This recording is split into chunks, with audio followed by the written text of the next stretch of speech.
Open this public hearing of the Select Committee on Nuclear Energy for the inquiry into nuclear power generation in Australia.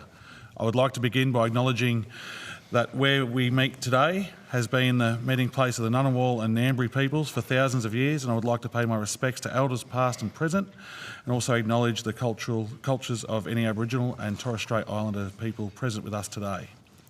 This hearing will be broadcast on Parliament's website, and the proof and official transcripts of the proceedings will be published on the committee's webpage.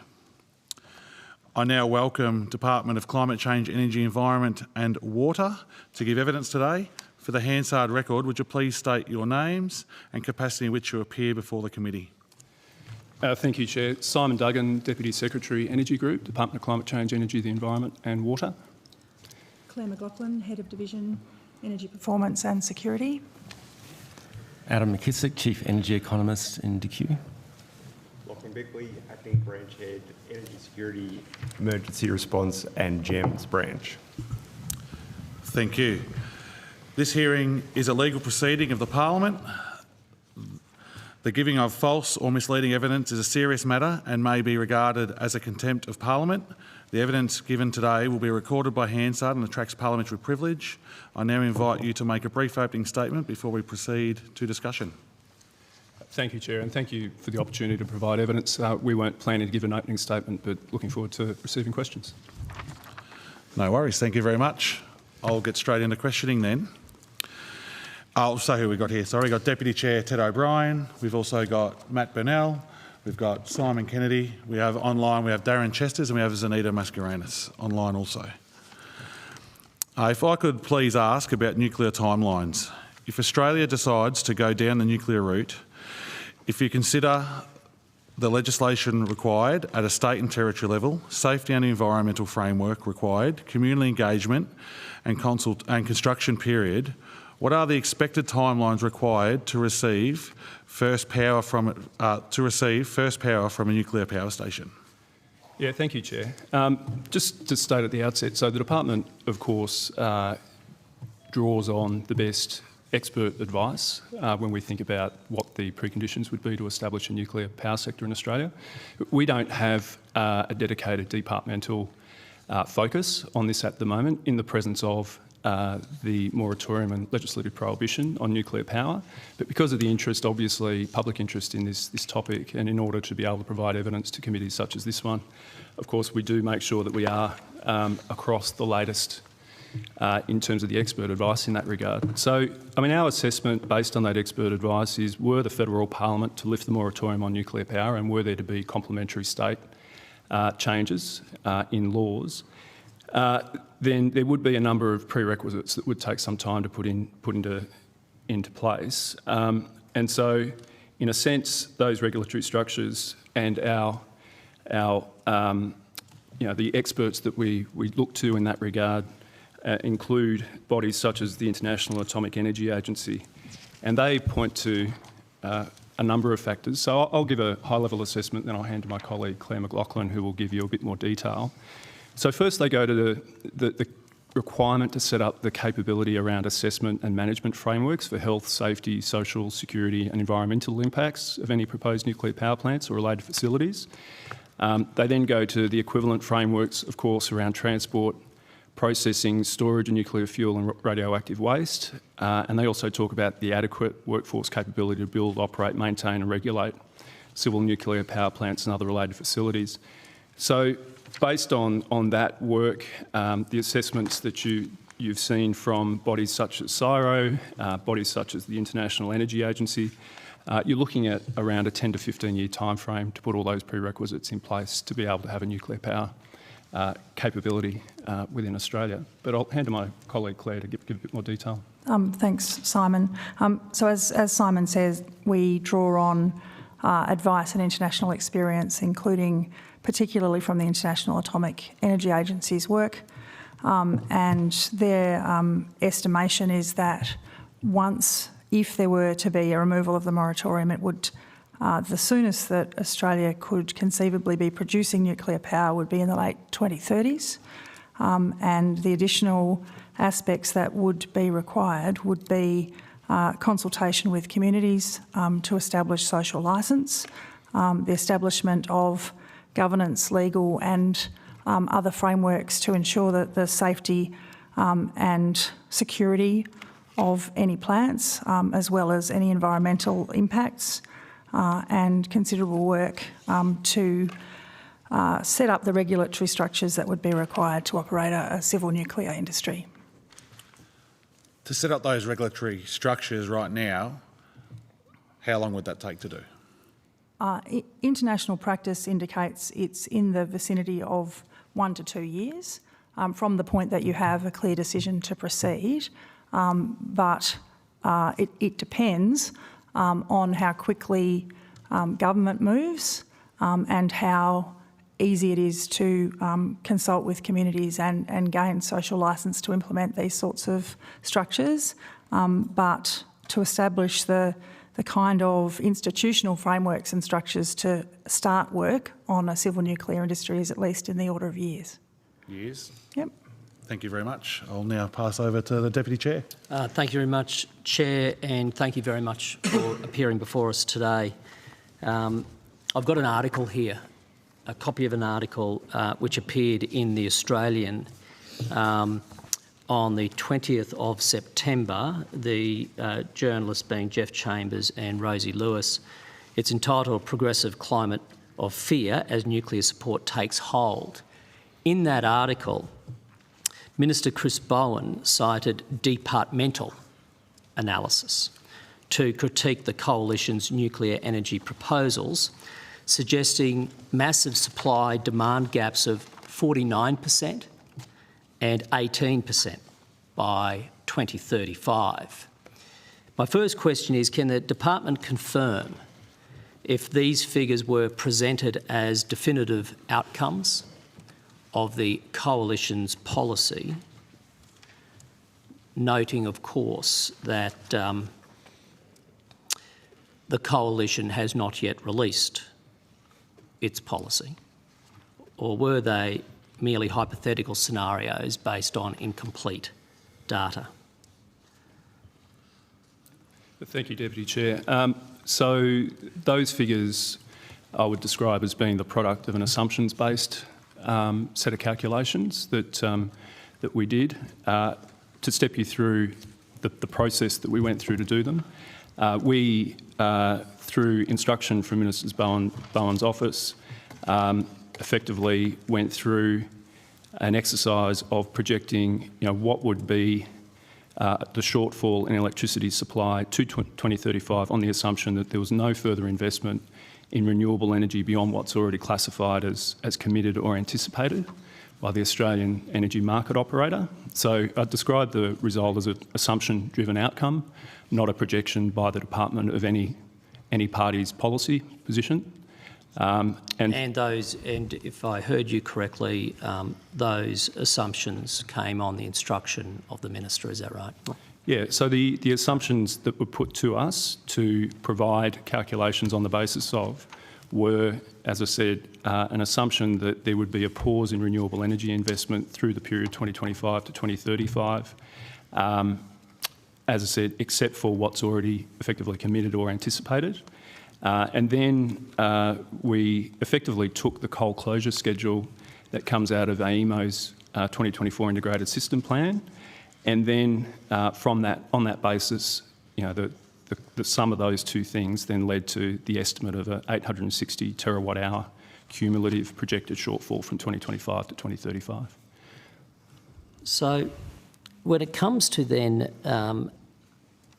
the government's, the Minister's instruction to the department, is it typical or appropriate for the department to model opposition policies?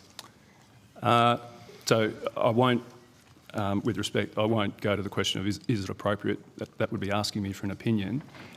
Do we provide the Minister with, on his request or his office's request, do we provide calculations of, under certain assumptions, what would be the outcomes of those assumptions? That is not an unusual thing for us to do, so we would do that.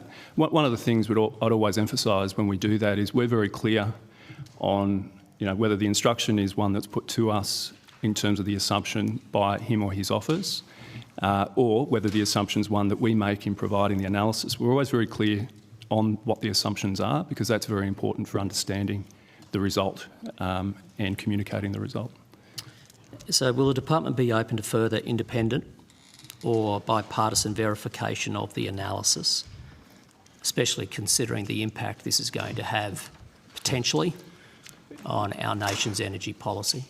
If it's helpful to, I mean, absolutely, always open to scrutiny. I mean, if it's helpful, I'm very comfortable stepping through each step of that, and you've described as analysis. I'll just describe it as a calculation.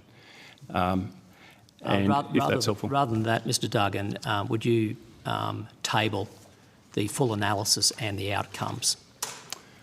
I will take that on notice so that we can provide you with a good description of the calculation that was done on and the assumptions that were made in making with respect, that I'm not after a description. I'm after the analysis that was done and the outcomes it produced, including the assumptions instructed by the Minister. Yeah. Will that be provided? Yeah, I'll take that on notice. Thank you. Thank you. Was the department consulted, one more if I can, Chair, on this one. Was the department consulted in the framing of the public release of this analysis? To the best of my knowledge, we were not consulted on the particular article that you refer to. That I certainly did not see any draft of that presented to the department before it became public. Thank you, Chair. Thank you, Deputy Chair. We'll now move on to Mr Burnell. Thank you, Chair, and thank you, Mr Duggan and your team for providing evidence today. I note that the AEMO ISP is a basis for a lot of government and departments' decision-making when it comes to the energy system mix, and that based on the ISP AEMO release regular forecasts about the electricity market, known as the Electricity Statement of Opportunities. What do those documents say about new energy required over the next few years as coal exits the system? Based on this, how are current government policy settings, including the capacity investment scheme, projected to meet energy needs until 2030? Yeah, thank you. So basically, as you described, the integrated system plan from the Australian Energy Market Operator provides a range of different scenarios for the technology mix that's necessary to meet their projections of anticipated electricity demand nationwide and in the national energy market. If we look at taking the period between now and 2030 in terms of looking specifically at one of those scenarios, which is the step change scenario, which is the one that is consistent with the government's 82% renewable energy target, AEMO projects that utility-scaled solar generation would increase from 9.5 gigawatts in 23-24 to 15.6 gigawatts in 29-30. Utility-scale wind onshore, 11.9 gigawatts to 39.3 gigawatts. So total utility scale VRE 21.4 gigawatts up to 54.8 gigawatts, and then storage to accompany that, going from 2.4 gigawatts in 22-23 to 17.9 gigawatts over that time period. Now, through that period, there are some announced coal closures. So the expectation in the integrated system plan is we will be less reliant on coal generation, but we will retain very importantly, the system service that gas peaking facilities provide over that period to provide the firming capacity to bring on that new renewable energy. So the periods where the sun's not shining, the wind's not blowing, important that we have a gas capability that's there to support the grid. So that's all embedded in those projections. Thank you. Thank you. So, Mr Kennedy. Thank you. On the article Ted was, the Deputy Chair was referring to, it mentioned that nuclear's gained some traction in polling, and given that the coalition's yet to release or fully release its plan, and the full costings aren't available, in what ways could you ensure impartiality being requested to model a party's policy position? So how do you think about making sure that's as fact-based, as impartial as possible? Yeah. It's So first of all, I mean, Mr Kennedy, we haven't been asked to model specifically the Coalition's energy policy. Okay. So that hasn't come to us yet. Okay, so that wasn't Coalition policy. Okay. Yep. Yep. Yeah. I think that's it for me. Thank you, Mr Kennedy. We'll now move on to Mr Perrott.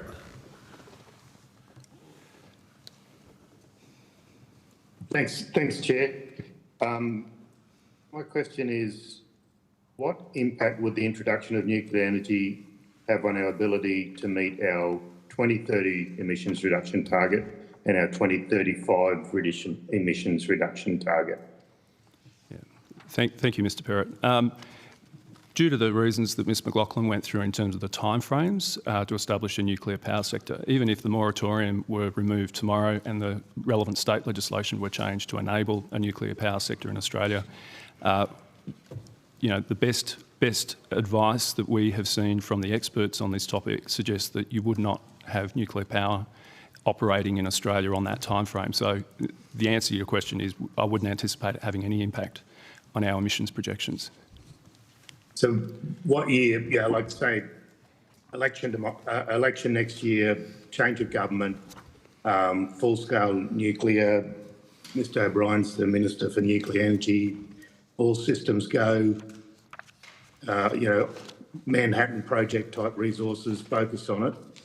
When do we get the first electrons flowing from nuclear energy? Yeah. So, as referred to in earlier evidence, and I'm sorry I missed the first 5 minutes. I just had troubles with WebEx. So. That's completely fine. So, CSIRO, when they look at this, they look at a period of being around 2040. The International Energy Agency talks about at least 10 to 15 years. So you're looking at sometime in the period between 2035 and 2040 as being the best expert advice on the timeframe. And does that include, those projections include a reasonable community consultation, or would it have to be ramrodded through? Yeah, so the International Atomic Energy Agency, as my colleague went through, one of the really important steps that they point to is that community consultation to build the social licence around the installation of that capability. That is, one of the really important first steps, and to do that well, obviously, you would want to spend a fair bit of time in community at the outset. So, I don't want to put a time frame on that, but it would be an important first step. And if I can just add, that probably accounts for the range of timing. So when the IAEA talks about the earliest conceivable nuclear power in Australia would be in the late 2030s, as Mr Duggan said, you're talking about a range between 2035 and 2040, and some of that will depend on the period that you take for community consultation, as well as establishing the regulatory and institutional frameworks that you need to do to implement that policy. And have you guys, I mean, it wouldn't be part of your brief, I understand, but has anyone got any experience? I mean, consulting a community about an offshore wind farm is not the same about consulting schools about supervising iodine tablets and all that sort of, all of those other things that come with the, hinterland of a nuclear power reactor, I assume, is it? Do we have any data on how this is done in like-minded democracies like the UK or USA or Canada, rather than autocratic states where community consultation is, less open? So I guess one way of answering that question is to say that, the US and the UK and Canada have long established nuclear industries and have had nuclear power generation in their countries for some period of time. Like we're talking 50 plus years for some of them, aren't we? Yeah, so starting from not having nuclear power generation to developing that industry is not something that countries have recent experience of. But can't we learn? We don't have to reinvent the wheel. Can't we learn from our similar democracies? Oh, and we absolutely would. Were this to become government policy, and if we were required to implement nuclear power generation in Australia. We would be working very closely with our international colleagues through the IEA and the IAEA to understand what best practice looks like, what they've done. We would not be starting from scratch. We'd be looking to establish consultation processes and institutional frameworks based on international practice. Are there any countries around the world where the share of nuclear power in their mix is increasing, the percentage? Because, you know, I've been to Taiwan and Japan, and, you know, these are countries that seem to be moving away from nuclear power. This will be your last question, Graham. Thank you. Thanks, Chair. Yeah, so there is, I mean, of course, different countries are choosing different technology mixes depending on the specific circumstances of their countries. What we're observing is that those that have an existing nuclear capability, there are examples of them seeking to expand on that capability. There are also countries that are, seeking to establish a nuclear power industry for the first time. So the IAEA talks about nuclear newcomer countries, and 10 in that category. There are also a further 16 countries in pre-feasibility stage. So, there is an interest in some countries who have made the assessment that, in terms of the time frame around their energy transition and the relative costs of the available technologies to them, that would be the technology that would best suit their future electricity needs. So that is the case.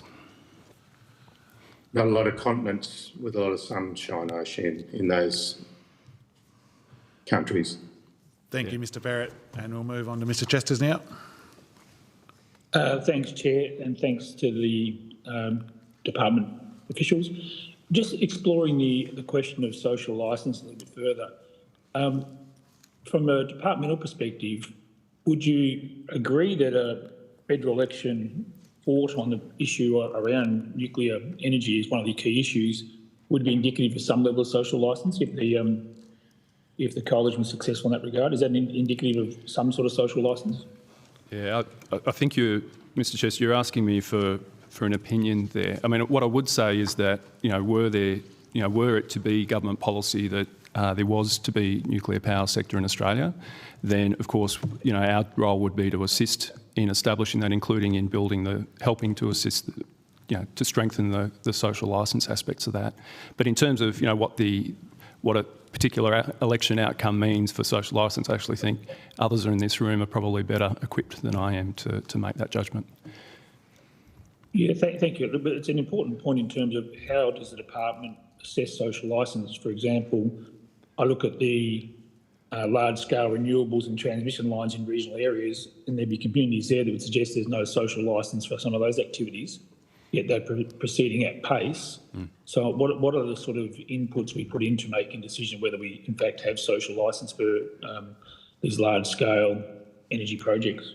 Yeah, so it's a really important question because, I mean, one of the things that has strengthened, I think, over the past 5 to 10 years has been the expectations around those who are putting in large energy infrastructure into communities, whether be that transmission, be that new generation capacity. Accompanying that set of expectations is a much stronger set of regulatory requirements in those environments. So we now have, effectively the Australian Energy Regulator now enabling the expenditure of monies by, for example, transmission companies in seeking social licence, in ensuring there's shared community benefit from the projects. That's now an expense that can be taken into consideration in terms of calculating the regulated asset base on which they get their revenues. We've put out numerous sets of guidance to industry about what the expectations are. That's public documentation available to the community. So my sense is that there is a strengthening around this with respect to energy infrastructure generally, and we would seek to leverage from that. If there were any other future technologies that became government policy. So, thank you. And just on the question of the timelines, the timeframes, the 10 to 15 years, can you help me out a little bit just with the assumptions that are fed into that process? I know modelling is difficult and you have to feed in some assumptions, but what are the assumptions that have been made there? Because 10 to 15 years, you seem quite adamant that's the timeframes. Yeah. So what the factors that my colleague Ms McLaughlin went through are, if you like, the qualitative factors. In terms of the specific time associated with each one of those steps, it's not something that I'm aware of the International Atomic Energy Agency has published. We can take that on notice and go and see whether there's anything that we can helpfully provide to the committee that does step through, the timetable, what in a sense, what are the steps within that 10 to 15 years and what are the various times associated with each of those steps. Thanks. And one more, Chair, if I can indulge.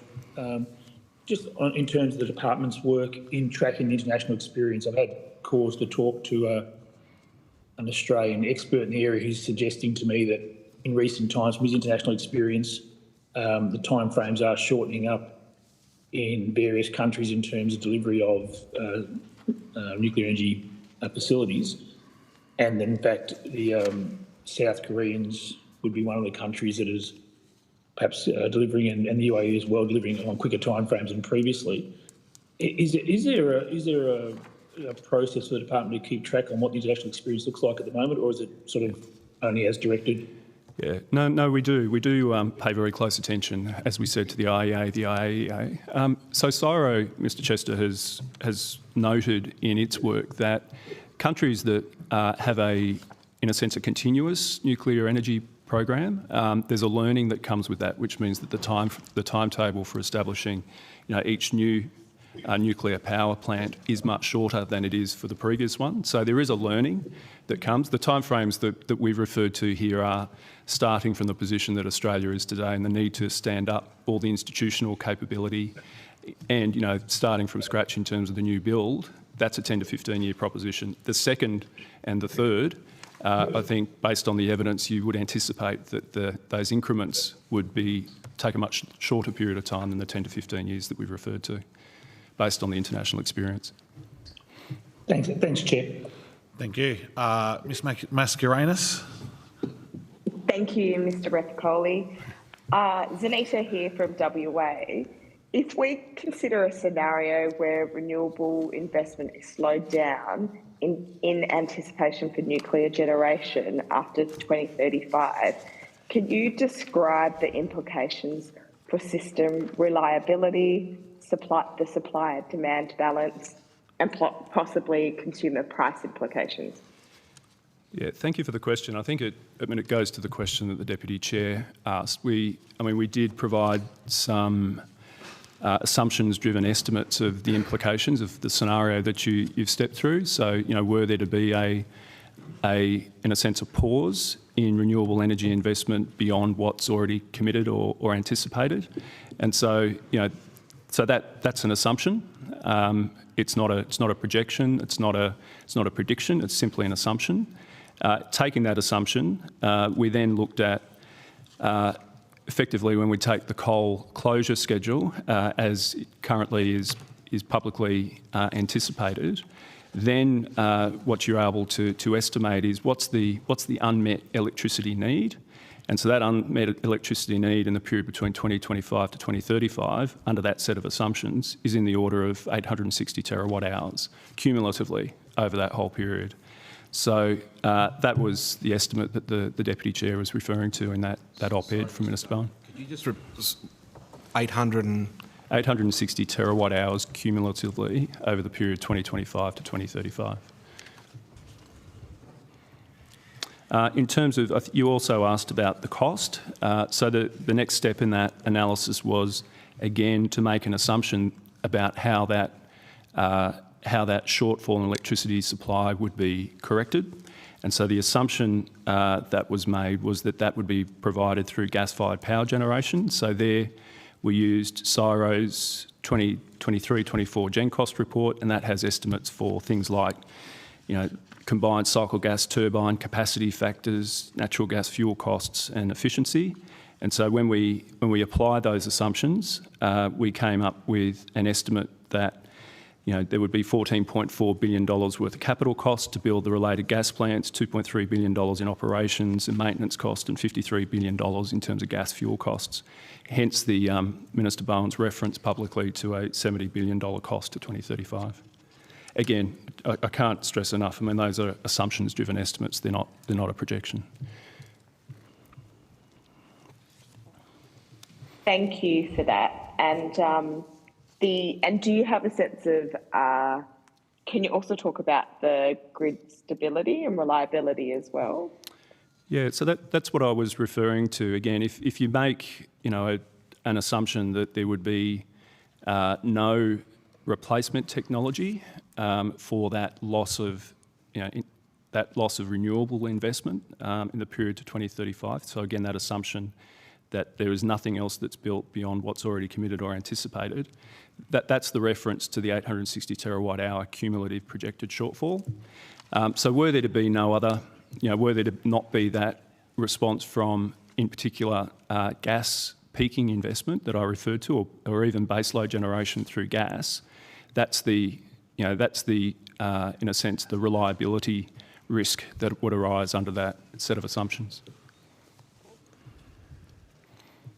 One of the things that you referred to in your answer was around baseload and peaking power. This will be my final question. From a future plan perspective, do you have a sense of what what Australia's needs are of peaking / firming versus baseload power generation? Yeah, so basically, as we're going through a shift in the electricity mix, we are, of course, increasing the amount of renewable generation, but in addition to that, increasing the amount of firming that needs to support that. So one source of that firming, of course, is battery technologies. Another source of firming is pumped hydro. A third source of firming potentially is increased utilisation and more gas peaking type technologies, again to reinforce the capacity to bring in more variable renewable energy. So AEMO does, in its integrated system plan, it does anticipate that in order to support more renewables, we're going to need effectively 16.2 gigawatt hours of gas-fired power generation over the next year or two. Of the existing capacity, so we've got, frankly, 11.2 gigawatts of capacity currently. About 8 gigawatts is forecast or announced to retire. So we will need to add another 5 gigawatts of gas-fired peaking technology in order to firm the grid. Thank you for that. Thank you, Zanita. We'll go over to the Deputy Chair. Thank you, Chair. Just continuing on this discussion about the modelling that was done, you've already confirmed that this modelling was done on the instruction of the Minister based on assumptions provided by the Minister. It was presented in the public domain as being an analysis of coalition energy policy. You've confirmed it was not an analysis of coalition policy. You've also just outlined in response to those questions you answered that some of those assumptions included no replacement technology as sources of energy comes off the grid, which is very publicly known to be the opposite of the coalition's policy, especially statements that we have made with respect to ensuring there is no premature closure of baseload power stations, more gas is poured into the grid, and renewables continue to be rolled out. So given the fundamentally flawed assumptions provided to you by the Minister and the Minister's subsequent representation publicly that it was an analysis of coalition policy, to what extent did the Department seek clarity from the Minister about the veracity of those assumptions, both before and after it was publicly announced to be an analysis of coalition policy? And what steps will the Department take to correct, if necessary, the presentation of its analysis as an analysis of coalition policy when in fact you've just explained it is not? Yeah, thank you, Deputy Chair. I mean, first of all, just to go to where you started with that, I wouldn't describe what we did as modelling. I would describe what we did as a set of calculations on the basis of a set of assumptions. Modelling implies something which is a deeply systems integrated approach to, in a sense, projecting the outcome of a particular scenario. That was not the nature of the exercise. The nature of the exercise was simply under a set of assumptions to do a set of calculations to then mathematically calculate what the outcome of that would be. So in terms of your question, so I mean the way the information was utilised by the minister, and in terms of his, my read of the way he talked about that publicly, he was clear that what he indicated would be the reliability gap was on the basis of an assumption that there would be no more renewable energy investment above the amount that's already committed. So I think my sense of that was clear from the public commentary. So that assumption is already clear. Then he went to the next step and said, well, now let's assume that in a sense, this reliability gap is meant through more gas. And so he was clear about that assumption as well. Well, let me read out from this article, and you can tell me if it is accurate, Mr Duggan. If you think that the minister was representing the analysis properly, within the article, it quotes Minister Bowen as saying by 2035, Peter Dutton's so-called energy plan to increase reliability and lower bills will result in a staggering 49% gap between demand and the supply available to meet it. The words of the minister confirming, in his words, Peter Dutton's energy plan will result in a staggering so forth. Are you saying that the department's view is that is an accurate description of the calculation and the analysis done by the department? So important in that statement that you just made, Deputy Chair, is he did not say the Department of Climate Change, Energy and the Environment and Water has done modelling, which shows that. He's referring to 49% with due respect, Mr Duggan, and that 49% came from the department's calculation. It's in the exact same article about the department's analysis. Yep. Are you suggesting there is no relationship between that statement from the minister, his reference to 49%, and the analysis done by the department? No, of course there's a relationship, Deputy Chair. What he has done is he has taken the calculation that we did and the assumptions that we made, and then that is his assessment of what the implication would be of the Coalition's policy. So in a sense, I'm very comfortable with the way he's represented the calculations from the department. What he's then done is then taken from those calculations and made statements around what his expectations would be were the Coalition's policy to become government policy. Thank you, Mr. Thank you, Chair. Thank you. Look, I understand assumptions had to be made because of the lack of detail from the opposition. Assumptions have been made around pausing renewables, which statements have been made by the Coalition around pausing renewables. If this is a question to me, Mr Chair, I'd this suggest isn't a you put it, question to because you. it sounds like making a statement This is not a about question to you. Coalition's Deputy Chair, presentation please of let our me own get to my policy. question. Thank you. Go ahead, sir. So as I was saying, to pause renewables, gas to fill capacity gaps until nuclear comes onto line after 2035, coal plants extended. So I understand you had to make assumptions in your reports, but with that being said, AEMO and AR both comment frequently on the increasing unreliability of ageing unreliable coal-fired power stations. If we assume a massive slowdown in renewable investment, what would be the impact of relying on coal extensions to meet the growing electricity demand as they're continuing to get older? Yeah, so thank you, Chair. I mean, it is the case. I mean, our coal-fired power fleet, the average, I think, age of a coal-fired power plant before it retires is in the order of about 40 years. My recollection is the average age at the moment of our coal-fired power fleet is about 34 years.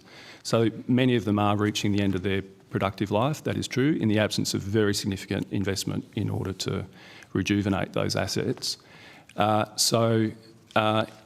in that context, what we observe and what AEMO has observed in its analysis and public statements is that as coal-fired power plants get towards the end of their productive life, it is typically the case that the private sector owners of those assets take commercial decisions to stop investing to the same extent in their upkeep, which makes them less reliable towards the end of their life than they were when they were new kit.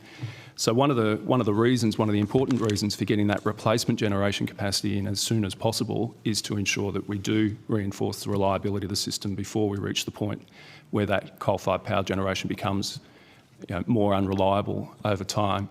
Ideally, what you want to get is the replacement capacity well and truly in place before that becomes the reality. That'll be good for reliability.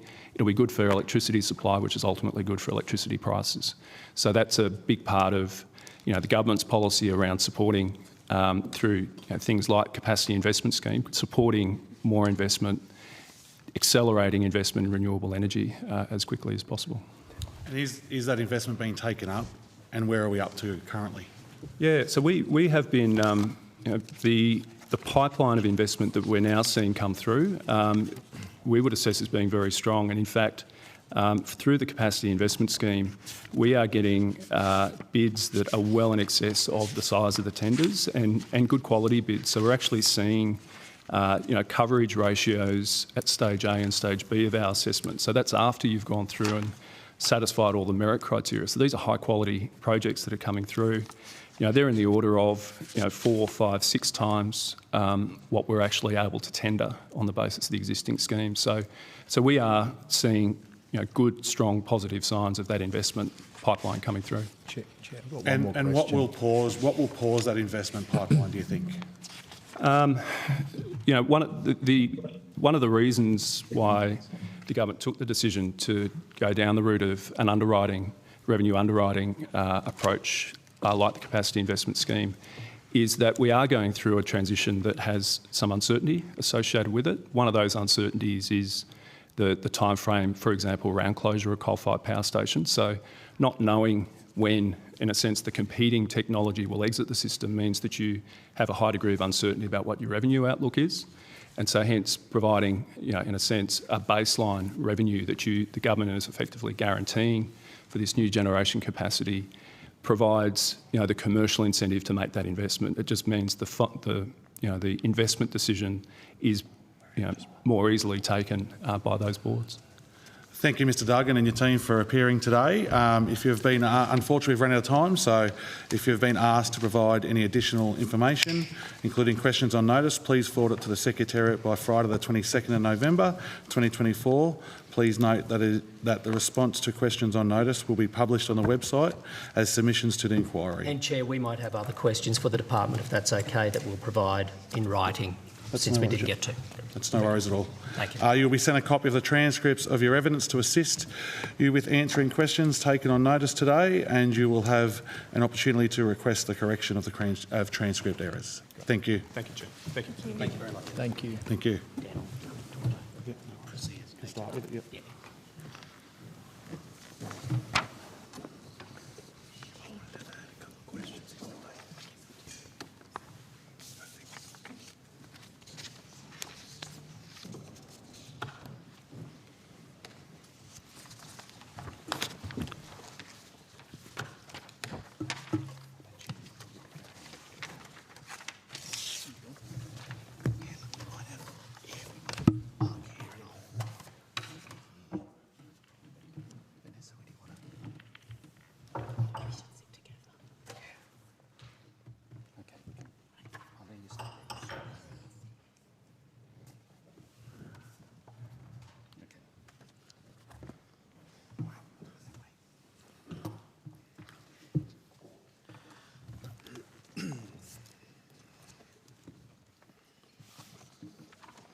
We're all set. Excellent. I now welcome the Department of Industry, Science and Resources and also the Department of Foreign Affairs and Trade to give evidence today. For the Hansard record, would you please state your name and capacity in which you appear before the committee? I'm happy to start. Mark Weaver, General Manager, Policy, Governance and Strategy for the Australian Radioactive Waste Agency, which is a division of the Department of Industry, Science and Resources. I'll also be covering at a high level, so waste from the Australian Radioactive Waste Agency perspective, also uranium mining, so if you like, the start and the finish of the nuclear fuel cycle. Thank you. Lloyd Broderick, Acting First Assistant Secretary, International Security Division, Department of Foreign Affairs and Trade. And Vanessa Wood, Ambassador for Arms Control and Counter-Proliferation, Department of Foreign Affairs and Trade. Thank you. This hearing is a legal proceeding of the Parliament. The giving of false or misleading evidence is a serious matter and may be regarded as contempt of Parliament. The evidence given today will be recorded by Hansard and attracts parliamentary privilege. I now invite you to make a brief opening statement before we proceed to discussions. No opening statement from me, Chair. And no opening statement from us, Chair. Thank you. No worries. Thank you very much. My question is to both parties here. In other countries, could you please talk about nuclear timeframes and lines? If Australia goes down the nuclear route, if you consider the legislation required in state and territory level, a safety and environmental frameworks required, community engagement and consultation period, what are the expected timelines required to receive the first power from a nuclear power station in Australia on what you've witnessed overseas? Look, I might begin. I couldn't speak to timelines for nuclear power, but I mean, I guess as the department is responsible for radioactive waste management, we've certainly studied international experience in siting radioactive waste disposal facilities, and there is quite a bit of evidence and experience around the country, around the world, and it's fair to say that so there has other nations have successfully managed to dispose of low-level waste and intermediate-level waste in facilities in a number of countries. The story for high-level waste or spent fuel is a bit of a slower process, but internationally we are looking like we're getting close to a facility in Finland, which is sort of well advanced and expected to be receiving waste possibly later this year or early next year in a deep geological facility. But the timeframes, I guess, for developing waste disposal facilities, particularly deep geological facilities, go to the decades, and there are different approaches to predominantly how you find a willing host community to accept a disposal facility. And so there are different approaches in different countries to that. Some countries have actually started with, engaging with multiple communities before eventually narrowing that down to a single community. In other nations, I guess you have in Indigenous or First Nations communities as well as other communities that you will need to engage in order to fully get a host community and support for hosting a facility. So as I said, the Finns are pretty close to doing that, but that is a process that I understand commenced either in the 80s or the 90s, but I could take the detail of that on notice. No worries, if you could please get back to us on that. And let's just say it did start in the 90s, so it's taken 30 years for them to get a waste facility to be able to take high-level waste. Yep. And that would be the same here in this country? So we're less advanced on developing a facility, particularly for disposal of intermediate level waste, which the Australian Radioactive Waste Agency is responsible for disposal pathways there. But I guess we are looking, on the basis that to go from where we are now to ultimately having a disposal facility accepting waste is likely to be in the decades. And if we had nuclear energy, for instance, by 2035, as the opposition thinks we can have, how will we dispose of the waste, the regular waste that is coming out of those nuclear facilities currently? Yes, so thanks, Chair. As we're sort of focused on the current inventory, and I guess that's how we base our planning, is that inventory currently doesn't include high-level waste, and so it's a high-level waste including spent fuel, and in fact, up until recently, and including in our inventory, we haven't had a category of high-level waste in our inventory because the spent fuel that we have had, which was from the Ansto facility, has been reprocessed and returned to Australia as intermediate level waste. So I couldn't comment or speculate on timeframes and how you might incorporate high-level waste into sort of planning for a facility.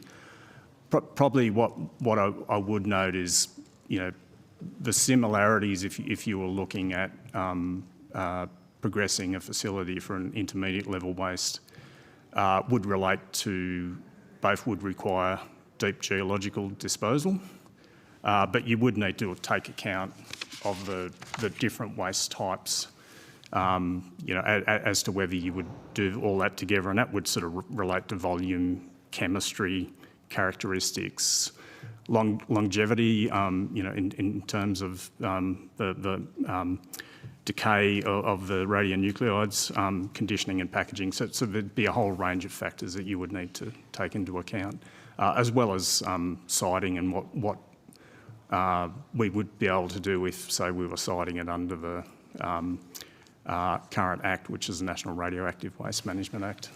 And with the 30 plus years that's currently being done overseas in Finland, for instance, what would we do with the waste? Say it starts tomorrow, for instance, and we're 15 years away, 2035 or 2040. Say, for instance, what will we do with the waste in that period of time where we don't have a facility? Look, typically internationally, it's stored and stored on site. Yeah, generally close to where the waste is generated or spent fuel is generated. So that would be stored in the communities where these nuclear facilities have been proposed. So look, I mean, I can't speculate on the coalition's plan and the waste in particular. I guess I'm just referring to what's happening internationally. What I would add though is the waste that is currently stored is stored safely on a whole, and Australia sort of has a good track record in safely managing waste, but it is important to be, like with any policy or plan like this, to be planning for disposal at the outset, even though that may take decades to realise. So. No worries, thank you. We'll go to the Deputy Chair. Thank you, Chair. Questions firstly for our DFAT representatives, and thank you to you as well as our DISO representative for being here today. Can you confirm that Australia has ratified the following treaties and conventions, which would of course be important instruments when it comes to nuclear energy? Firstly, the Treaty on the Non-Proliferation of Nuclear Weapons. Yes, Mr Deputy Chair, we have. Comprehensive Safeguards Agreement. Yes, Mr Deputy Chair, we have. Additional Protocol to Comprehensive Safeguard Agreements. Yes, again. Convention on Nuclear Safety. Yes, Mr Deputy Chair. Joint Convention on the Safety of Spent Fuel Management and the Safety of Radioactive Waste Management. Yes, again. Convention on Early Notification of a Nuclear Accident.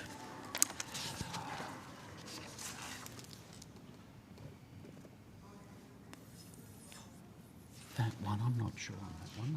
I'm sorry, we'll have to take it on notice, that one. I'll continue, and if maybe one of you can see whether or not they came into force on the 23rd of October 1987. Okay. I'll proceed as you look into that. Convention on Assistance in the case of a nuclear accident or radiological emergency.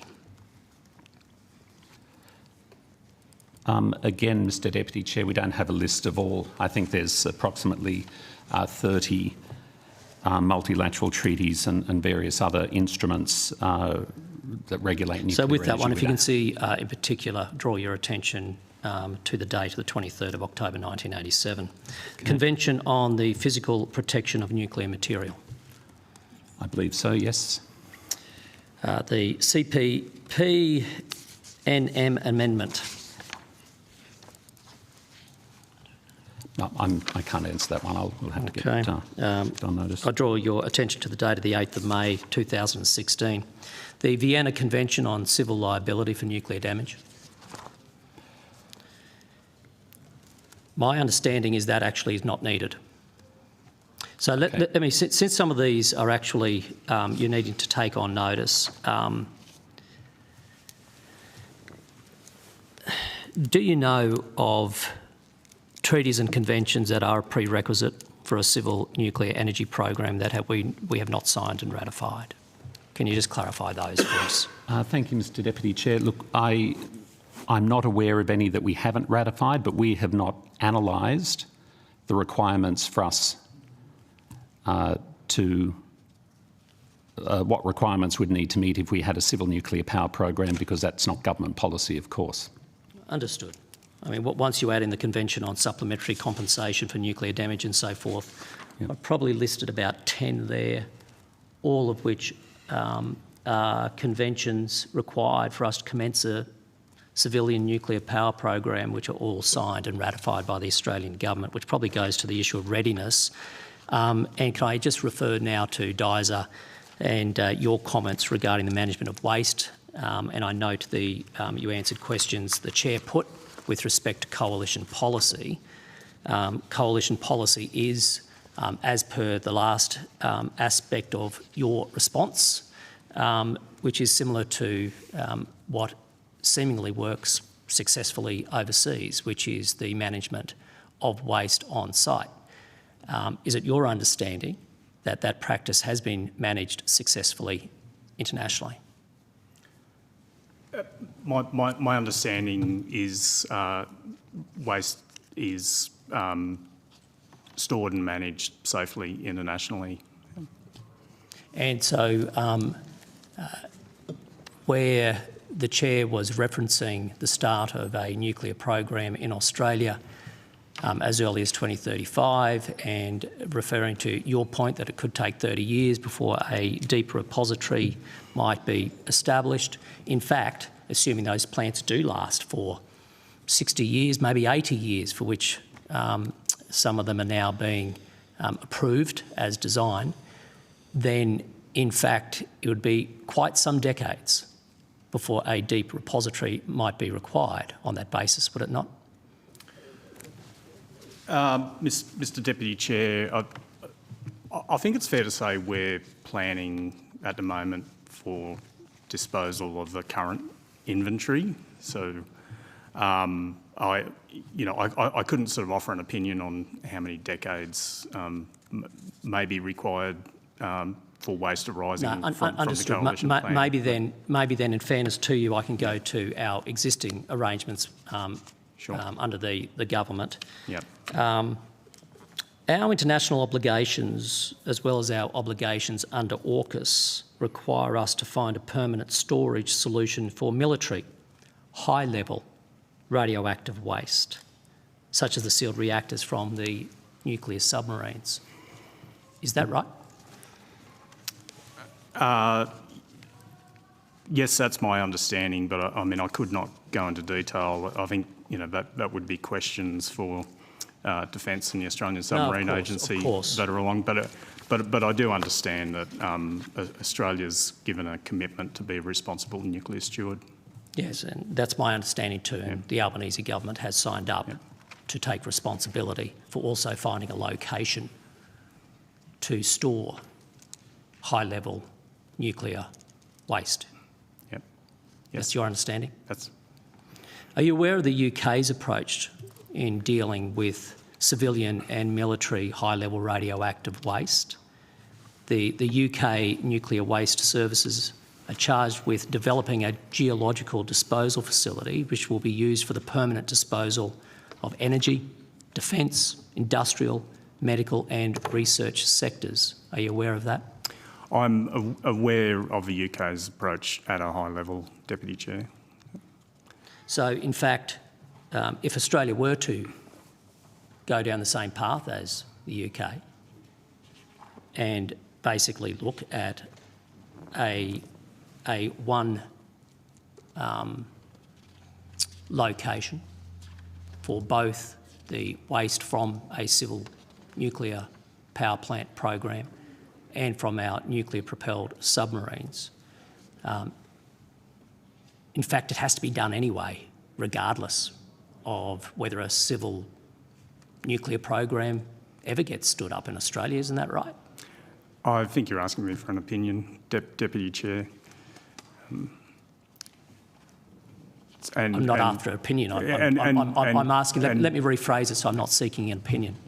Regardless of whether Australia adopts nuclear energy, under the policies of the Albanese government, it is required to find and build a permanent waste repository for high-level nuclear waste. Is that accurate?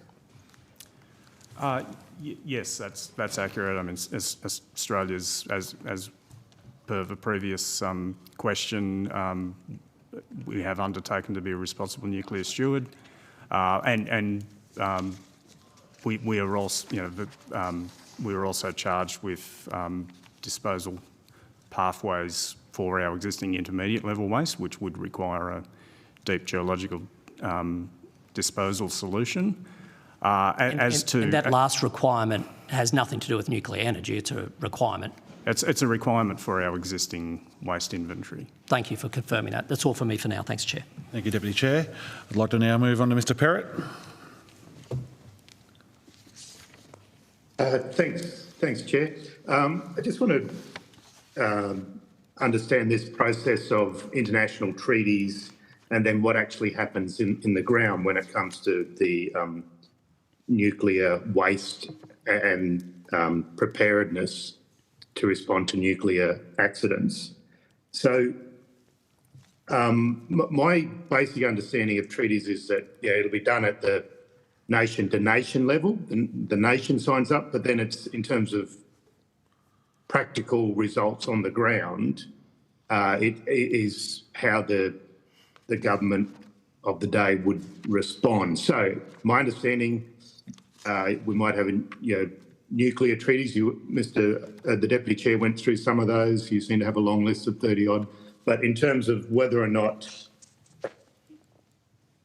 sorry, can you hear me? We can hear you. Yeah, we got you. Sorry, my sister called. Right.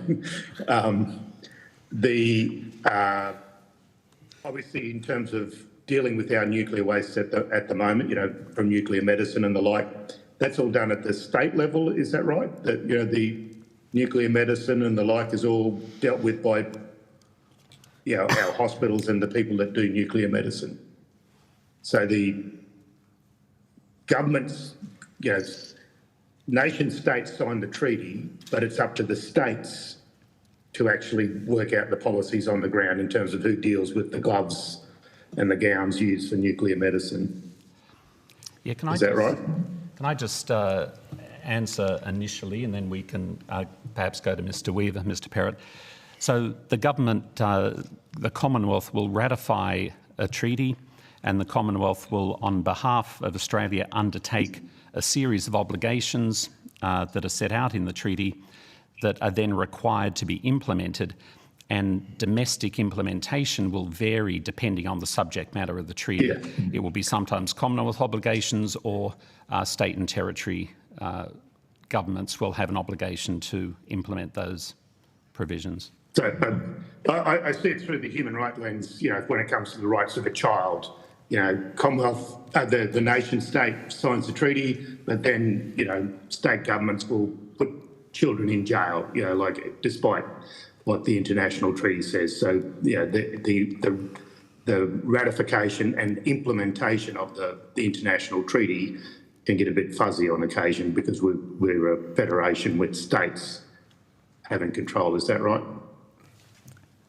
Look, I might just add, it comes down to the nuclear activities, whether it's a Commonwealth activity or whether it's a state activity. So there is, under the Federation, as you mentioned, there's regulation at the Commonwealth level, and that's through the Australian Radiation Protection and Nuclear Safety Agency, who will be appearing later. But there are also state-level radiation protection agencies. But I think Panzer, who will appear later, would be able to talk more to that regime. Okay. So they'd have knowledge of whether the state employees are doing drills, or whether that's just a treaty that sits on the shelf and has nothing to do with, say, Queensland, which hasn't had a nuclear industry since the 80s. So our Panzer, who are appearing later, will be best placed to respond to that. Okay. And if I can add also that the Australian Safeguards and Non-Proliferation Office, ASNO, also appearing later, they ensure compliance with various international treaty obligations and safeguards arrangements in relation to nuclear safeguards. Okay, and then just a bit of a summary in terms of the current approach to nuclear waste, low-level nuclear waste, which comes out of Lucas Heights or wherever. Where is that waste primarily stored in Australia? Yep. Thank you for your question. So we, under our waste inventory, which was published last in 2022, covering the 2021 period, majority of the low-level waste that is. And we're talking gloves and gowns and things like that, aren't we?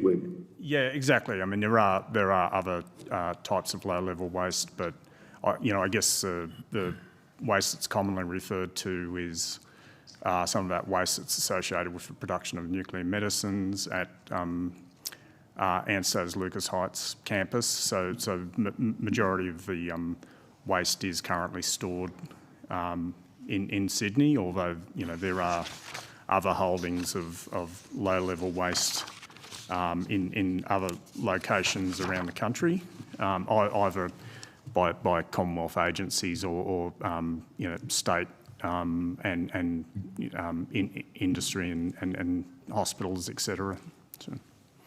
So the Mount Isa Hospital, uses the nuclear medicine, that container, the gloves, whatever, eventually makes its way to Lucas Heights, into a barrel up in Lucas Heights.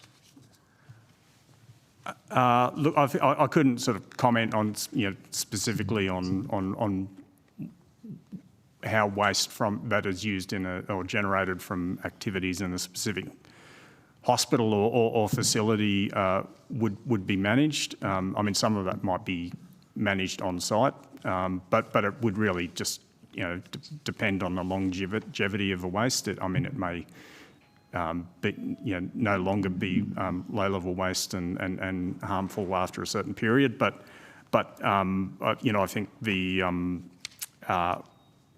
in terms of waste associated with nuclear medicine and how that may be managed around the country, that could be a question that our Panzer or Ansto may be better placed to talk to. So. Well, just a general science question then. In terms of the high-level nuclear waste, what's the half-life basically of high-level nuclear waste, if we can generalise about that? That's your final question, Mr. Barrett. Yeah. Thanks, Chair.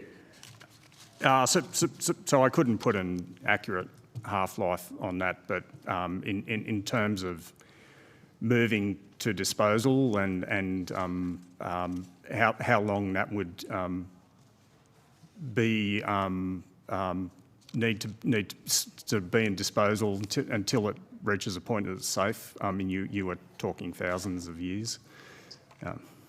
So you need deep geological formations that are stable. Okay, yes. Thank you. Thank you. Mr. Kennedy? Thanks. Just a question to Dyser. Your resources and energy quarterly show there's been an uptick in the value of Australian uranium exports over the last few years, and I see it here, it's expected to grow to 1.7 billion in 25-26. What's driving that uptick in international demand for uranium? So the figures I have, thanks for the question, Mr. Kennedy, is price and volume growth are projected to further increase our export values from 1.3 billion in 24-25 to 1.5 billion in 25-26. I mean, if there's a discrepancy, I'm happy to check that. But essentially what we're seeing, there has been a substantial increase in the value of Australian exports of uranium from 22-23. Now, some of that is due to a ramp up of production. So we're producing more at Boss's Honeymoon mine in South Australia, but also driven by higher global prices. So there's either higher demand in either terms of higher prices or more volume, so greater demand globally. What in the department's view is driving that demand? What's that uranium being used for that's driving that demand? Well, the uranium's predominantly used for nuclear energy. Yeah, so you're seeing globally a demand grow for for uranium to fuel nuclear energy. Yeah, so we're seeing obviously increased demand, which is pushing up prices globally. As to the exact factors behind that, whether it's also curtailment of supply or unavailability of supply in certain areas, I couldn't give specifics on, but I'm happy to take it on notice. Yeah, but if volume's going up as well, there's actually a greater demand in volume as well as price. Is that fair to say? Yes, but as I mentioned, that was partly driven that they were able to increase production. So, but if price is not declining and volume's growing, you'd assume demand's growing rather than a constraint in supply. I mean, it's good news for the uranium export miners at the moment. So. Correct. And in terms of uranium export, just to move to that, can you confirm, is it true Australia has the world's largest reserves of uranium? Yet I see us we're fourth in terms of actually what we supply, but do we in fact have the world's largest sources of uranium? So the figures I have is we have the world's largest uranium resources, which is 32% in 2022, and we're the fourth largest global producer, which was 8.5% in 2023. Yes, and even though we've got the largest reserves, there's countries with much lesser reserves like Kazakhstan who supply more than us. So that's true, I guess. If we're the largest reserves, there's countries with lesser reserves providing far more than us. Okay, great. Just a question, maybe to move to foreign affairs, or I'll open this to both of you. The previous department in here noted that because of the moratorium, their departments on nuclear energy are somewhat restricted in the work they can do on this topic, and they gave that disclaimer before they gave evidence. Is that similarly inhibiting your, do you have any or any limits on what you can do because of that moratorium as a department in research in this area? Well, certainly for the Department of Foreign Affairs and Trade, Mr Kennedy, because of the moratorium, we have no need to conduct deep analysis and research on nuclear power. So just on that, in June this year, Trade Minister Don Farrell signed an agreement under the Indo-Pacific Economic Framework for Prosperity, which included a cooperative work program supporting the take-up of small modular nuclear reactors for participating countries. Now, we signed an agreement there on the take-up of other countries participating on SMRs. I just want to understand how we did research on that or arrived to that position. I couldn't answer at the moment on what research was done, but of course for other countries it's their sovereign decision should they choose to make those decisions. But we signed that. Trade Minister Don Farrell signed that agreement under the Indo-Pacific Framework for Prosperity, including as reported in The Australian, a cooperative work program supporting the take-up of small modular reactors. So Australia being a signatory to that.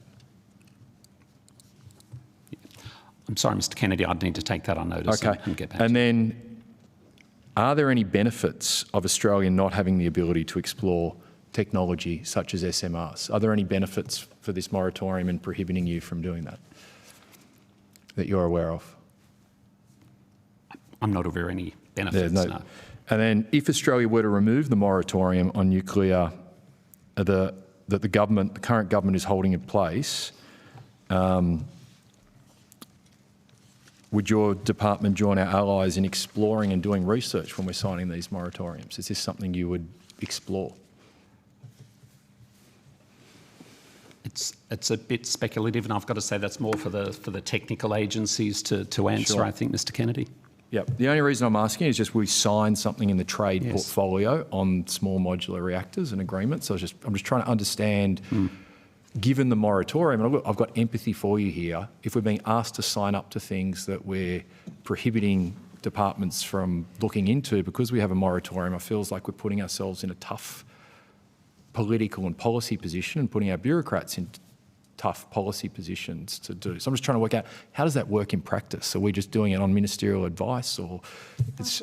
If I could add one point, Mr Kennedy, regardless of it is a country's sovereign choice and it's not currently our choice, but I would say that in terms of our engagement with the International Atomic Energy Agency, Australia does have an interest in ensuring that these technologies are developed with appropriate safeguards, security and safety, and so Australia is keeping across and engaged in that conversation in the International Atomic Energy Agency. Sure, but we must be limited in what we can... Yeah, we must be... I guess I put to you, we must be limited in what we can do given the moratorium and how deep we can get across that. Is that fair? Nothing further to add. No, not limited? Okay. Thank you. Mr Burnell? Thank you, Chair. I might just pick up on that last line of questioning, just for clarification. I understand that you be across things that are happening across the globe, but can you please confirm that Australia is not participating in small modular reactors cooperative work program? I couldn't answer that, Mr Burnell, and I don't think it would be the Department of Foreign Affairs and Trade that would be engaged in that work program. It would be one of the other technical agencies involved, but I'm not aware of it. All right. Well, I'll keep that on notice for later. I do want to go to the uranium piece. Currently, Australia doesn't have the capability to enrich uranium, is that correct? That's correct. So, for us to start a nuclear energy industry here in Australia, I would expect that it would be our preference to have uranium enrichment here. What type of investment's required to be able to facilitate that type of enrichment program here in country? Like, how difficult is it to step that sort of technology up? Look, I mean, I can only really answer at a high level, but just to confirm, enrichment's currently one of the prohibitions. So in terms of the fuel cycle, we mine and produce ores and concentrates and export those. They're typically exported to a final destination, but if that final destination doesn't have enrichment or fabrication facilities, it will go to a third country that does have that. And I mean, typically not all countries that have a nuclear power industry would necessarily have enrichment capabilities. Now, I mean, I can't talk to the what sort of concerns that would throw up, but obviously that does throw up safeguards and non-proliferation issues if we were to go further down that fuel cycle. So I mean, I couldn't speculate on that. Probably other than to note, there'd be no figures, but there are sort of entrenched, I guess, suppliers of enrichment and fabrication services. They have economies of scale, so it would be high barriers to entry, if that prohibition were ever released. So it would be a sort of consideration as to whether you would want to or even need to go further down that fuel cycle. If I could just add briefly, and our colleagues from the Australian Safeguards and Non-Proliferation Office may be able to add further detail later, but there are 2 private companies in Australia that do lab-scale enrichment, research and development, and this is done under permits issued by the Australian Safeguards and Non-Proliferation Office. I would say also that enrichment is considered a proliferation-sensitive stage of the nuclear fuel cycle. And as such, IAEA safeguards efforts would be significantly higher than for nuclear power facilities. So this needs quite a lot of work to then be able to be facilitated, yes. Correct?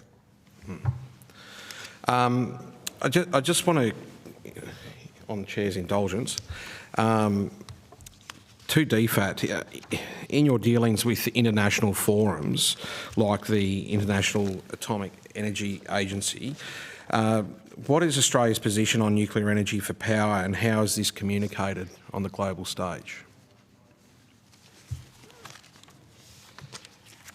Yes. Thank you, Mr. Burnell. So the peaceful uses of nuclear energy that's allowed under the Nuclear Non-Proliferation Treaty in the NPT and the IAEA context, it refers to the full breadth of uses of nuclear energy, science and technology. So nuclear energy, of course, is for electricity production is only one aspect. Other uses include in health and medical sectors, environmental purposes, radiocarbon dating, etc. And as a party to the NPT, we recognise the treaty's provisions, including that access by all parties to peaceful uses of nuclear energy, science and technology for those who choose to use them.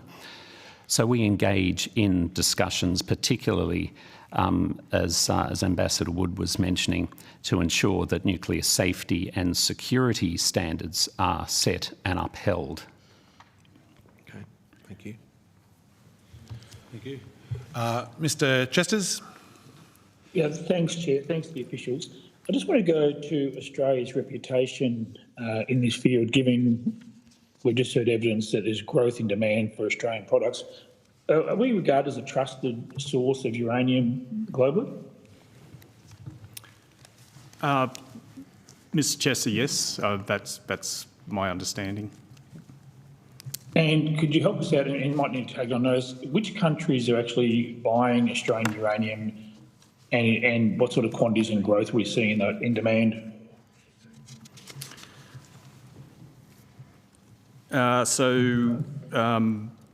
The figures have, and I may need to take some some more detail on notice is our uranium is exported to the USA, France and Canada, but that's for conversion and eventual use in nuclear energy generation or research reactors.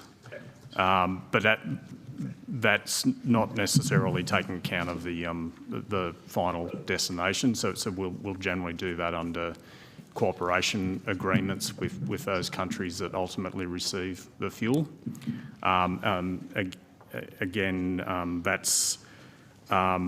those exports are, from the department's perspective, are regulated under the customs prohibited export regulations of 1958, and the department works closely with ASNO, who are appearing in another session to ensure that uranium that's exported and used for fuel meets the needs of the cooperation agreements and it's used for peaceful purposes. In terms of the growth, I did refer to some figures earlier, so I might just sort of run through those again. So in 22-23 financial year, Australia exported 4,809 tonnes of uranium valued at $812 million. In 23-24, exports increased to 5,883 tonnes of uranium valued at 1.2 million, or 1.2 billion. So that represented a 47.8 increase in value in between those 2 years. So price and volume growth, as I mentioned, are projected to further increase values from 1.3 billion in 24-25 to 1.5 billion in 25-26. Thank you. So I guess my final question is for DFAT. Increasingly, and we just heard again, increasingly we're helping other countries, developed countries, with their pathway to net zero by exporting more uranium. And when you attend international fora, are your counterparts surprised to learn that we don't actually use the uranium here in Australia for energy generation? Is there any discussion about that in international fora? Thank you. I spend most of the meetings I attend are in relation to our non-proliferation efforts, and that actually just doesn't come up as an issue. Sorry? No, I'd just leave it there. It hasn't come up as an issue. So I guess, Chair, with your indulgence, one last question. We referred earlier to deep geological facilities. Is it your understanding that Australia is geologically suitable to dispose of high-level waste? Look, Mr. Chester, at a high level, I think we can make that assumption, but ultimately you would have to do technical screening to, from a technical perspective, to identify the suitability. But so obviously technical suitability is one factor in siting a facility. But as I discussed a bit earlier, I think one of the key factors is achieving social licence and having a willing host community. So I think the two would need to go together. So absolutely, you would need a site that's stable and safe and secure from a technical perspective, but you would also need a site that the community is willing to host. Thanks, Chair. Thank you. Ms Mascarenhas? So I'm curious to know if there are countries that have achieved high amounts of renewable energy in the system without using nuclear energy.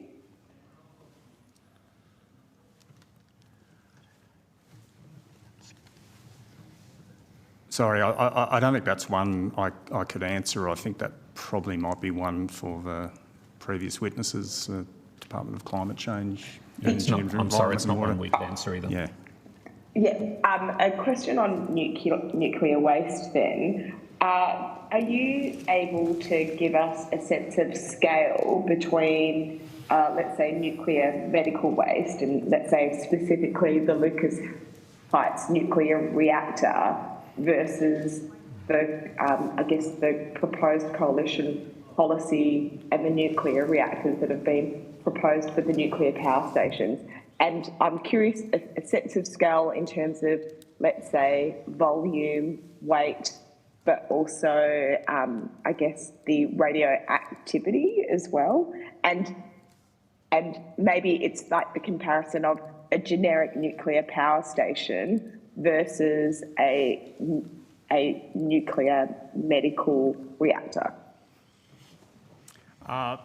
So I think going to an earlier question, it's not anything that we've done analysis on as a department, and we currently focused on implementing the policy of the government of the day, which doesn't include nuclear energy as a possibility. So it's simply something that we haven't done analysis on. So I'm not able to make any comparisons there.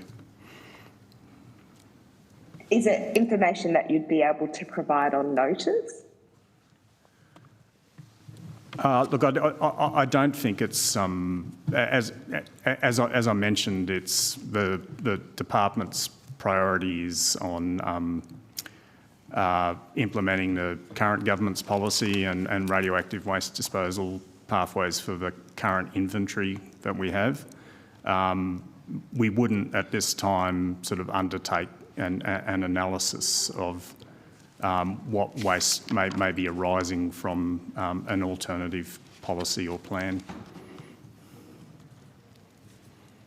Would you have a view on best practice process for consultation for communities that will end up having waste stored in their communities while longer term storage will be developed? So I think we are doing work on how we develop a social licence strategy around a future siting process for a radioactive waste facility. And in order to inform that, obviously we're reflecting on the lessons of the previous siting process that we undertook over a number of years. And we're also drawing on international experience. You know, I think when you draw on international experience, you always have to apply that to Australian context. In terms of consultation for like host communities around a nuclear facility, I mean, there would be international experience and case studies that could potentially be available for the International Atomic Energy Agency, and potentially Ansto, who are appearing later, might have a view on that, given that they are a nuclear facility with a host community around them. Thank you for that. Thank you, Zanita. My question is a little bit more hyper-local. We have a proposed nuclear power site in Liddell in New South Wales in the Hunter electorate, and it's around the waste. We've seen a lot of seismic activity lately around the Hunter. We've had over 34 earthquakes in that area just recently. Would you say that's a safe site to keep nuclear waste? So that's not something I could make a judgment on, Chair. No worries. Thank you. Mr. Obereit? Thank you, Chair. Just following up on your previous answer there, which went to the level of radioactivity of the waste, and I take and accept your response that that the department doesn't research that because it's not legal and so forth. Nevertheless, you are looking at the degree of radioactivity from nuclear waste that will come from our nuclear-propelled submarines. which under the Albanese government has been agreed to be stored within Australia. So can you just take it on notice to provide advice to the committee about the radioactivity of that waste from the nuclear-propelled submarines that the Albanese government has agreed to store in Australia? Is that something that the department would be able to advise on? Yeah, Mr O'Brien, we are, as you'd be aware, we are working with and supporting the Australian Submarine Agency in their efforts. But yeah, I mean, I would have to take that question on notice. If you can take that on notice, and given that is government policy, unlike the other, yes. I would have thought that would fall. Thank you. In terms of DFAT, can you just confirm that Australia has been for some years a participant on the Gen 4 International Forum? Yes, Australia has, but that's led by Ansto, and they can provide more details later. Do you know for how many years Australia has been participating in the Gen 4 International Forum? I don't, sorry. Okay. Are you in a position to try and explain what the Gen 4 International Forum is? I think I'd prefer to defer that to Ansto. That's probably an unfair I have question. a general, I have a general sense. All right. Well, they will be but much you've at least better placed. confirmed that we have been. So the IAEA, sorry. Final question, Mr. Okay. The IAEA runs a general conference each year in Vienna, September this year. We saw at that conference our AUKUS partners bring large delegations from industry. So rather than just delegations from government, also delegations from industry. That wasn't the case with respect to Australia. Why was that? Thank you, Mr. O'Brien. We would need to consult with our mission in Vienna to see what requests we may have received. I'm not aware of the extent of industry participation in our delegation. If you could take that on notice. Given that's on notice, Chair, I have one other question then, which would be, again to DFAT, how do we work with our ASEAN partners on nuclear matters? Perhaps I'll take that one, Chair. We work very closely with our ASEAN partners on nuclear issues. The Australian Safeguards and Non-Proliferation Office a little later will be able to provide more information, but we're very active in what's called the Asia-Pacific Safeguards Network, and the next meeting of that will be held in November in Thailand, I think, but we work very closely with our ASEAN partners. Most recently, not an ASEAN partner, but most recently Timor-Leste signed a comprehensive safeguards agreement and the additional protocol, and we had worked very closely with Timor-Leste, so that's a very, very good outcome. Thank you. Thank you, Chair. Mr. Kennedy, we can go to you for one question, and we'll go to Mr. Perrott. I think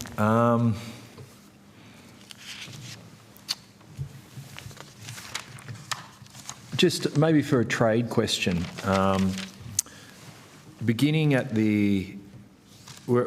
at an AI revolution, and I'm seeing projections of data centre energy doubling by 2030, and I'm seeing Facebook, Meta, Amazon and Microsoft all investing in nuclear and restarting it. Do we see trade opportunities with regards to the uranium we were talking about to grow this further for Australia?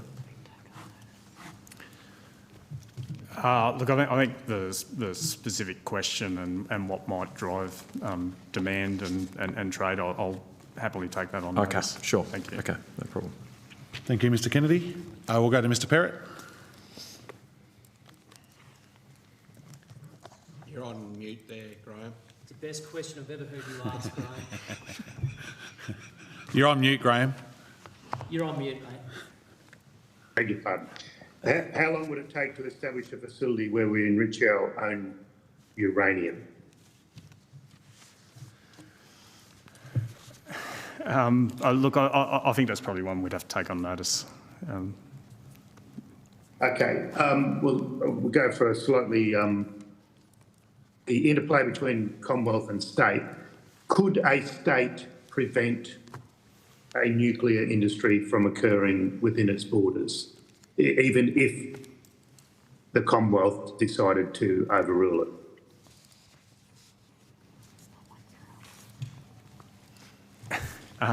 I mean, that's a really good question. Getting into constitutional law, but you know, like the Queensland mines industry has all sorts of rules for what goes on roads and all sorts of things. Like I've seen it when Commonwealth and state work together, but if something like this, where clearly the constitutional power rests with the state, and then the Commonwealth decided to overrule that state. We've got an election here on Saturday where both parties have indicated there would be no nuclear industry, and as my understanding, eight of the 18 power plants in Australia reside in Queensland. So Queensland would have to be a big player. If a state said we are not going to be involved, how would the Commonwealth do it? Would we have Commonwealth servants running nuclear power plants? I mean, how would it work? So look, I think that question would just go to the sort of detailed implementation of a plan, which I wouldn't be able to advise on or answer that question. Yeah, in terms of, I think, this is probably one for the constitutional lawyers rather than people that approach things scientifically. Okay. All right. In terms of if we can go back to the high-level nuclear waste, and I think you mentioned, was it a Norwegian facility or a Finnish? It was Finland is probably the one that's considered the most advanced, and okay, yeah, and it's the most stable. So, we've had nuclear industry since what, the 50s? Would this be the first global secure facility for high-level nuclear waste, or what's the US been doing for the last 75 years?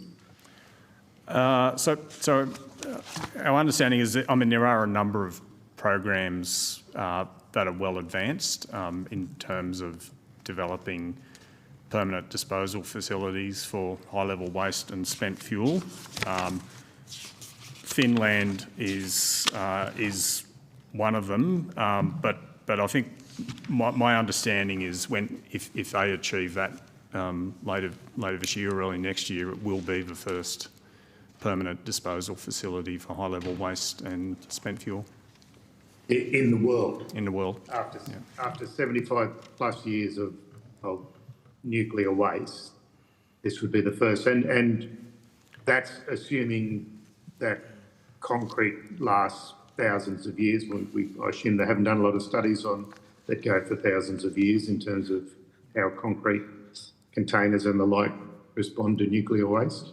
This will be your final question, Mr. Barrett. Yeah, look, I mean, I couldn't speak to the specifics of how that has been developed, but I would imagine there would be quite a lot of modelling into future conditions and how the geology and the packages would perform under thousands of years, because ultimately you need to satisfy the regulators that the material will stay safe and not enter the environment.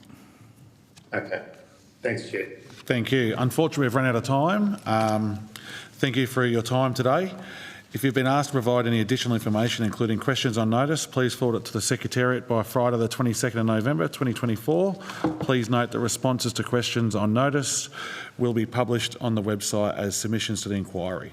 You will be sent a copy of the transcript of your evidence to assist you with answering questions taken on notice today, and you'll have an opportunity to request corrections to the transcript errors. Thank you. Thank you. Thanks very much. I now declare we'll close the meeting. Yeah, I suspend the meeting, sorry, for a break from 10:45 until 12 midday. Thank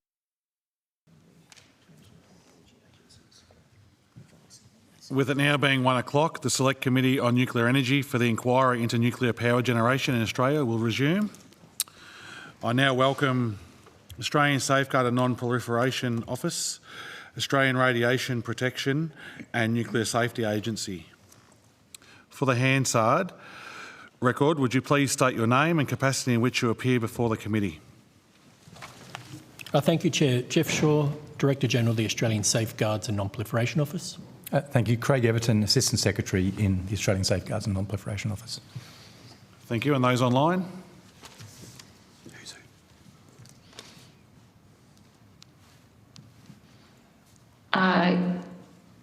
Gillian Hirth, the Chief Executive Officer of ARPANSA, the Australian Radiation Protection and Nuclear Safety Agency. Martin Reynolds, General Counsel, ARPANSA.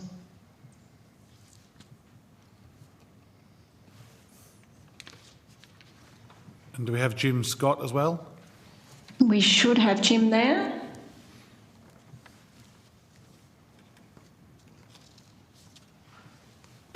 You're just on mute there, Jim.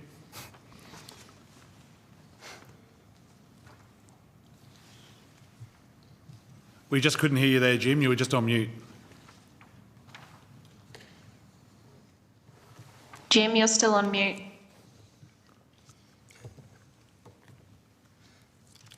Sorry, apologies for the technology.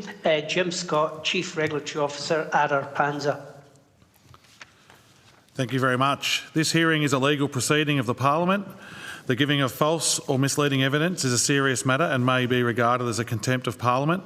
The evidence given today will be recorded by Hansard and attracts parliamentary privilege. I now invite you to make a brief opening statement before we proceed to discussions. Mr Chairman, if I may start. Jeff Shaw, the Australian Safeguards Non-Proliferation Office. I'd like to make a brief comment.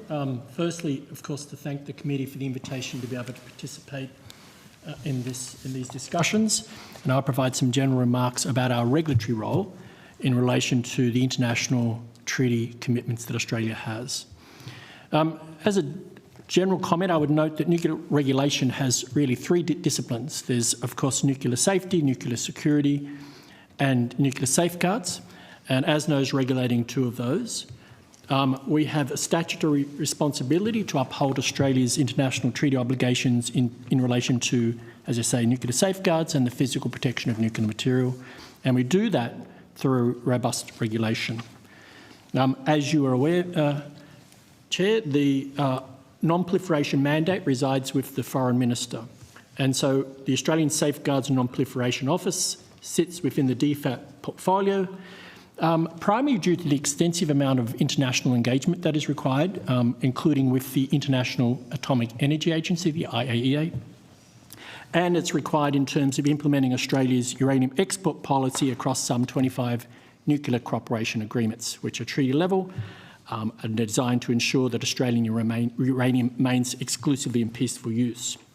I would note that we currently track around about 230,000 tonnes of nuclear material across the globe through the nuclear fuel cycle. We were brought into the Foreign Ministry, of course, to provide some technical ballast to Australia's non-proliferation and international diplomacy efforts and in support of our non-proliferation regimes. And it's through that work that Australia is leading by example on non-proliferation. So, as I said, ASNO is responsible for implementing Australia's treaty obligations under the Nuclear Non-Proliferation Treaty, under the Australia Comprehensive Safeguard Agreement and additional protocol with the International Atomic Energy Agency. We're implementing the amended Convention on the Physical Protection of Nuclear Material, the International Convention on the Suppression of Acts of Nuclear Terrorism, Australia's 25 treaty-level nuclear cooperation agreements, and have responsibilities under the Treaty of Rarotonga.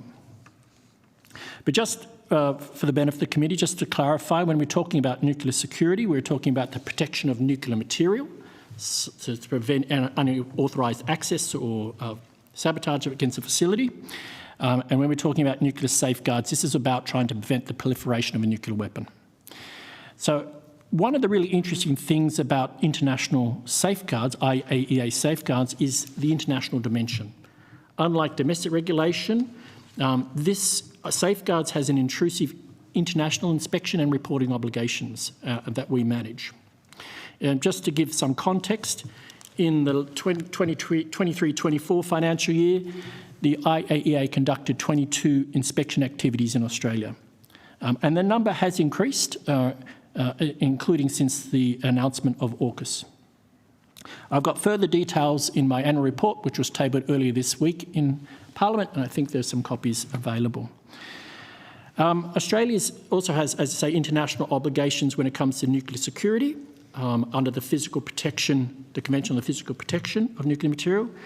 But unlike safeguards, there's no international verification system that is required to be implemented.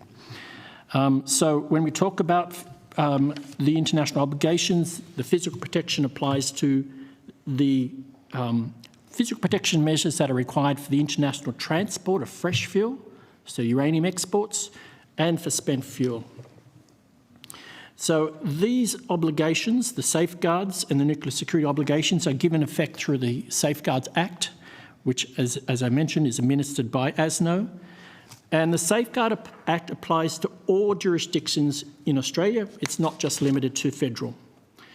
Under the Act, permits are required for the possession of nuclear material, including for the use of fuel, storage, waste disposal, for the possession of associated equipment, for the transport of nuclear material, and for establishing any nuclear facilities.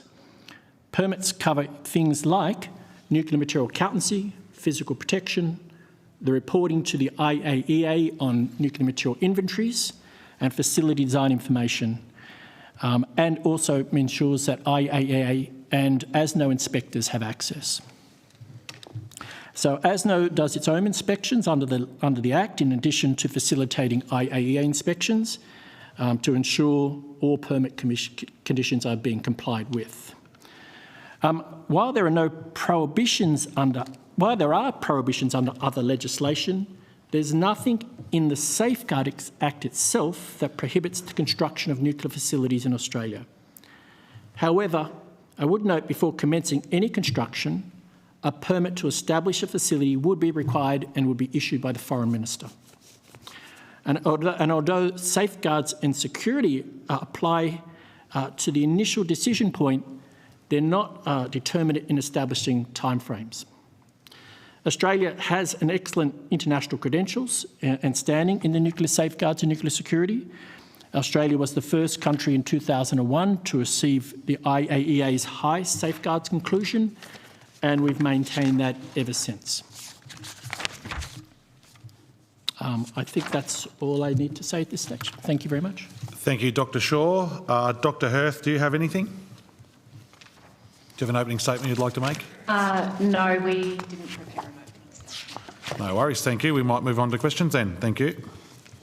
Mine's to both parties here. If I could please ask about the nuclear timelines. If Australia decides to go down the nuclear route, if you consider the legislation required at the state and territory level, safety and environmental framework required, community engagement and construction period, what are the expected timelines required to receive first power from a nuclear power station?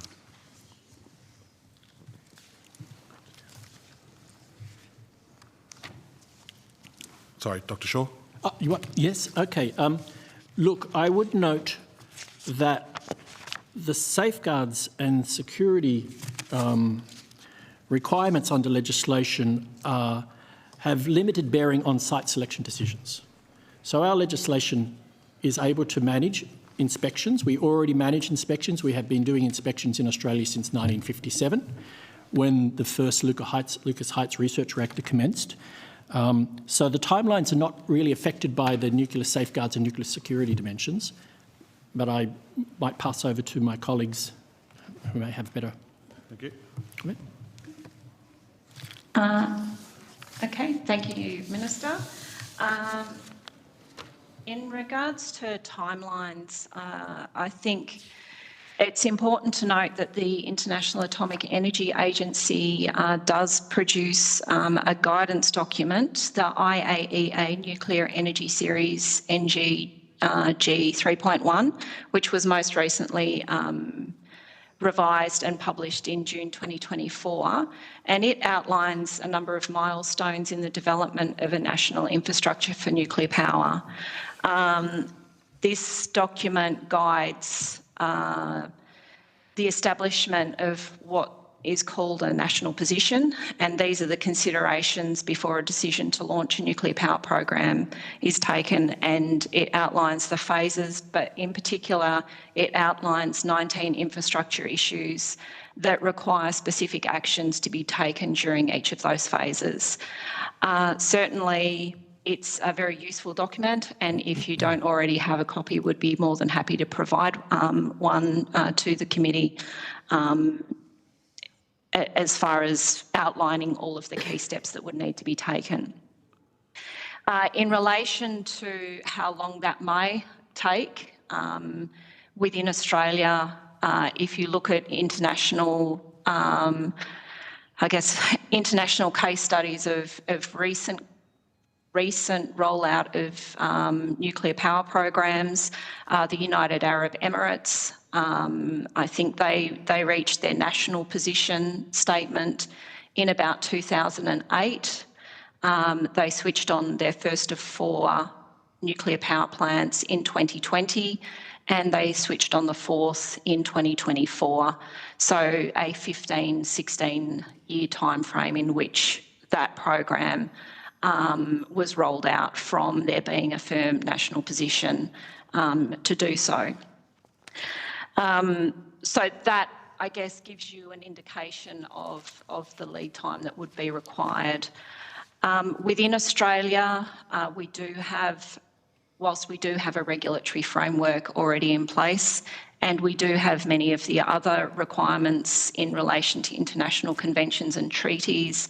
My colleague, Dr. Shaw from ASNO, in his opening remarks outlined a number of the conventions that would be considered for a nuclear energy program that DFAT and ASNO take the leadership role on. For us, for our Panzer, we have, sorry, I'll just find my point. We have the lead on the Convention for Nuclear Safety and the Joint Convention for the Spent Fuel and Radioactive Waste Management. Sorry, I am just getting my right notes. And also, the Joint Convention, which was ratified by Australia in August 2003, and the Convention on Nuclear Safety, which was ratified by Australia in 1997. Panzer also has the lead on the Convention on Early Notification of a Nuclear Accident, which was ratified by Australia on the 23rd of October 1987, and the Convention on Assistance in the case of a nuclear accident or radiological emergency, ratified in October 1987 as well. And under those conventions, Panzer is the designated Australian competent authority for radiation emergencies. So those are all factors that would need to be considered. There are also additional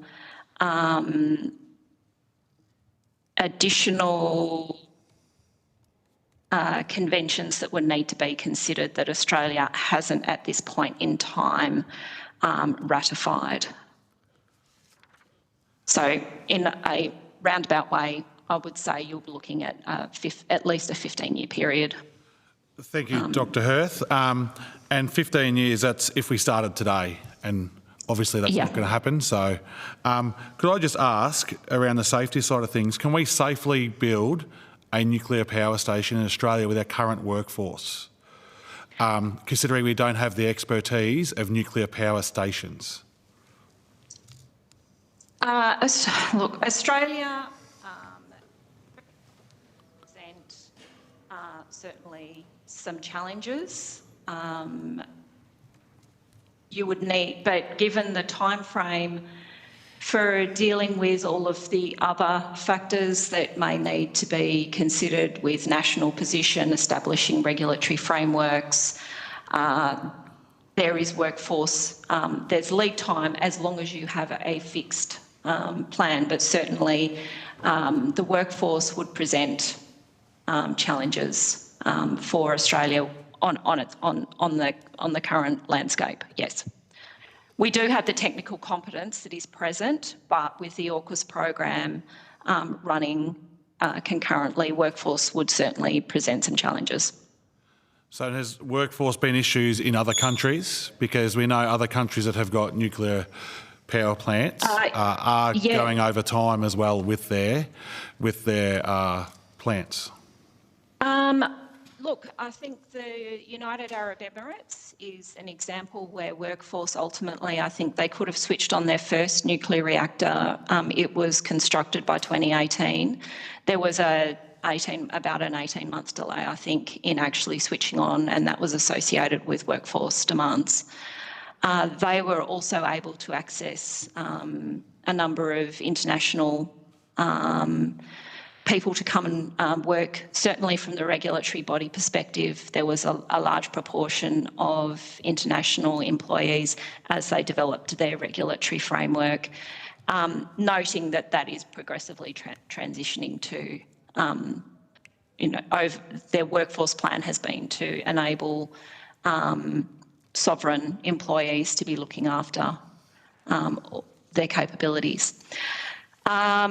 In relation to construction of other nuclear power plants internationally, whether those have all been workforce delays, I think the other example with the UAE, it was their decision to implement the same style of reactor for all 4 reactors and to choose a builder or build, I think they partnered with South Korea, to build proven technology that was running effectively, and with that you bring efficiency in technologies that have been constructed multiple times, are effective and well understood in their use and also with their regulation.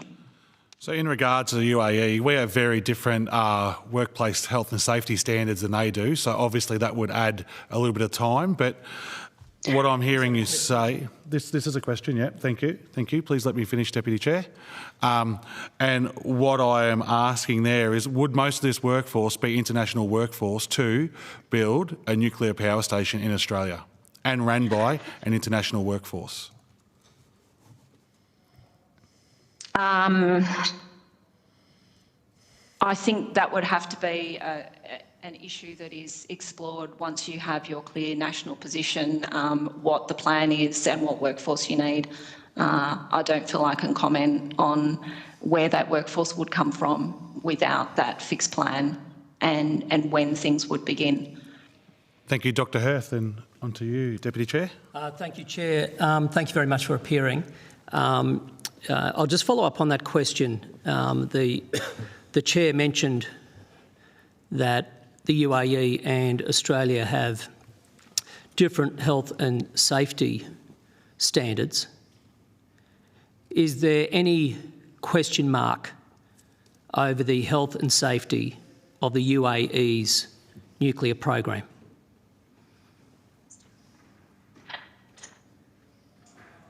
Without looking at from a radiation protection and nuclear safety perspective, the UAE, through the full development of their nuclear program, underwent numerous international peer review missions. They had IAEA integrated regulatory review service missions. They had IAEA emergency preparedness and response missions. I think effectively every peer review mission you could have by the IAEA, they undertook, and I would have to check the website as to whether they've had follow-up missions and what the recommendations were there. So from a perspective of running a nuclear program, I think they have been fairly open and transparent with with the peer review process that they have subjected themselves to. So from that perspective, I would see no reason why that program would be any less safe.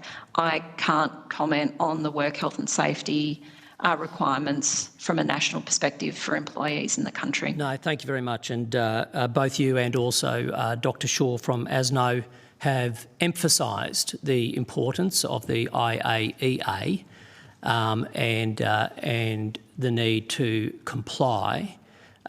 You referenced in your first remarks to the Chair's questions the IAEA milestone approach. You also referenced their latest document that goes through that milestone approach. Is it not the case that the IAEA, consistent with what we heard from the department this morning, says that for a new entrant into the civil nuclear program, starting from scratch would be between 10 and 15 years?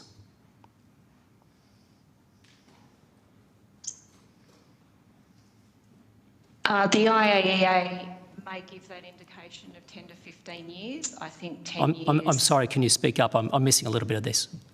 Sorry. The IAEA may say 10 to 15 years, but I think international examples, and the UAE being the most, I think that should be closer to 15.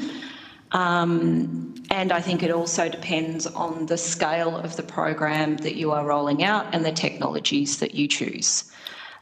So can I just ask there, so you have, if you can confirm, so the IAEA has said for starting from scratch it's 10 to 15 years.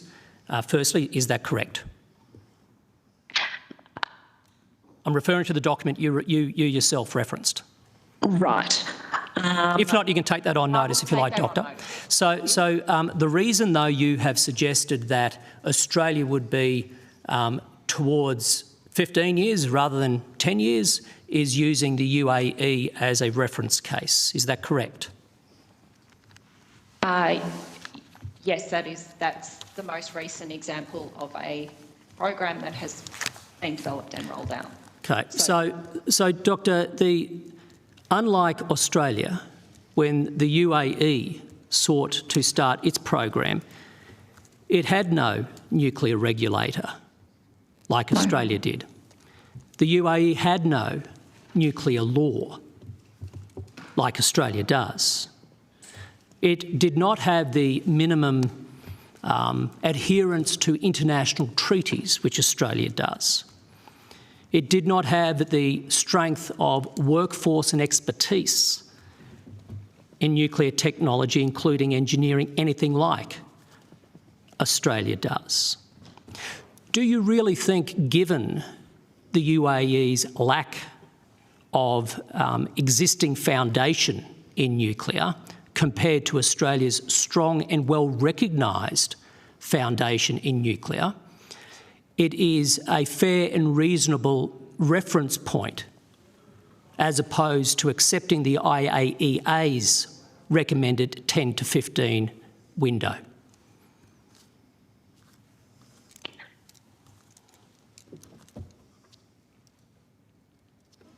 I think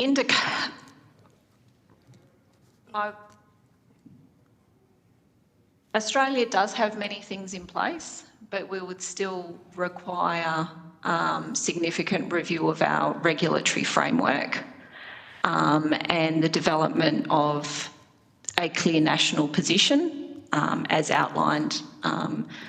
But even if you have those things in place, I still think it's in the 10 to 15-year range. So, Doctor, on that, and Chair's given me only one more question, and hopefully I'll have time to come back. But if that is your view, can you tell me what conventions does Australia need in addition to what it currently has? The conventions that we need... In addition to what we currently have? In addition to what we currently have, the Convention on Supplementary Compensation for Nuclear Damage is potential, and I probably should take this on notice.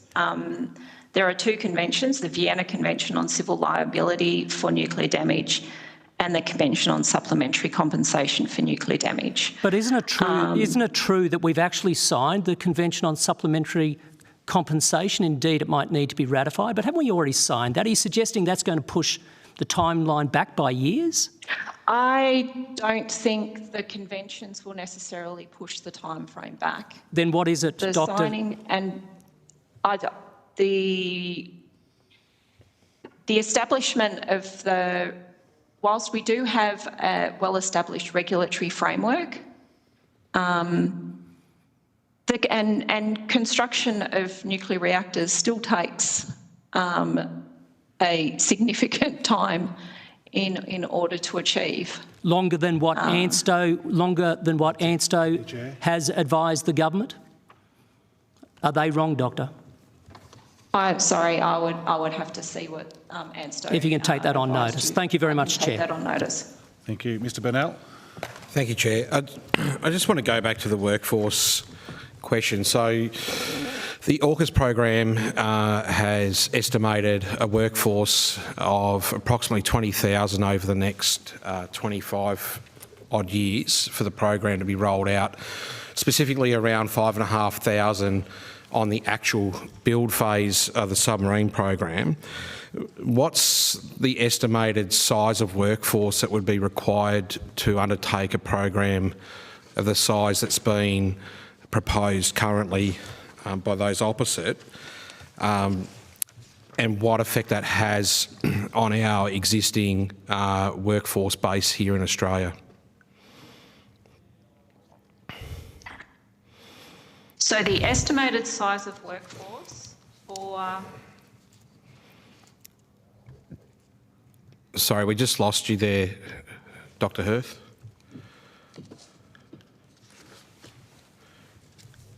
Oh, I can't hear you.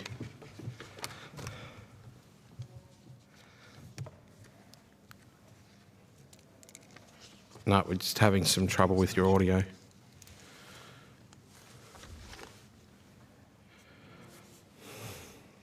We're just having some trouble with your audio there, Dr. Hirth.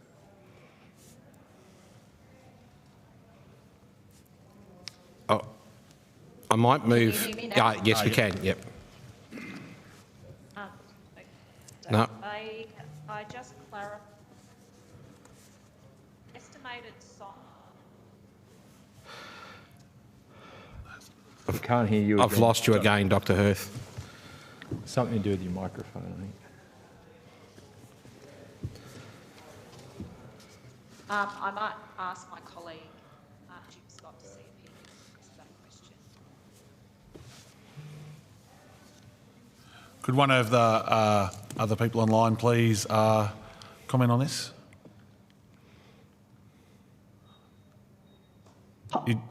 Hi, I'll attempt to try to provide some information there. So this is Jim Scott, I'm the Chief Regulatory Officer.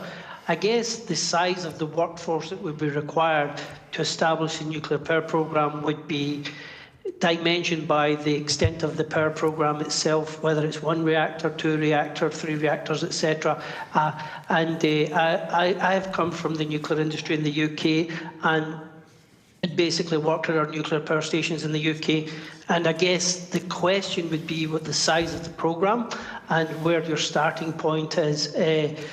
Australia's had obviously 70 years of production of nuclear medicine from research reactors, but a power programme is quite a significant change and uplift because you need to look at distribution from your nuclear stations to a grid, and that is actually not an insignificant factor.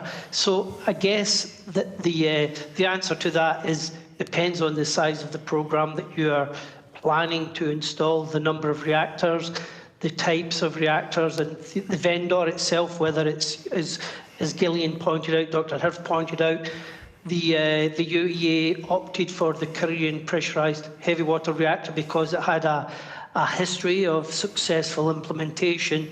But what is Australia planning? You know, that's the reality. I mean, is it going to be a pressurised heavy water reactor? Is it going to be a PWR, a pressurised water reactor, or some other type of reactor? So I guess all of those questions that I've just put there would need to be answered before you could work out the timelines. Sorry, I don't know if that answers your question, but hopefully it helps to understand the complexity of the time frame question. Can I just go, you just mentioned the difference between our medical research reactor and a nuclear power station. Why are these fundamentally so different?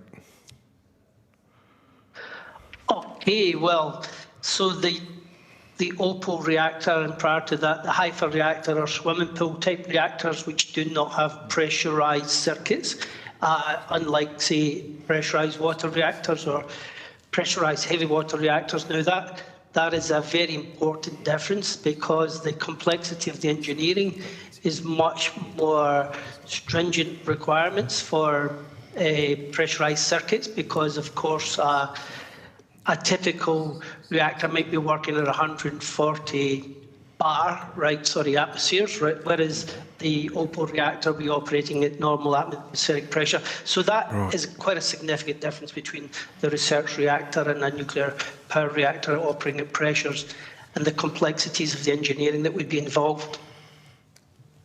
Okay, thank you for that. Thank you. Mr Kennedy? Yeah, thank you. Dr Hirth, I understand that the IAEA safety standards serve as an important regulatory basis for RAPN ANSA's licensing and oversight of the Opal research reactor. I also understand that IAEA specific safety requirements SSR-3 on safety research states, while there's important differences between nuclear research reactors, they're similar to those power reactors.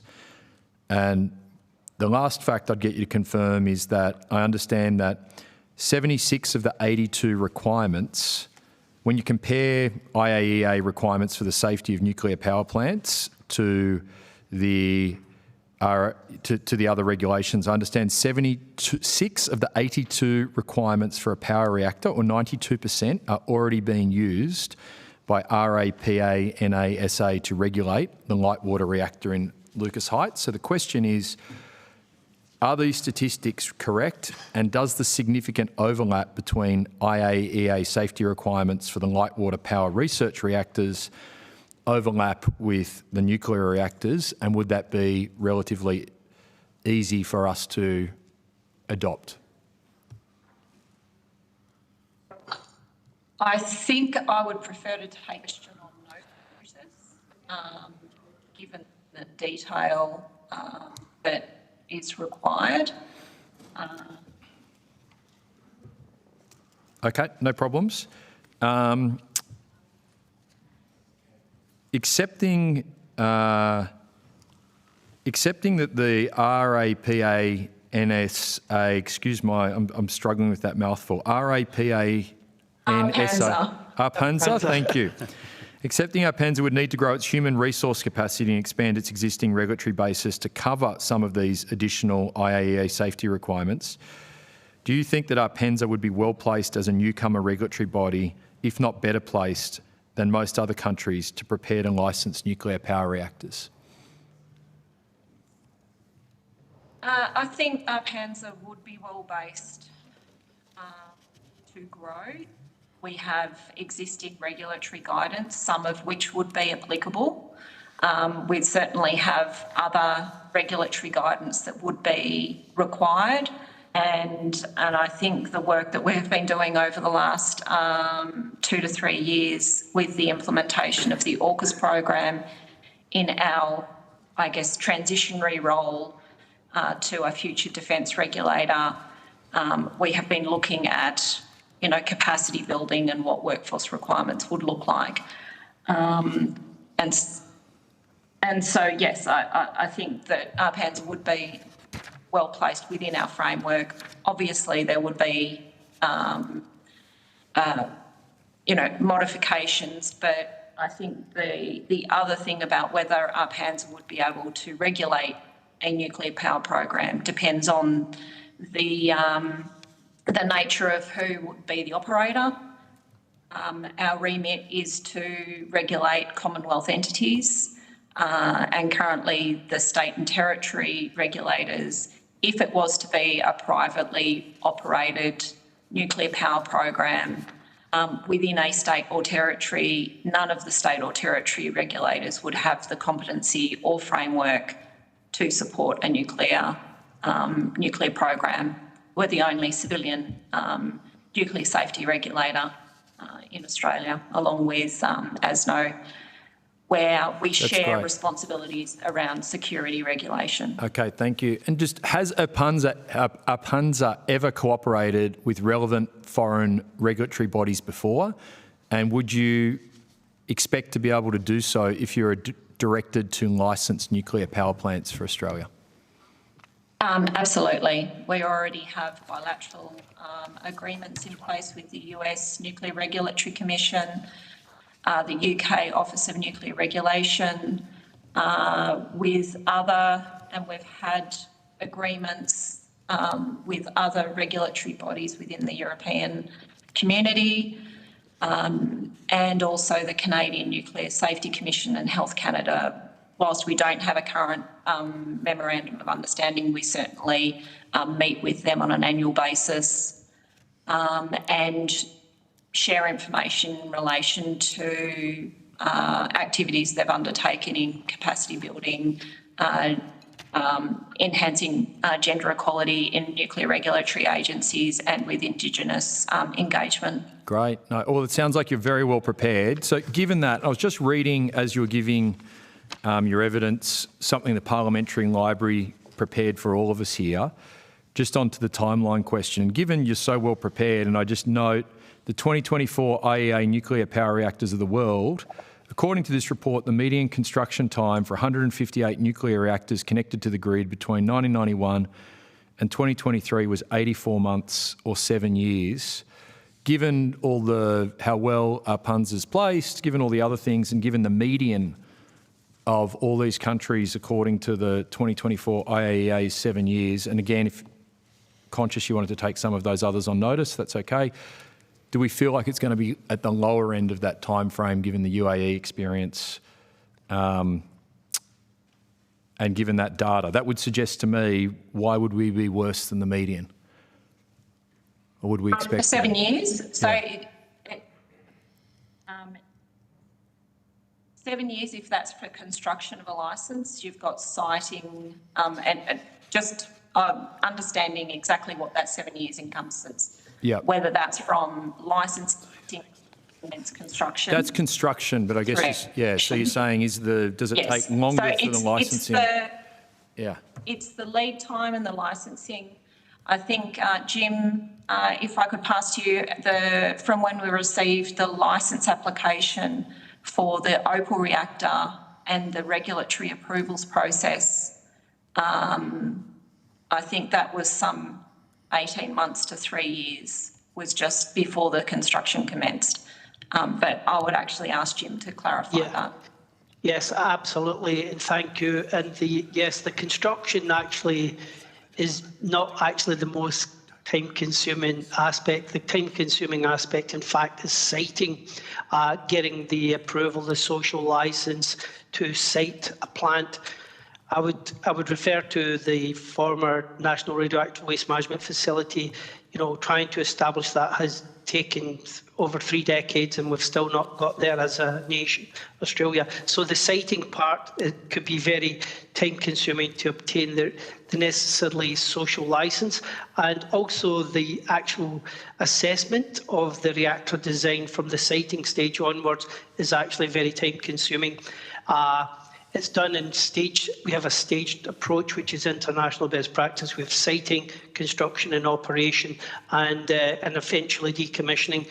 But the timelines associated with that are, for a power reactor could be between five years, I would suggest. I would suggest that you'd look at perhaps the Hinkley Point C reactor in the UK has been an example that for time. That project has overrun quite significantly actually over the years, and so the 7 years is for construction might be paled compared to the time taken to obtain siting licences and the further assessment of the reactor design. Thank you, Mr Scott. Ms Mascarenhas. Thank you, Chair. I would like to get my head around some of the transportation requirements for nuclear fuel rods and also nuclear waste. And I'm wanting to also understand what that would look like through, let's say, regional areas and built-up areas.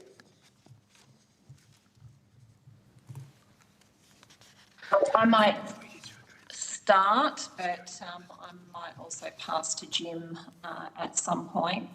With respect to the transportation, I guess as Jim alluded to in his last comments, the issue in relation to transport and waste disposal also is highly linked with nuclear energy programs to the siting of the nuclear power plant itself. Again, in the IAEA document that I referred to, the issue of siting also needs to consider the additional facilities that are required to support construction, which includes ports, roads, services, and support for construction workers, in addition for sites for the other facilities that would be supporting a nuclear energy program, such as the spent fuel storage and other fuel cycle or waste processing facilities.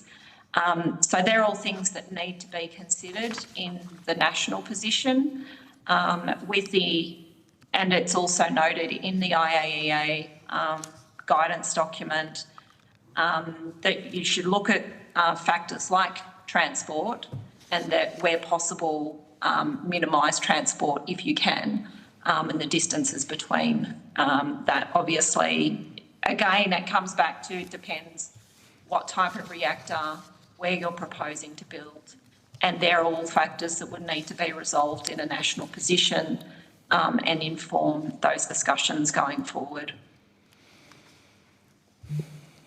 I'm not sure whether I answered your question adequately. Jim may be able to add more. Maybe I could just jump in as well, just to add that currently the transport of nuclear material, for example, uranium ore concentrates, requires a permit under the Safeguards Act. So I give permit. That includes ensuring the physical protection of nuclear material throughout the transport route. It proves the transport route itself, the shipping route as well. So that's something that we, again, have experience on managing. Obviously, if you had a nuclear industry, that, of course, that would expand. And I'm wondering, I'll see if Jim wanted to add, and then I've got a follow-up question, sorry. Sure, so absolutely. As Gillian mentioned, you know, the transport of nuclear fuel, spent nuclear fuel around the world has been happening for the last, 70 years. And the design of appropriate transference, transport flasks has occurred over the years. And for example, the current TN81 flask, for which we have two at Lucas Heights, is 140 tonne. It's been tested by, extreme testing, drop tests, etc. So the safety requirements around transport have been well researched, and there has been no real transport accident globally. And there's currently over 400 reactors operating in the world. There's been no transport accident involving spent nuclear fuel. When I worked for the Central Electricity Generating Board in the UK, there was actually a demonstration where a high-speed train was directed towards a transport flask to see what damage would occur, and the train was destroyed and the transport flask was left intact. So I think the safety of the transport spent nuclear fuel is not such a great issue, but there are, of course, the social licence aspects to alleviate people's concerns about, spent nuclear fuel passing through their communities, and that is something that does require a lot of time and also engagement with the community. Thank you for that. I'm also imagining what this looks like, let's say, on West Australian roads, and whether there's rules around, let's say, if you've got a truck carting nuclear waste, is it limited to whether it's a B double truck or a B triple? And I'm just imagining what it's like for someone to overtake a truck carrying nuclear waste on our highways. But are there also requirements of police escorts for nuclear waste in certain instances, or we don't have specific regulations around that? If I may just jump in on that last point, for the spent fuel shipments from Ansto, we've had a number of those returning spent fuel from the Opal reactor to overseas and previously for the HIFAR reactor. For those transports, the physical protection arrangements included police escort. Yes, and I can verify that that is the case. There is the transport guidance, the code of practice that we have for transport of radioactive materials in Australia, underpins all of our transport approvals that we do. We have transport safety and security plans, and all of the spent fuel movements and waste movements within Australia is always subject to transport safety requirements that meet international best practice. I think the other thing about you mentioned about Western Australia. This is the important reason why you need to know what the locations are. Otherwise, you can have many hypothetical discussions about what issues may arise, but really you need to know exactly what you're approving, what materials you're approving, and undertake those assessments on that basis. I think we could have many hypothetical discussions about if, something was located here or there or elsewhere. But we have the regulations and guidance in place to support those activities to be done safely and securely.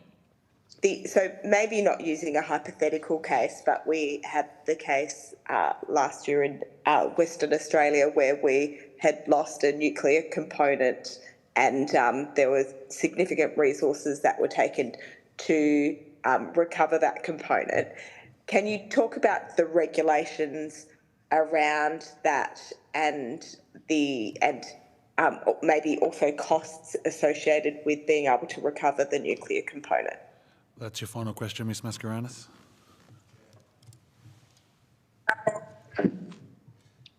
The regulations were covered by the Western Australian regulator. I think it would probably, and the costs, whilst we may have that information, I would prefer to take that on notice to ensure I provide accurate information. If I may just add one thing, just to clarify, what was lost was a radioactive source. So it was not nuclear material, and therefore it didn't need a permit. It wasn't regulated by ASNO. But it was a radioactive source, which of course falls to the state regulator. Thank you. Mr Chester? Thanks, Chair, and thanks to the officials. It's been terribly interesting.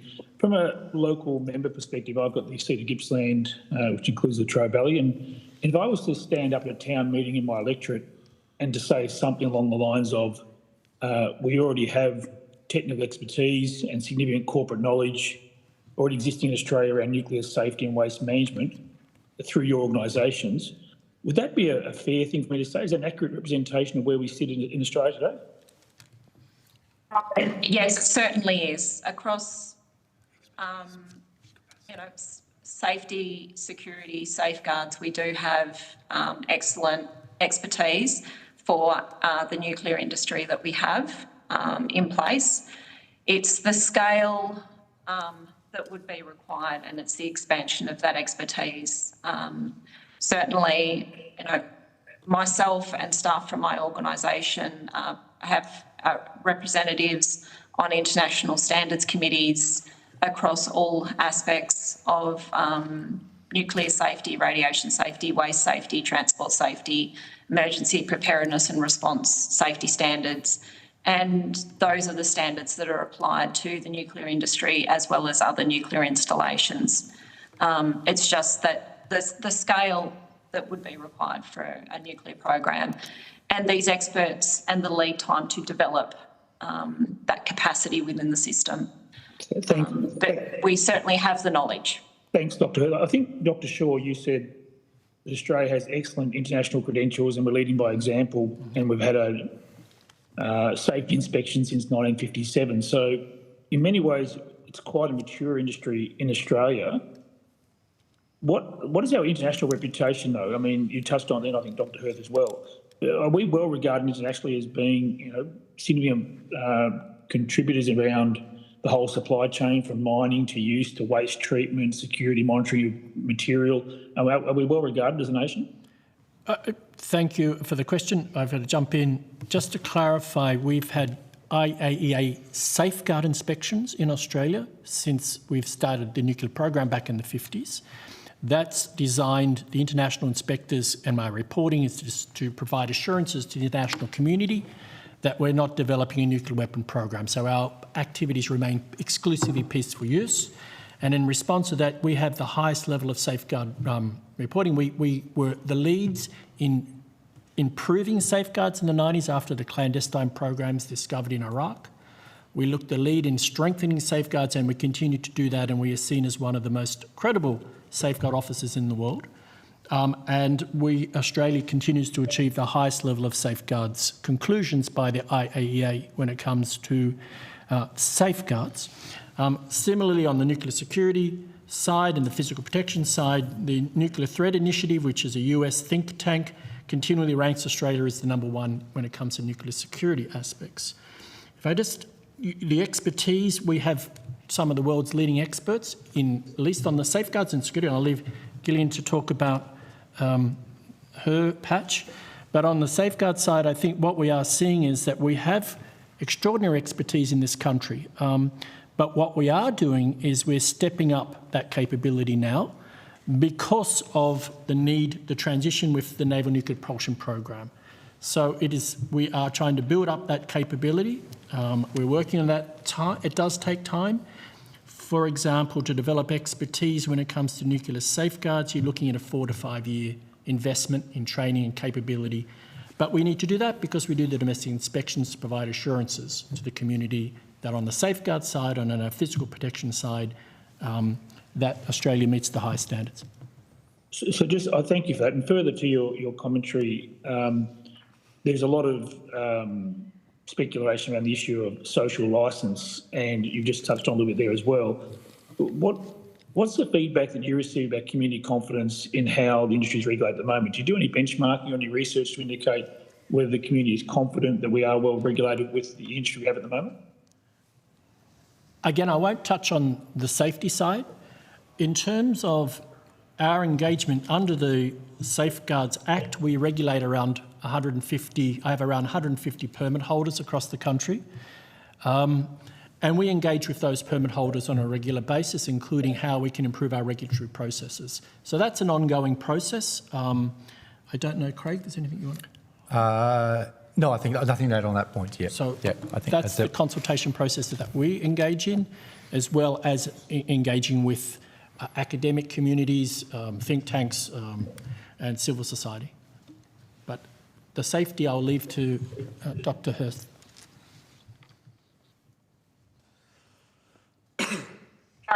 So yes, from the safety perspective, we are well recognised as an international leader for the scope of our nuclear industry. We've had 2 integrated regulatory review service missions to Australia. The first one, and we've been recognised in that peer review process as being one of the first countries to complete what's called the full 2 cycles, where you have a mission plus second round, and then Australia was the first country to do a multi-jurisdictional mission, which we did in 2018. We had the follow-up mission to that in 2023. Those review missions have found, whilst they do find recommendations, has found that our framework meets is largely compliant with the the IAEA safety standards. We're also looked to play a leadership role within the Asia-Pacific region, and that's reflected by the leadership role we're taking in an upcoming program for regulatory infrastructure development across the Asia-Pacific region and in particular in supporting Pacific Island nations as well. So I think they're really things that reflect the strength of our leadership in the international space. We've also been members of the United Nations Scientific Committee on the Effects of Atomic Radiation since it was first established in 1955. We were one of the first 12 members of that UN committee, and we continue to play a leading role in that committee, which is now made up of 31 countries. So yes, we have very good credentials in this area and are well regarded internationally. Thanks, Dr. Hirth. And finally, sorry. Yeah, the second part of your question about how the community views us, we haven't undertaken any specific surveys, I guess, for want of a better word, but I know that the outreach that we have done with communities has very much been appreciated in explaining what the role of the regulator is. Our role is not to be a proponent of nuclear technologies. Our role is to implement policy of the government of the day and make sure that that policy is done safely and protects the people and the environment. And I think largely the feedback we have had from communities is that they are confident in our Panzer in undertaking those roles. Thanks, Dr. Hirth. Present company excluded, I'm sure you'd rate higher on community trust than politicians, but we'll see how you go when you do that research. Final question. Sorry, Chair. Dr. Scott, just on your international experience and your reference regarding the timelines being somewhat dependent on the distribution and linking to the grid, one of the features of the conversation we're having in Australia today is reusing that transmission, existing transmission through the retiring coal-fired assets. Has that been an experience you've seen elsewhere in the world where that's been a contributor to reducing the timelines if you reuse the existing transmission lines? Sorry, I assume that question was put to myself, yes? Yes, please. Okay. Well, of course, I understand that to build your new nuclear programme around existing transmission infrastructure would save time. However, that presupposes that the siting of the current coal-fired plants or whatever will be adequate for a nuclear site, which may not be the case, because you have to look at external events, flooding, natural events that could occur, and that is part of the siting process. But yes, building around existing transmission infrastructure can save time, but given that the potential issue that the sites of the current coal-fired plants may not be adequate for a nuclear plant. Thanks, Chair. Thank you, officials. Mr. Perrott. Thanks, Chair. My question's to the Australian Radioactive Waste Agency. How much waste does the government deal with? Is it high level, low level, or in between? And how would this compare to the waste from nuclear reactors across the country if the coalition plan was rolled out? They're not here currently, Graham, sorry. Oh, sorry, have I got my Queensland time mixed up? No, they are, they're currently not here. So do you have another question there, Mr. Perrott? You might come back to me, Chair. All right, no worries. Thank you very much for your time, all. If you've been asked to provide additional information, including questions on notice, please forward it to the Secretariat by the Friday the 22nd of November. Please note that responses to questions on notice will be published on the website as submissions to the inquiry. You will be sent a copy of the transcript of your evidence to assist you with answering questions taken on notice today. and you'll have an opportunity to request corrections to the transcript errors. Thank you. We'll have further questions if that's okay, Chair. Yeah, and if there's further questions, if anyone could please get them to the Secretariat. Thank you. I now declare the meeting suspended until 1:45. Thank you. Committee on Nuclear Energy for the inquiry into nuclear power generation in Australia will now resume.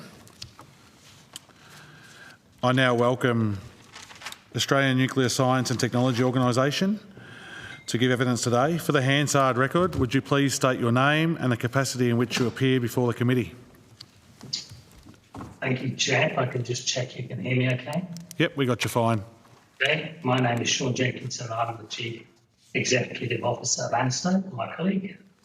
I'm Heather Griffiths. I'm the Chief Nuclear Officer of Ansto. Thank you. This hearing is a legal proceeding of the Parliament. The giving of false or misleading evidence is a serious matter and may be regarded as a contempt of Parliament. The evidence given today will be recorded by Hansard and attracts parliamentary privilege. I now invite you to make a brief opening statement before we proceed to discussions.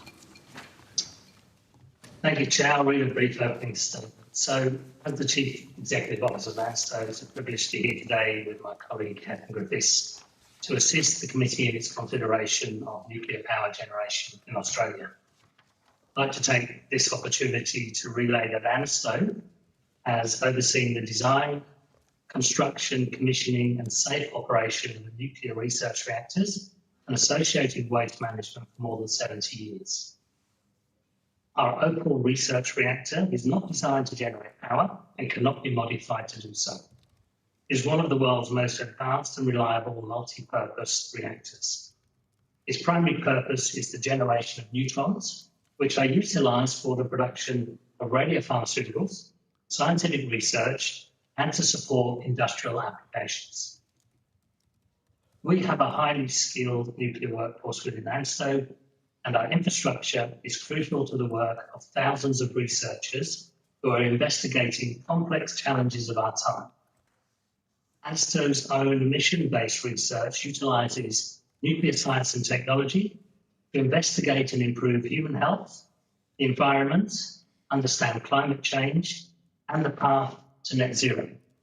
As part of its mandate, Ansto also supports national security and Australian industry, including areas such as critical minerals. It's important to note that Ansto is not a policy-making body, and Ansto is agnostic about whether Australia might in future adopt or consider the adoption of nuclear power. The Australian Nuclear Science and Technology Organisation Act of 1987 requires that Ansto should be able to provide expert and technical advice on matters relating to nuclear science and technology and engineering. In this context, Ansto participates in several international nuclear organisations and fora, which can include the application of nuclear technologies for energy generation. As such, Ansto's focus is on understanding and maintaining knowledge about the development and application of this technology, not as advocates for its use beyond Ansto's existing mandate and Australian government policy. These organisations include the Organisation for Economic Cooperation and Development, Nuclear Energy Agency, the OECD-NEA, the Generation 4 International Forum, GIF, and the International Atomic Energy Agency, the IAEA. The viability of incorporating nuclear power into energy generation at national levels is a matter for individual countries. We welcome the opportunity to assist this inquiry in accordance with our legislated and mandated requirements. Thank you. Thank you. If Australia decides to go down the nuclear route, if you consider the legislation required at a state and territory level, safety and environmental frameworks required, community engagement and construction period, what are the expected timelines required to receive first power from a nuclear power station in this country? Thank you, Chair. That's a really big and quite difficult question. So please, I'm going to try and answer it as obviously the best way possible. When considering going down that path, there'll be a number of areas we'll have to consider. Licensing, financing, siting, fuel, the supply chain, and social licence and engagement. And so to be very specific, to be able to be specific about how long it will take is very difficult. And the IEA give a range of dates, as I'm sure you're aware, and discussed probably with previous people presenting to this committee. So I think, we can reference the IEA, and they talk about construction being somewhere between 5 and 22 years. So it's very difficult for me to give you a specific, and historically Ansto have tended not to comment on timescales because each one is very specific. No worries, thank you. And what do you think, out of those all those items you listed as to what are concerns about building a nuclear power station in this country, what do you think is the hardest one to get past? I think the starting point, you have to work on social licence to start with. I mean, that's really important. I mean, Ansto has established and operates, and we've been around for a number of years. We've had time to build a social licence around our operations in Lucas Heights, and we have had very strong engagement with the community. But I think when you're looking to site a facility anywhere, that engagement with the community would be one of the most important things you do. And you start early and you engage long. And then beyond that, depending on the site you chose, the siting licence or the other licensing, they would be dependent on what you chose to do and the type of facility you chose to build. If you were having a new facility being built now, how long would your social licence take to be able to get that facility up and running? So if I think about an example on site here at Lucas Heights where we're established, we have a social licence, we have existing workforce, we have knowledge, we're in a facility that's been licensed before, probably for a replacement research reactor for Opal, you'd be in the region of around 10 to 12 years, potentially, but we have a lot of things in place already here. And that's really using the Opal reactor as the last reference point, which took around 10 years. And if you were to do this in, say, Lake Macquarie, for instance, up in the Hunter, how long do you think your social licence would take there? And to get the project up and going? I think it's a very difficult question. I'm not trying to avoid answering the question. It's just, it depends on the local area and their current level of knowledge around nuclear and what their acceptance of nuclear is as a baseline. It can take longer in some communities than others. So that's a very difficult question for me to answer. No worries. Thank you. Deputy Chair. Thank you, Chair. Thank you very much for appearing before us today. I might just follow on where the Chair was taking the questions. I understand that the Opal reactor received a construction licence within a year of the application being submitted. Of course, there would have been prep time leading up to that before submission, and an operating licence 4 years later. Commonwealth provided funding, and so that was in 2002, I believe, by the way, 2002, that you received that construction licence. Then 4 years later, the operating licence. Commonwealth funding, and you achieved full power in November of 2006.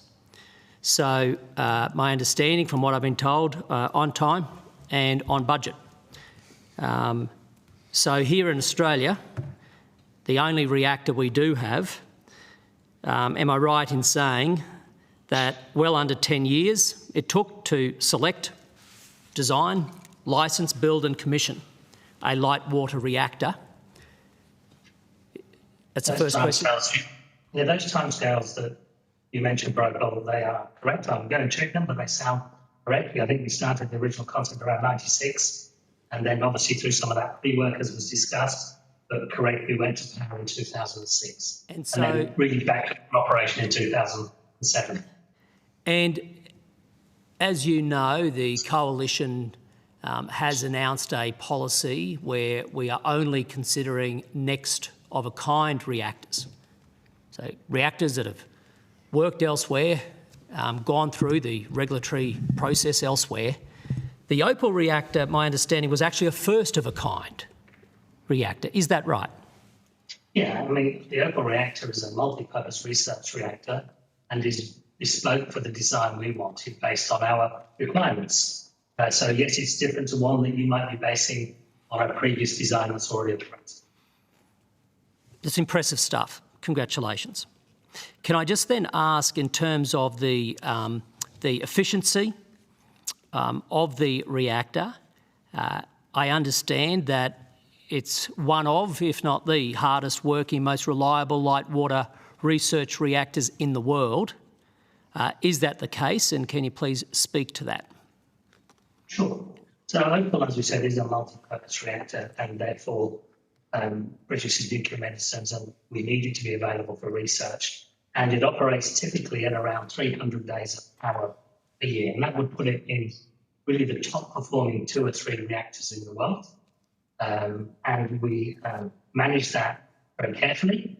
And really that uptime is required to ensure that we have nuclear medicines available 365 days a year and neutrons for our beam instruments for our researchers throughout the year. So yes, it's a very hard-working reactor and it delivers on its mandate. And my last question, Chair. Given that track record and demonstrable experience within Australia,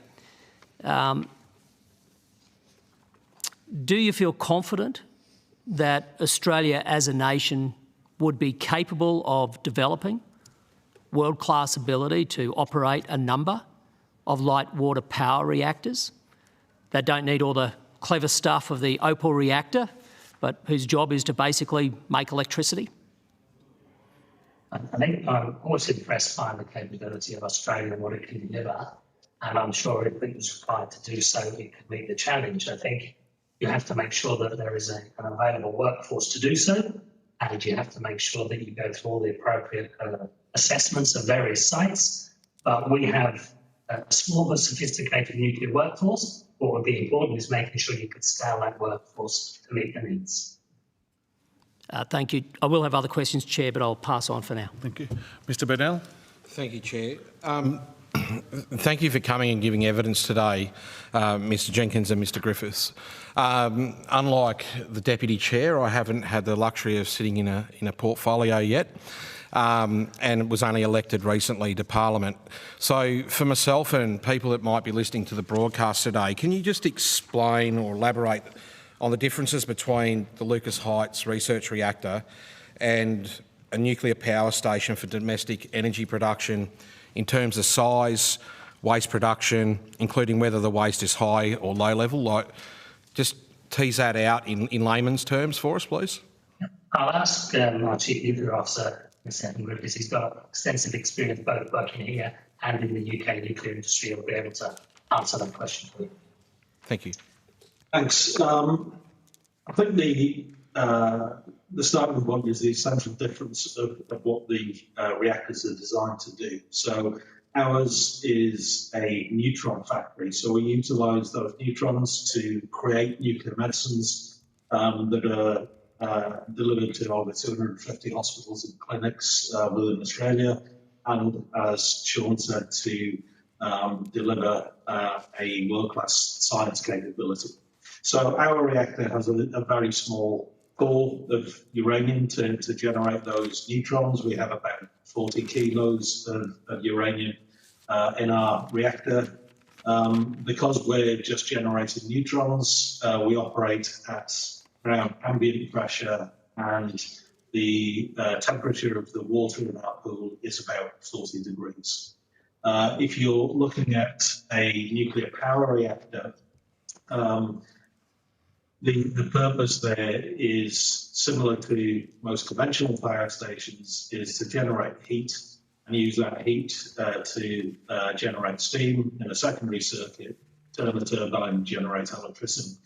To maximise the efficiencies there, within the reactor circuit itself, you're operating at very high temperatures to maintain the light water in the water phase, and also very high temperatures to maximise thermal efficiencies, temperatures at 600 degrees plus. A power reactor will have maybe hundreds of tonnes of uranium in it. So while the physics is the same, the scales, the temperature, the pressure coefficients are remarkably different for a power reactor to ours. Also, some aspects of our design Because we're manufacturing nuclear medicines, we want to be able to vary power, vary flux when we can, and in fact the nuclear conditions within our reactor are changing constantly as we're placing materials in to be irradiated. And so again, that operational aspect is different from Opal, which is a highly complex, hugely hard working reactor, to a power reactor where you'd want to bring it up to power and retain it at that power for as long as you can to ensure uninterrupted supply to the grid. Sorry, does that answer your question? A little bit. I just wanted to clarify. So, when you talked about the amount of uranium required, enriched, did you say 40 kilograms roughly for the Opal reactor versus hundreds? What do you mean by hundreds of tonnes?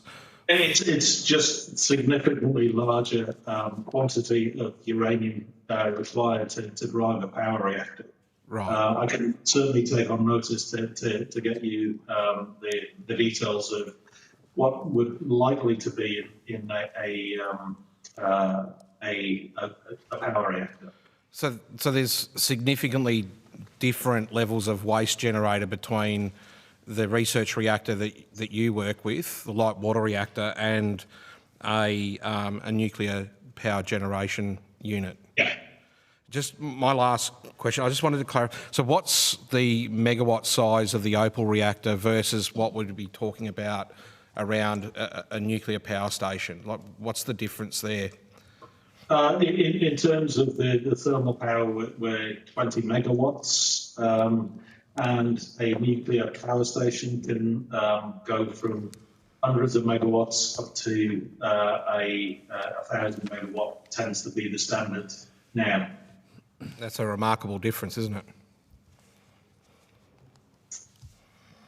Yeah, as I say, for us, the power isn't the important factor for us. It's the fact that we want to generate as many neutrons as we can and utilise as many of those neutrons for the benefit of Australia in producing radiopharmaceuticals for supporting research. So yeah, the power level for research reactors tends to be a lot lower because that's not the key component. Okay. Thank you. Mr. Kennedy? Thanks. Mr. Jenkins, I'm in Cook, so a lot of your workforce resides in my electorate and a lot of skilled, impressive people. So I'm sure you know them probably better than I. But congratulations. I heard you say this is one of the top performing 2 to 3 reactors in the world, that you delivered this last reactor in a little less than 10 years or thereabouts, and you also did it as a Commonwealth agency. I was just wondering whether you could talk about the success factors in what you've been able to achieve there, and why you think you've been able to achieve that level of performance. Thank you for the question. So look, we stand on the shoulders, I guess, of the people who came before us in Ansto and in sort of 1953, 54, when the age was just commencing. The pioneers in Australia came forward and they built and started to operate the HIFAR reactor at Lucas Heights here in Sydney, and operated that reactor very successfully up until the early 2000s. As a result of that, they built a lot of knowledge within the workforce here at Lucas Heights. And we have many employees, many of which you say live in your electorate. But they've been here for many years. And what is really important for us is to make sure we capture that knowledge and bring the next generation through the nuclear workforce. And we're successful at bringing graduates in, bringing new employees in who have STEM training and STEM background, but also making sure that we maintain our capability in engineering and workshops. And for us, the success factor is a reliable reactor that operates when it should operate and produces what it should produce, which is neutrons for nuclear medicines research and for industry. And so we measure things like days of power, and for us, 300 days of power is a success factor that we measure very carefully, and the reliability. So it's the 300 days we want it to be on, so that we can reliably supply nuclear medicines and supply our researchers. And can I ask just 2 follow-up questions on that? as a Commonwealth agency versus private sector, how do you find, delivering that reactor in less than 10 years and some of what you're performing? Is that a help? Is that a hindrance? How do you find that? Is that a... So we're a Commonwealth Science Agency and there are other Commonwealth Science Agencies, and you look across a number of those agencies, and we operate across those agencies large scientific infrastructure, bespoke infrastructure such as the Opal reactor. We also operate the synchrotron Clayton in Victoria, a light source, and then you look across our colleagues in the National Measurement Institute and CSIRO, all of whom are experienced in building, commissioning and operating bespoke scientific landmark infrastructure. That is also supported by many other governments around the world that they do the same thing in their own countries. So it's something that we're used to doing.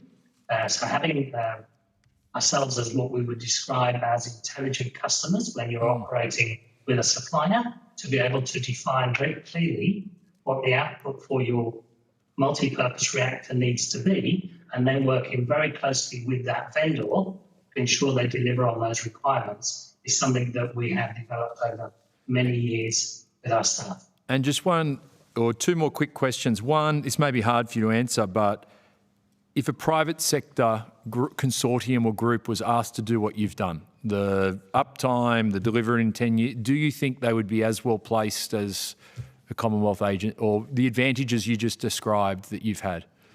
Look, that's a great question. It is difficult to answer, but there are other projects globally. Some have tried to stand up as private entities, but often in the science infrastructure area, that's where governments fund, because that's what governments do very well. But if it's about commercial entity, and assuming power is going to be more about commercial entity, then sometimes private industry is a better leader. But in the scientific space, governments tend to be the people who invest, because it's not about a profit margin. It's about delivering the right social benefit and making sure we have the capability to keep ourselves relevant as a country in research and ensure that we continue to develop and support our industry. And final question for me, and I'm happy to come back, but conscious there's others who want time with you guys. To our community in Cook and the surrounding communities, do you believe, the reactor at Lucas Heights is safe? And do you have any concerns for nuclear in our immediate community or Australia in general? It's safe to operate on this site. And we have a very strong social licence. We're very transparent in our operations. We have also, as you will have heard from earlier today, a strong regulator in Australia. So it's important for us to make sure that we continue to operate the highest possible levels of safety and compliance, and importantly, communicate with the local community. So we have surveys of the local area, and the acceptance of what Ansto is and does is very high. But they know what we do, and what you find in nuclear communities globally is the community around the facility tends to be very well educated, very supportive of the facility, because it brings jobs. And those are usually very good jobs because of the technical roles. And the other thing it does is deliver outputs from Australia. Thank you. Mr. Perrott? Thanks, Chair, and thanks for your evidence, Mr. Jenkinson and Mr. Griffith. I've been to your facility several times, and I've seen the great foresight of having that exclusive zone around Ansto in your Lucas Heights facility that supports that social licence. And I particularly note on my tours of Ansto, you made it very clear that there's a strong demand for nuclear medicine that is going to increase in Australia. So there's a straight commercial input for the products coming out of Lucas Heights. I'll ignore the Victorian side for the moment, but the products coming out of for nuclear medicine, it means that there's a great commercial return. Those funds are able to go into Ansto. I'm particularly concerned about nuclear facilities that produce energy, if that's the only product they're producing, and the concerns if there isn't a market for that energy, where a Commonwealth-run facility or, heaven forbid, a private-run facility might try and make savings in terms of health and safety And I know Ansto has a very fine record when it comes to health and safety and monitoring. So I just wanted to get a bit of an idea of, and I'm sure you guys have done it, the amount of waste you're producing per year. You can go back to our Public Works Inquiry questions, but the amount of waste you're producing per year and projected to increase, and then compare that with a nuclear power station that, to quote you, the difference between 40 kilograms of material and hundreds of tons of uranium and the waste that comes from it. Can you give me a bit of a comparison for starters? Yeah, so in terms of the waste, we are a complex nuclear site. So it's not just the Opal reactor that is part of our nuclear portfolio, but across the whole range of activities that we do at the Ansto site. We produce about 140 200-litre drums of low-level waste every single year. And that's stored on site? It is stored on site currently and will remain under our safe care until the National Radioactive Waste Management Facility or whatever solution is by our... The solution that governments have been trying to come up with for 50 years, I think, from memory. Yes, but for us, we have a very good process for managing waste. So for low-level waste, which is largely personal protective equipment, gloves, gowns, etc., we have a strict monitoring protocol for that. So, and our objective is that anything that can be disposed of as general waste in line with the strict requirements of both our PANZA and New South Wales legislation will go for general waste. Anything that is defined as radioactive waste stays under our care. So we can clear maybe about 80% of waste that we receive from the various facilities on the Ansto site as general waste. Sorry, 80%? Yeah. Could you say that again? Yeah, about 80% of material that's received by our waste management services from across the Ansto portfolio is cleared as general waste, either following radioactive decay or from our confirmation that it actually meets the general waste classifications. So what we're left with across the whole portfolio of Ansto every year is about 140 200-litre drums. Sorry, say that again. 140. About 140 200-litre drums. Okay, 140 200-litre drums. Yeah, got it. In terms of intermediate level waste, that's a bit more difficult to be specific on in terms of annual volumes because the majority of that comes from the production of nuclear medicine. So that will be heavily influenced by the demand that we have for nuclear medicine, both within Australia and internationally. But certainly on notice, we can take that. Okay, and then turning to that, do you have? You guys are the experts in Australia. I was just wondering, in terms of private capital invested in nuclear. Yeah, because obviously you guys give a return to the government in terms of sales of nuclear medicine. Are there any entirely privately owned nuclear facilities, nuclear energy, generating facilities around the world? I believe that there are. There are a range of operating models across the world from operators that are wholly owned by a member state to ones that could potentially be owned by areas such as in Switzerland or the United States. So still different levels of government. Now I'm interested in purely private capital and the sort of return they get on their investment. Yeah, and there are ones that are built by private companies, but we can certainly take that on notice to try and give you a breakdown as to what those are. Okay, and then so this is slightly outside your domain, I suppose, but would every nuclear facility in Australia need a cheese grater? Neither one. I think they're talking about the cage we have on top of the Opal building. So the design of any facility would be subject to approval by the regulator, and you would need to ask them as to whether or not the design submitted would be appropriate.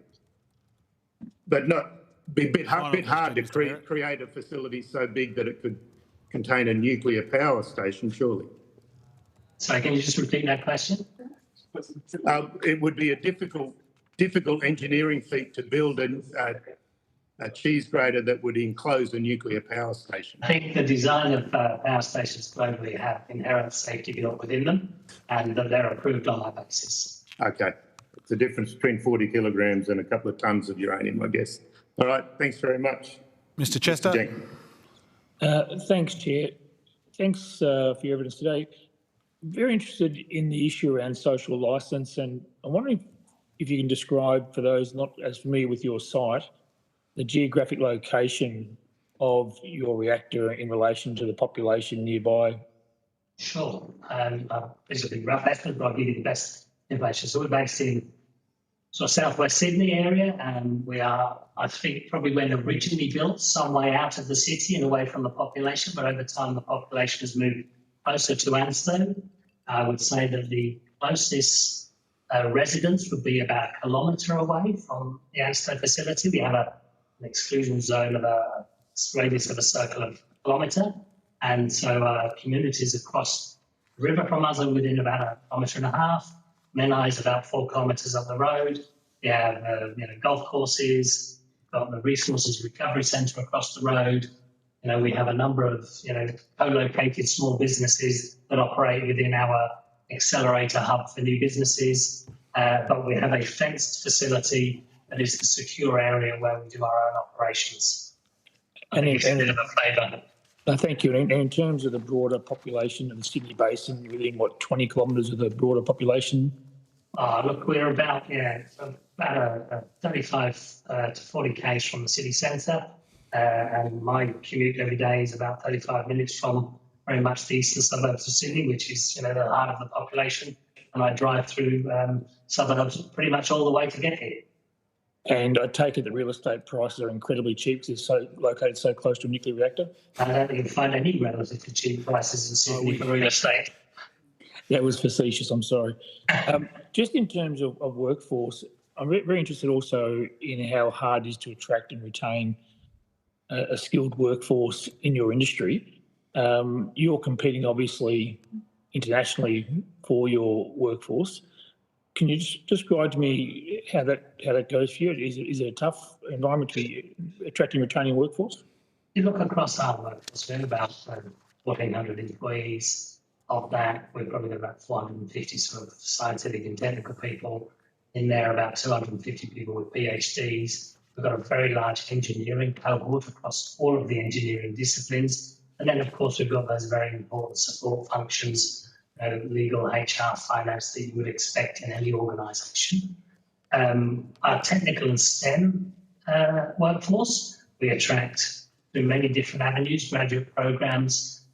We are an attractive place to work for people who are interested in science and STEM because we have remarkable scientific infrastructure, and it's a very attractive place for people to come to. And often we have people with quite long tenure. Like many people globally at the moment, though, the demand for a nuclear-savvy workforce is growing, and therefore we find that we are starting to become in competition with other countries and other industries, but very much so, we tend to bring people onto site, train and develop them. So bringing people on who have got maybe a background, an apprenticeship background or an engineering background, we will then add the nuclear knowledge to them through the programs we have at Ansto, ensure they develop that nuclear mindset and the skills we need for them to operate our very important facilities. So just to clarify that for me, so someone could start with Ansto with a broader degree, but you would provide on-site in terms of nuclear expertise. Is that what you're saying? Yes, that's a very good example. Yeah, and I guess I'm just exploring that a little bit further. If we were to develop a civilian nuclear energy capacity along with the Orbus submarine program, obviously increasing the workforce in numbers would increase the pool that Ansto could draw on as well. Would that be something that would be a benefit, or is it? It would increase the pool we could draw on. We could also increase our ability to support the training of those people with appropriate funding, of course. But, you know, we're very much a place that if you want to train people, they can come here and do it. We could be home for that. And with the right funding, we could develop people to be operationally ready for many different industries. So across the sector around this question of skilled workforces, thank you. Thanks, Chair. So across the industry in this specialised area, there's quite a degree of transferability of skills available once you've got the base skills. I think some of the skills are quite specialised that you can develop here, but across the nuclear industry, they would be transferable. And just sorry, Chair, just another quick one. How would you describe our nuclear industry in Australia today? Is it a small but sophisticated nuclear workforce? Is it mature? How would you describe it to someone? I think small and sophisticated is exactly how I would describe it. We are a very sophisticated nuclear capability in Australia, but it is a small community. The tenure of some of those people is quite long, but we're seeing the interest from the newer generation coming through. And what I will say, as we take on graduates every couple of years through graduate programs, the quality of graduates coming out of universities is incredibly high. And we are in quite high competition. We will tend to take on maybe 10 to 12 graduates at a time, and we get 700, 800 applicants, and the quality is extraordinary. So 12 graduates and you get 700, 800 applicants. Right. Thank you. Thanks, Chair. Appreciate that. Mr. Burnell. Thanks, Chair. I just wanted to switch to SMRs in operation, and I'd just like to get your thoughts on where we're at with ones that are truly modular as promised and actually working. Are there examples across the globe where that's demonstrated? Yeah, look, I'll give an answer, but we'll also provide some backup to this because it's quite a complex question. So my understanding is there are SMRs operating both in China and in Russia. And in Russia, they have got some floating reactors, which could be described as small modular reactors. There's probably about 84, 85 technologies out there for small modular reactors that exist. The NEA produces a very good document in 2 volumes that looks at all of those different technologies and assesses their readiness across a scale I talked about earlier, which is where they are in terms of licensing, financing, siting, fuel, supply chain, and engagement. And so you can see for all of those different technologies how far advanced certain ones are. And in that document, certainly in China and Russia, they have probably the most developed ones and deployed ones. Argentina is closing in on, I think, one becoming operational. And then there's a number across the globe, the Rolls-Royce one, North America, where they're developing. And there's been some investment announced last week from the US government to support the sort of the first of a kind type people and also the fast followers to help them develop those reactors and build the supply chain. So there's a lot of technology being developed and there's a variability between each one. And I think if we provided those documents to the committee, that might be quite helpful. So just for clarity then, so you're saying that the only 2 countries that have been actually able to make this work are Russia and China, that the other countries that are experimenting with this technology haven't been able to deliver a working small modular reactor at this point in time. Is that correct? I say that these countries are developing the technology rather than necessarily experimenting with it, and I'd have to get more detail as to where they are in their development, as to whether or not they have a close to operational one, but China and Russia, yes. And what's been the experience by some of these countries with the costs and build times on those? Have they been running on time, on budget, or not? Not so much. Have you got any examples where they may have failed? I'll take that on notice if I can, but I think what we would say the first of kind of anything is always subject to a bit of variability, and as these things become developed, they come down the cost curve. If I can come back to you on some of those examples, I will. Thank you, Chair. Okay, thank you. Mr O'Brien. Thank you. So when you do come back on that, if you can, any detail you have on the Linglong E ACP 100 out of China would be also good to include. Also, I notice details about the modern, larger nuclear reactors. We've got a few minutes. Maybe you can outline for the committee the existence of nuclear reactors operating around the world, which are not SMRs. Indeed, it's a considerable part of the coalition policy, and so please take a couple of minutes to do so. So, look, and I'll give some broad numbers. There are 400 plus nuclear power plants operating globally.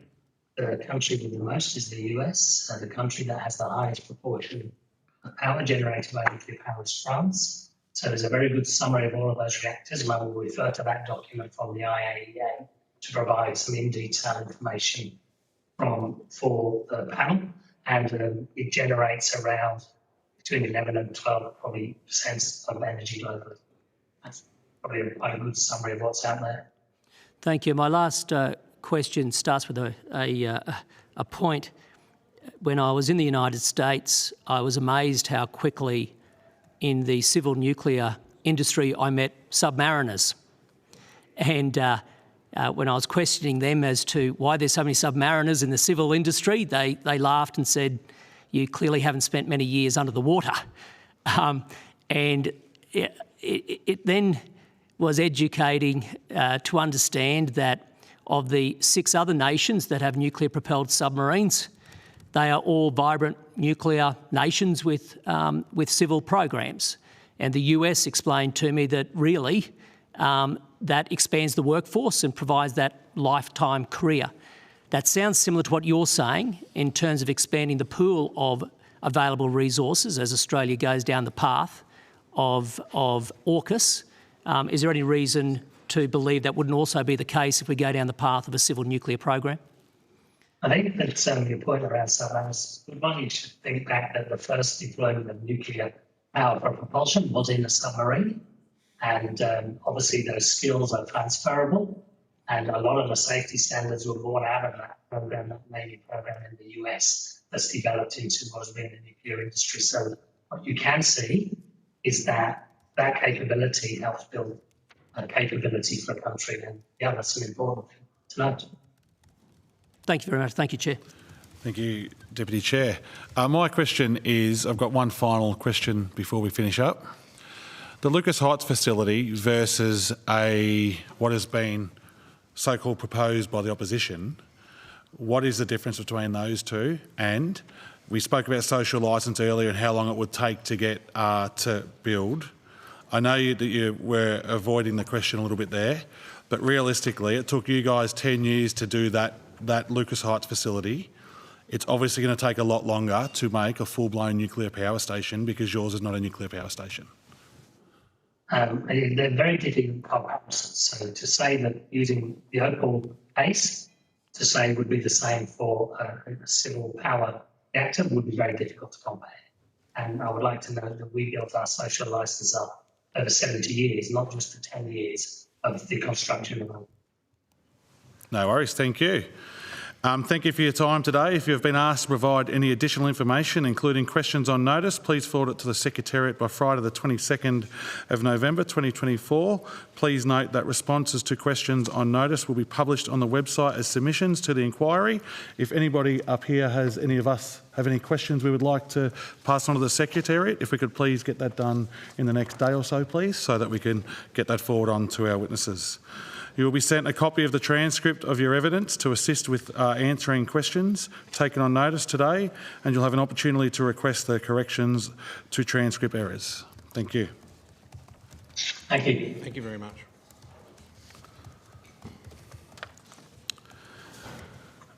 I now welcome Australian Energy Market Operator, Australian Energy Regulator and the Australian Energy Market Commission to give evidence today. I'll just wait till they all get up there. How are you, Dan Rapicoli? Nice to meet you. How are you? Dan Rapicoli, nice to meet you.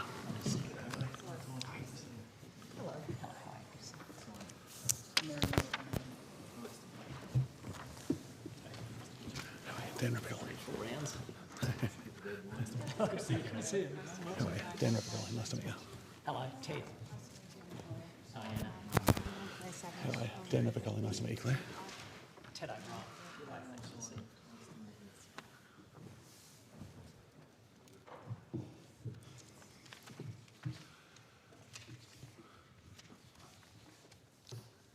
For the Hansard record, would you please state your name and capacity in which you appear before the committee today?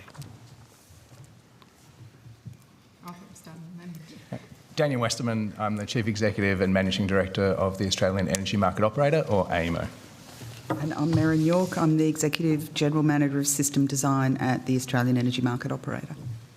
Anna Collier, I'm the Chair of the Australian Energy Market Commission. Ben Barr, Chief Executive, Australian Energy Market Commission. Blair Savage, Chair of the Australian Energy Regulator. And Steph Jolly, Executive General Manager, Consumers Policy and Markets at the Australian Energy Regulator. Thank you. This hearing is a legal procedure, a proceeding of the Parliament. The giving of false or misleading evidence is a serious matter and may be regarded as a contempt of Parliament. The evidence given today will be recorded by Hansard and attracts parliamentary privilege. I now invite you to make a brief opening statement before we proceed to discussions. Who would like to make a brief opening statement? Thank you. I'll open. Thank you very much, Chair. Thank you. So thanks very much for the invitation and opportunity to appear today. I thought that it might be helpful for the committee if I outline a little bit about who we are and what we do at the Australian Energy Market Commission. So we're an independent statutory body. We're established by the Parliament of South Australia. And we do have responsibilities that extend across the country in all states and territories, although they vary a little depending on the jurisdiction. I just wanted to make the distinction that we're not actually a Commonwealth Government agency, although we have national responsibilities and we aren't funded by the Commonwealth Government. Our annual report is tabled in the South Australian Parliament and we receive contributions from all states and territories under our funding agreement. Our core function is to make and amend rules under the national energy legislation, which are the national electricity rules, the national gas rules and the national energy retail rules. So again, this is not Commonwealth legislation. It's effectively a state cooperative regime where laws are passed by the Parliament of South Australia on agreement of all relevant governments and then adopted by application acts in each of the participating jurisdictions. And the rules that we make are effectively a form of subordinate legislation that sit under those laws. One of the unique aspects of the energy market and the regulatory change process that we administer is that anybody, other than us, in fact, can submit a request to change those rules. One of the things that we also do, however, is conduct reviews into future market issues, and we do have the power to initiate our own reviews of energy market frameworks. We can also undertake reviews at the request of the Ministerial Council on Energy. We also provide advice to energy ministers and undertake energy market development through these functions. Stakeholder engagement plays a central role in carrying out all the functions that I've just outlined, and our decision making is guided by statutory procedures and statutory objectives. Excuse me.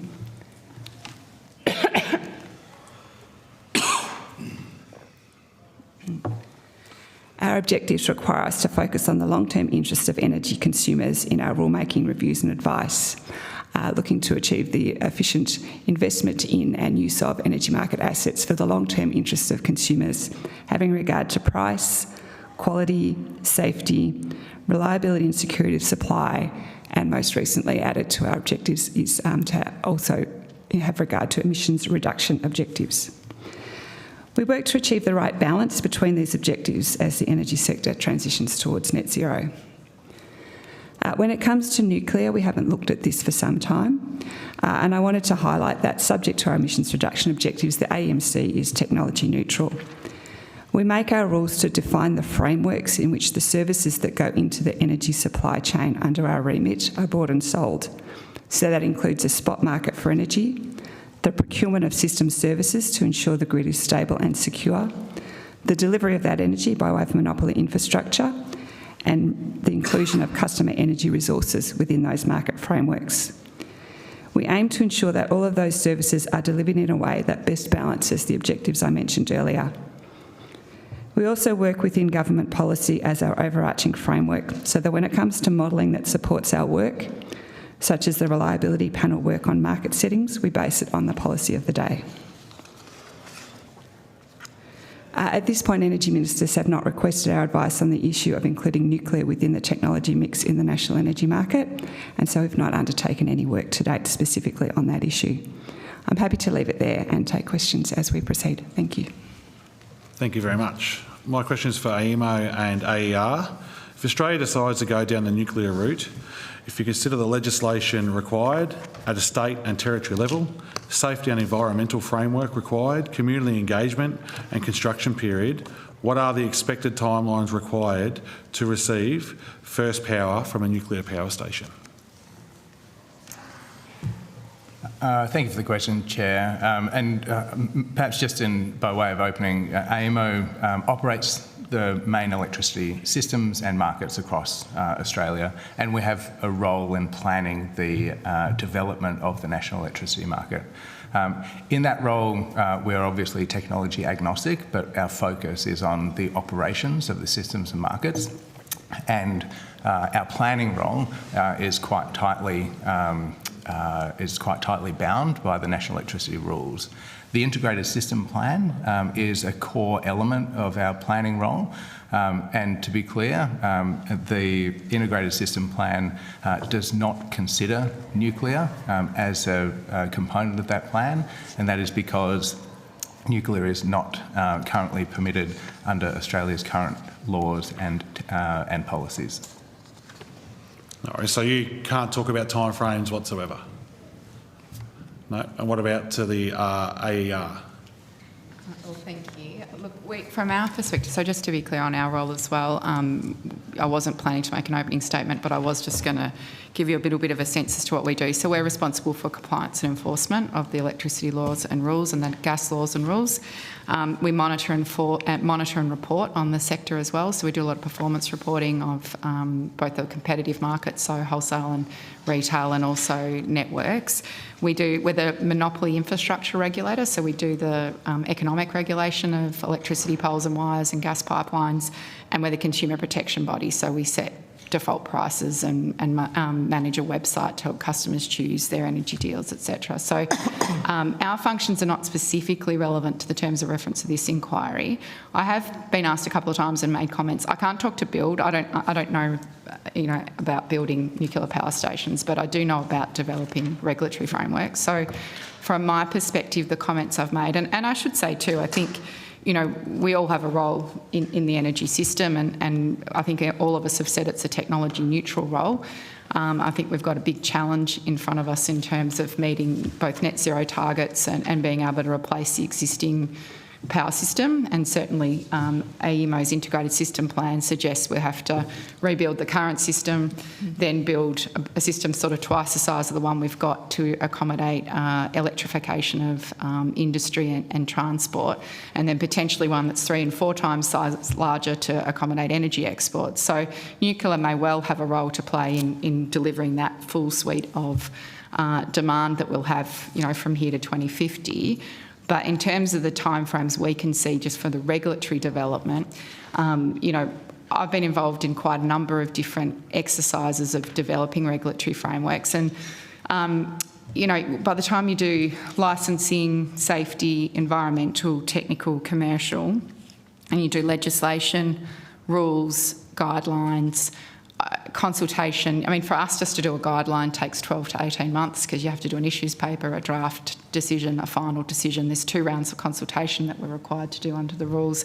So if I'm sort of looking at all of that, plus interjurisdictional issues and and we do a lot of that interjurisdictional stuff as well between levels of government, I would have thought you would have been looking at 8 to 10 years for a regulatory framework.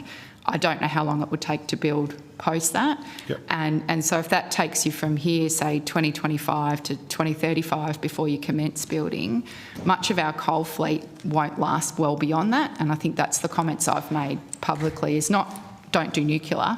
It's more that I think nuclear can't really fill the role of coal, in the sense that coal can't last until you have nuclear power available. Thank you. So 8 to 10 years just to get the regulatory framework in place That to would be be able my to have the view. possibility to have nuclear.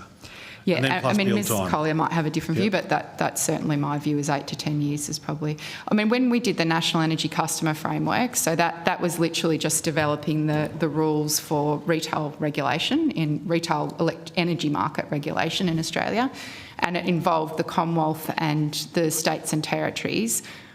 I was in government then, and we started in 2004. It was legislated in 2012, and then the legislation began in 2013. Queensland didn't adopt it until 2014, and Victoria never adopted it. So that was 10 years to get just the retail rules done for the electricity and gas system. So, you know, they're the kinds of things that I've been thinking about when I think about the time it might take. You know, I've thought about what's the fastest one we've ever done as well. So the previous government, when I was at the Energy Security Board, I worked on the National Energy Guarantee. That had two elements, an emissions element and a reliability element of it. I think the history speaks for itself. We didn't get the emissions element of it complete, but the reliability element we kept pushing on, and that took at least 2 years just to do the law and the rules. And then some of the guidelines we started were interim at the time. So that was probably the quickest one I can think of, was just that kind of 2-year period for the retailer reliability obligation.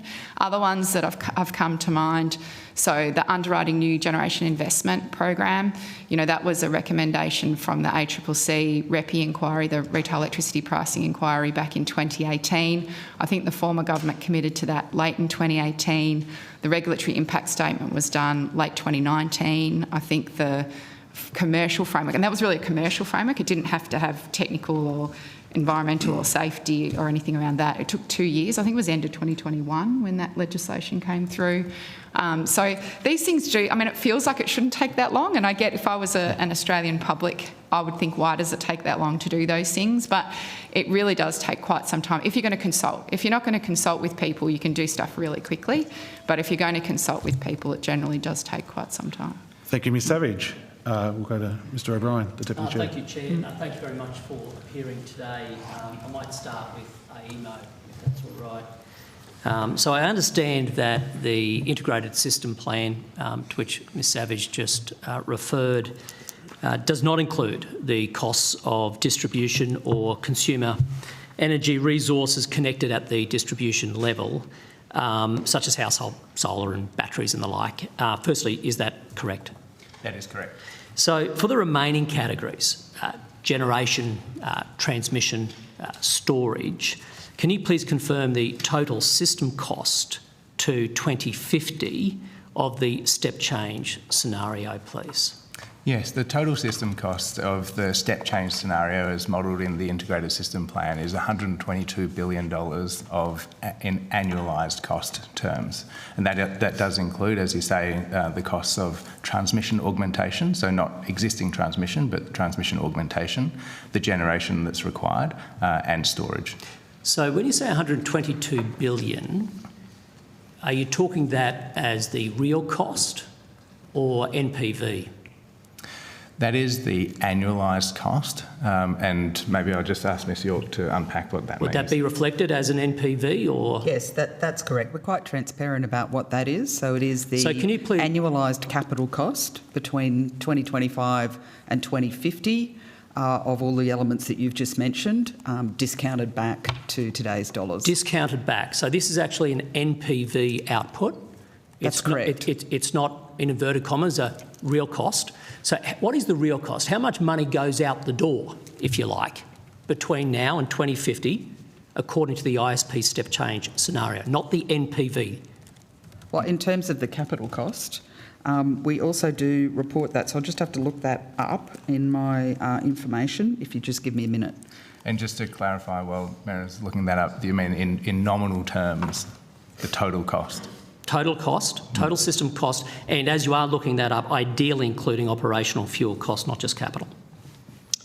The capital cost, I believe, is $134 billion for the various elements. I'll have to, I might have to take on notice what the operating costs are over that period as well, but they were part of the NPV that we looked at. So 122 billion on an NPV basis and only 134 billion on an actual cost. I think we'll have to take the question on notice. We can provide that more detailed breakdown. It is available on our website, but we'll come back. If you can, because I've been asking for some time without any luck on that, and I'm surprised that, candidly, the market operator cannot tell us the total system cost of the preferred model to get us to 2050. But let me ask you questions then about the details without asking, so I understand and respect you'll take that on notice. The figure, at least the 122 billion NPV figure, does that include or does it exclude projects such as Snowy 2.0, HumeLink, VNI West, Marinus Link, Copper String, Central West Orana, the Waratah Super Battery? Are they included or excluded from that 122 NPV figure?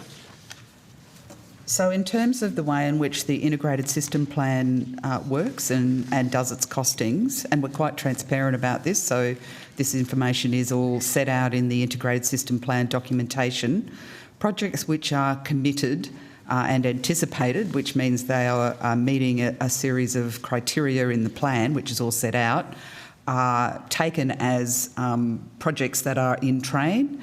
And if you think about the integrated system plan as something that is a repeat exercise every 2 years, projects that are not committed in one integrated system plan will progress through the next stages of their development to be committed in the next one. And so it's a progressive working through. So in terms of the projects which are, if I just turn to transmission projects, which are in the 16 billion, which makes up a component of the 122 billion. I don't mean to be rude, I promise, but just given time, my question actually was about specific projects. Are they included or excluded? Snowy, HumeLink, VNI West, Marinus Link, Copper String, Central West Orana and the Waratah Super Battery. Have they been included or excluded from the 122? So Snowy 2.0 is not in the 122 billion. I think the next one you asked about was VNI West. That is in the 122 billion. Project Marinus is in the 122 billion. HumeLink is not. HumeLink is not in the 122 billion, and the other one was the Waratah Super Copper Battery. String and Waratah. Copper String is not in the 122, and the Waratah Super Battery is not. And Central West Orana? Central West Orana is not. And are there any other committed, anticipated, actionable or future projects that are not included in that 122 billion NPV? Well, those projects are listed in the integrated system plan itself.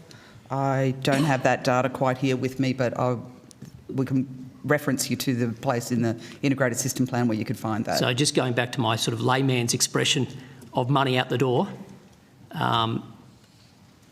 these projects that are not included, still a ton of money yet to go out the door, and you haven't included that cost when you're looking at the total cost of this system change. Those costs yet to be incurred, money yet to go out the door.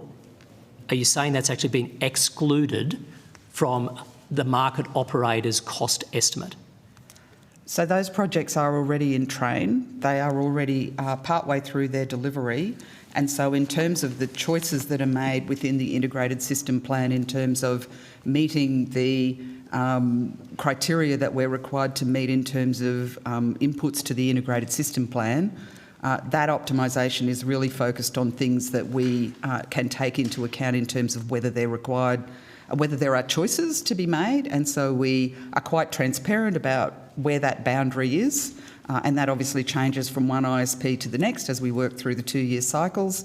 But we're just quite transparent about what that is in terms of what those costs are included. I'm not challenging transparency in that regard, but I'm just a little bit confused. If the costs of these projects, which I'm guessing would be in the tens of billions, right? If they're not included in your plan as a cost, I mean, surely they're not free. So who is assumed to pay for them? So what we try to do is to be as clear as possible about what is in the integrated system plan and what is not in the integrated system plan. And you're right that the ISP does not include all costs. It doesn't include the consumer costs that you mentioned at the start. It doesn't include the costs of decisions that have already been made. The integrated system plan is quite tightly prescribed in the rules, which we follow, and we follow a clear consultation process. It does not pretend to be the total cost of everything, but we try to be transparent about what is in the integrated system plan and what's in those costs for transmission, for generation and for storage, and what's not. So if it excludes those projects, for example, and I take the point that, if we just look at generation, transmission and storage and, leave the behind the meter and distribution to the side, and you're saying that there's all these projects that you haven't pushed back, might cost tens of billions. The costs are not in there, so is it really a total system cost? If there are costs that would go into the system that are excluded, is it a total system cost? Well, what the integrated system plan is the least cost pathway to meet reliability standards and system security standards through a series of government emissions targets to net zero by 2050. It is the least cost pathway. It's not a modelling of all the costs. But all the costs aren't included, Mr Westman, by the sounds of it, are they? Haven't you just said that these costs are excluded? It's the least investment cost. I'm not challenging your definition of what the ISP is. I'm asking for confirmation. Tens of billions of dollars of projects you are saying have not been included in what you say is the total system cost. They can't be for free. So is this indeed a total system cost that you have put forward? If so, who pays for these tens of billions of dollars of projects? So what we've been clear about in the integrated system plan is what's included and what's not included. Some of the projects and specific references to behind the meter or some of the projects that you've mentioned are not included, but they're clearly not included. We have been very transparent about what's in and what's not included in the integrated system plan. I look forward to the answer on notice about the real total system cost, including those projects, would be appreciated. Thank you. Mr Perrott. Thanks, Chair. My question's to AEMO, and I refer to your a press release from this year from the 23rd of April, from George's Day, and it says, high temperatures push electricity demand increase, but prices fall as renewables continue to grow in the national electricity market. The release also says we are increasingly seeing renewable energy records being set, which is a good thing for Australian consumers as it is key in driving prices down and NEM emissions intensity to new record lows. Could you elaborate on what you mean in those comments? Sure. Is there a particular area you'd like me to elaborate on? Well, the high temperatures are pushing up electricity demand, but Australian consumers are getting that benefit. And I think you said that you're looking at long-term. The price was one of the long-term interests you are focused on. It says NEM emissions intensity being driven to new record lows. So I'm interested in that current snapshot of the market in April 2024, how things are progressing. I want to unpack it with my next question. Sure. Well, let me just perhaps elaborate on 3 points then. We are in the national electricity market seeing higher demands, and often that comes at periods of high temperatures as consumers get home from work and school, turn on air conditioners, etc. We are seeing demands increase in terms of maximum demand. And obviously one of the roles that AEMO has is to make sure that at each point in time there is sufficient generation to meet demand. The second part of that was that renewables are pushing down electricity prices.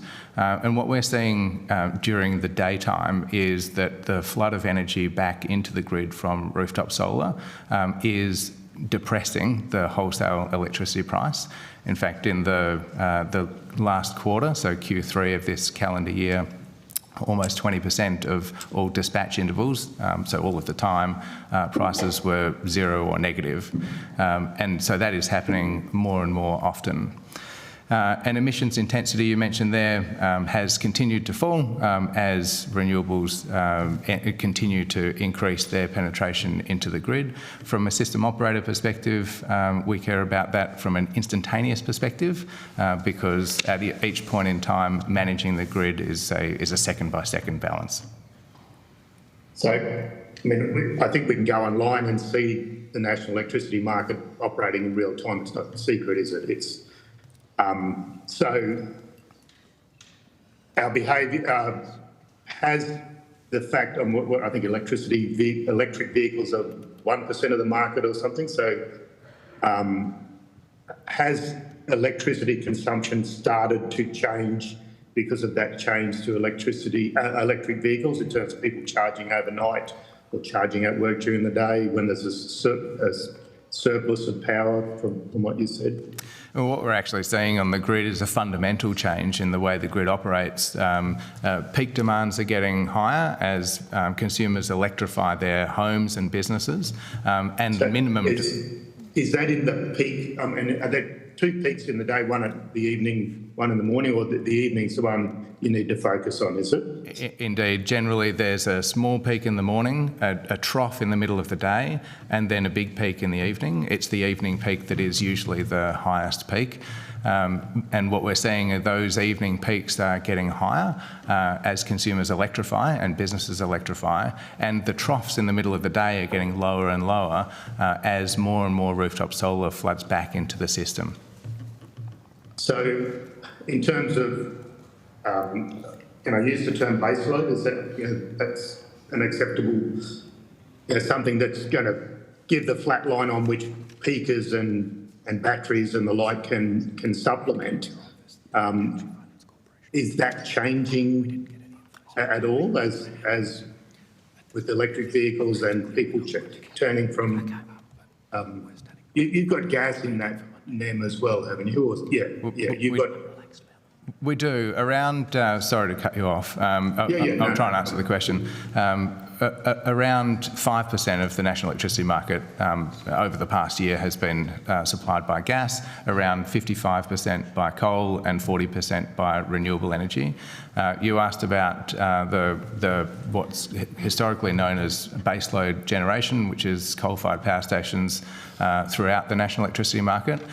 They're responding to these fundamental changes in the market as well. What they're trying to do is to ramp down during the middle of the day, go down to what they call minimum generation, and each coal plant is actually working very hard to try and make minimum as low as they possibly can. Sorry, my technology's a bit outdated, but can they turn a boiler down like at Tarong Power Station, or is it as simple? They're burning less coal during the middle of the day in terms of baseload? There's a number of factors that asset owners need to consider in reducing their output, which I won't speak to in detail, but what they're trying to do is to minimise that generation that goes into the grid at those periods of the day when there is a substantial amount of solar energy, because obviously prices are low or negative and it's not economic for them to run. But then to be able to ramp back up very quickly to meet the peak demands that exist on the system when we all get home from work and school and switch on the oven and lights and heating and cooling. So, I mean, to the extent where you might burn coal to pump water uphill to then make that money back at 10 times the price during the peak demand, I mean, the NEM is a wonderful market. It's a pure market, but I think you had to look at long-term interests and emissions reduction and price. I mean, it must be quite the balancing act there. So you're referring to the National Energy Objective there, which probably Anna can talk a little bit more about. For us, for us, that doesn't really come into account as we're operating the day-to-day, minute-to-minute You're market. just running you're just selling the cheapest electricity possible, whether it's jet fuel or coal or nuclear or whatever. You're just agnostic. That is the way the market's currently set up. Okay. Sorry, the last one, in terms of looking around the world, are there, say Canada, US, UK, are there competing sources of electricity that include nuclear? And is it a similar NEM? And have you looked at that, or can you offer any comment on that? Yes, well, AEMO does collaborate extensively with other system and market operators around the world. Each grid has its own unique circumstances, policy, history, has coal or nuclear there, and is broadly investing in renewable energy storage and transmission, along with various other technologies. There's a lot to learn. From us, our role is about the technical system and market operator.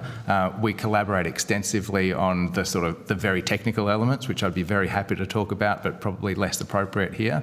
But the actual overall fuel mix is a role for policymakers. But can rods be lowered and raised in a nuclear reactor in terms of demand, in terms of the peaks and troughs of an Australian day, as you just said?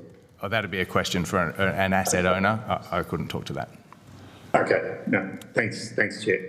Mr. Chester. Thanks, Chair. Mr. Savage, I want to go back to timelines and your commentary around the regulatory framework burden is estimated at 8 to 10 years. And you sort of indicate there might be some level of frustration amongst Australians about that. I can assure you there is. When you think about, World War II was fought and won in 6 years. Under our current approach, we'd still be negotiating the rules of engagement if it's going to take us 8 to 10 years to do the regulatory framework for something like this. Can you unpack that for me? How can it take 8 to 10 years to establish the regulatory framework for this industry, given we've already heard today it's quite a mature industry in Australia, we have international experience, we've got a small but sophisticated nuclear industry. I do find it quite staggering that we're talking 8 to 10 years on a regulatory framework. Yes, certainly. And I can only speak obviously to my own experience. So the examples I was giving you are of new projects or new policy ideas that have had to be implemented through legislation, rules and guidelines, which it sounds to me, when I look at the existing legislation, there are a number of frameworks that would need to be developed to support a nuclear power industry. And, I gave you a few examples before. I can give you some more. The Australian Energy Regulator, there was a recommendation in the 2018 ACCC Retail Electricity Pricing Inquiry report that recommended that the AER be given contract market monitoring powers. Now, that was agreed to by the previous government and by all states and territory governments. So there wasn't even a policy debate really happening about that beyond maybe late 2018. We got those powers on the 1st of July this year. So that was 6 years of work to get contract market monitoring powers. Now, we're not the policymakers, we're not the developers of legislation, that's done by other bodies, but I'm observing to you what I've seen happen when you need to get agreement between levels of government on technical detail with sufficient consultation of industry stakeholders, consumer stakeholders and the general public. And so, that's my experience. I'm not saying that, another government might be able to ram something through really quickly. I'm not suggesting that's not potentially possible. I'm just saying in my experience of developing regulatory frameworks and policy and implementing policy, I don't develop policy now, but I have in the past done that work. It does take quite some time to write detail, to think about all the different elements. And that's why I was saying, if you're thinking about a licensing regime and you're thinking about an environmental regime and a safety regime and a technical regime and a commercial regime, because my understanding is I think there'd have to be a level of underwriting that went with a nuclear facility. So I mentioned the underwriting new generation investment work before. I mean, that was a commercial framework for underwriting generation investment. That took 3 years for the previous government to develop that. Regulatory impact statements, the development of legislation, the passage of legislation, and I don't think there was a project committed to before it was concluded. So these things take quite considerable time to work through the detail of because they're technically complex. So I'm not saying to you, hand on heart, it's 8 to 10 years. I'm talking to you about my experience of developing lots of different types of policy and regulation in Australia, and I think with the removal of the prohibition and getting the agreements of the various states and territories, which I mean, Mr Chester, you've had enough experience of some of these sorts of multi-jurisdictional processes. They can be really difficult and quite frustrating. That it would take, in my view, 8 to 10 years. That's what I've said. I'm not, you know, it's not a scientific observation. It's just based on experience. Ms Collier, I mean, they develop rules for a living. They might be able to tell you how long a rule change process takes. Would that be helpful, Mr Chester? All ears. I'm still stating we're talking 8 to 10 years, but by all means expand. So again, this would be by way of analogy in terms of the work that we do. We have a statutory process that's established under the legislation that I discussed earlier. As I mentioned, we don't initiate our own rule change requests, but we do often initiate reform by undertaking reviews. So an example that's live for us at the moment is that we undertook a review of the framework for metering within the national energy market, and the rollout of smart meters, which has been going very slowly, and a proposal that it should be accelerated to achieve a full rollout by 2030. We spent 3 years undertaking that review, which involved multiple rounds of consultation with stakeholders, technical working groups, one-on-one meetings, and other ways of engagement. Having made the recommendations from that review, we then received a rule change request. Our standard rule change requests requires that when we receive a request, we publish a consultation paper. We then have a minimum period for consultation. We then publish a draft determination. We then have a further minimum period for consultation, and we then publish a final determination. What we find is that in between those steps, we'll also undertake our own analysis, and we'll undertake activities such as public forums. It can be that we receive new information that suggests to us that we need to change direction, and so in that case we would add in an additional step, for example a directions paper, in order to test our further thinking on the new direction. So again, this has been something that we've experienced in this piece of work. I'm giving by way of example on metering. We did start off with a draft determination. We then received extensive submissions that suggested some customer protections that we had proposed were not sufficiently robust, and so we took that issue away and looked at it further, which resulted in, as I've suggested, a further step, which was to publish a directions paper. So while we had hoped to finish that rule change in July, we've now extended it to November. So all in all, to go from the start of that review to the publication date of the final rule change in November will have been a little over 4 years of work, and that's probably a less complex endeavour than introducing a new industry that you're contemplating. Thank you. So Final really, question, Mr Chester. Really, when we ask the question on timelines, the answer should be how long do you want it to take, because it just seems to be we'll just keep on running a process until we run out of time. Mr Westerman, you told the Financial Review Energy Summit that nuclear would be too slow to build to help with the transition, but should not be ruled out beyond that. So can you expand on that? So you're suggesting that nuclear would be too slow on these current estimated timeframes to help with the transition, but should not be ruled out beyond that. Is that, I'm don't put words in your mouth, you're suggesting that intergenerational and longer term nuclear would be part of the mix, but just not right now. Is that what you're suggesting? Well, longer term is a decision for policymakers, and AEMO is technology agnostic. The comments were referring to the 10-year electricity statement of opportunities that AEMO produces. So what that is an outlook based on what investors tell us about when plant is going to retire out of the market, and an assessment against the demand needs of Australian energy consumers. Each year it plots against the reliability standard based on what we know about committed projects and what asset owners tell us about what is being withdrawn, whether or not the reliability standard will be met. Now, that ESU, it's called, the Electricity Statement of Opportunities published earlier this year, was very clear that without additional investment in generation, in storage and in transmission, that several states in the national electricity market will breach that regulated reliability standard over the decade ahead. I'm not here to debate the timeline of nuclear. I don't think anyone is suggesting it would be here within the couple of years that would, for the first state to breach that reliability standard, and probably not the 10-year period either.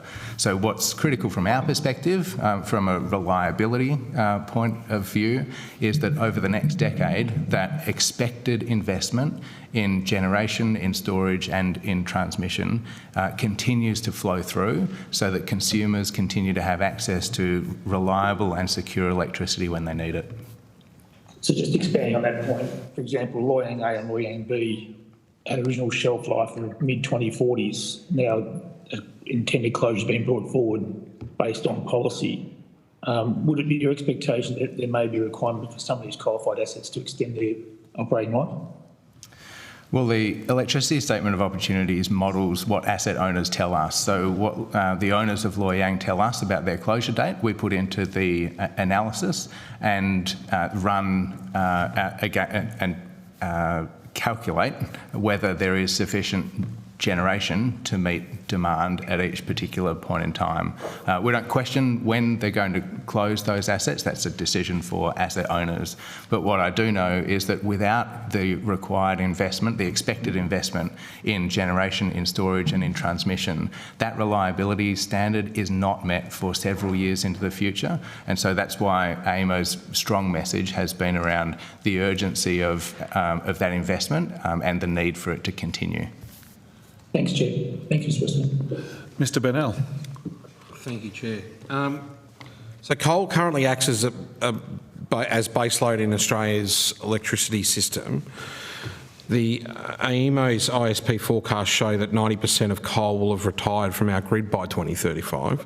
So is it a like-for-like replacement of baseload power generation needed post-2035 to keep the grid reliable? And if not, why not? Well, firstly, the Integrated System Plan is the roadmap for what is required to meet government targets for reliability, for security of the power system, and to meet those emissions targets on the way through. And that's where the expectation, in the most likely scenario, that 90% of the existing coal-fired power stations would close, that's where that comes from. It's not a forecast, and each individual closure is up to each asset owner.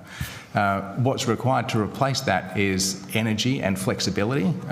We're technology agnostic as to where that comes from. The Integrated System Plan models the least cost pathway, and what that shows is a significant investment in renewable energy on the grid scale, so large-scale solar and wind. It requires a significant amount of storage to be able to store the energy from when the sun is shining to release it later in the day when it is not, as well as the ultimate reliability backstop for the grid, which is flexible gas generation for those periods of time when the sun doesn't shine and the wind doesn't blow. Thank you. Correct me if I'm wrong, but I think you've been a guest on the Renew Economy podcast, is that right? In that podcast you said then that we've sort of gone from an old historic construct of baseload and peaking to today's world, and frankly the future world of variable renewable energy and firming.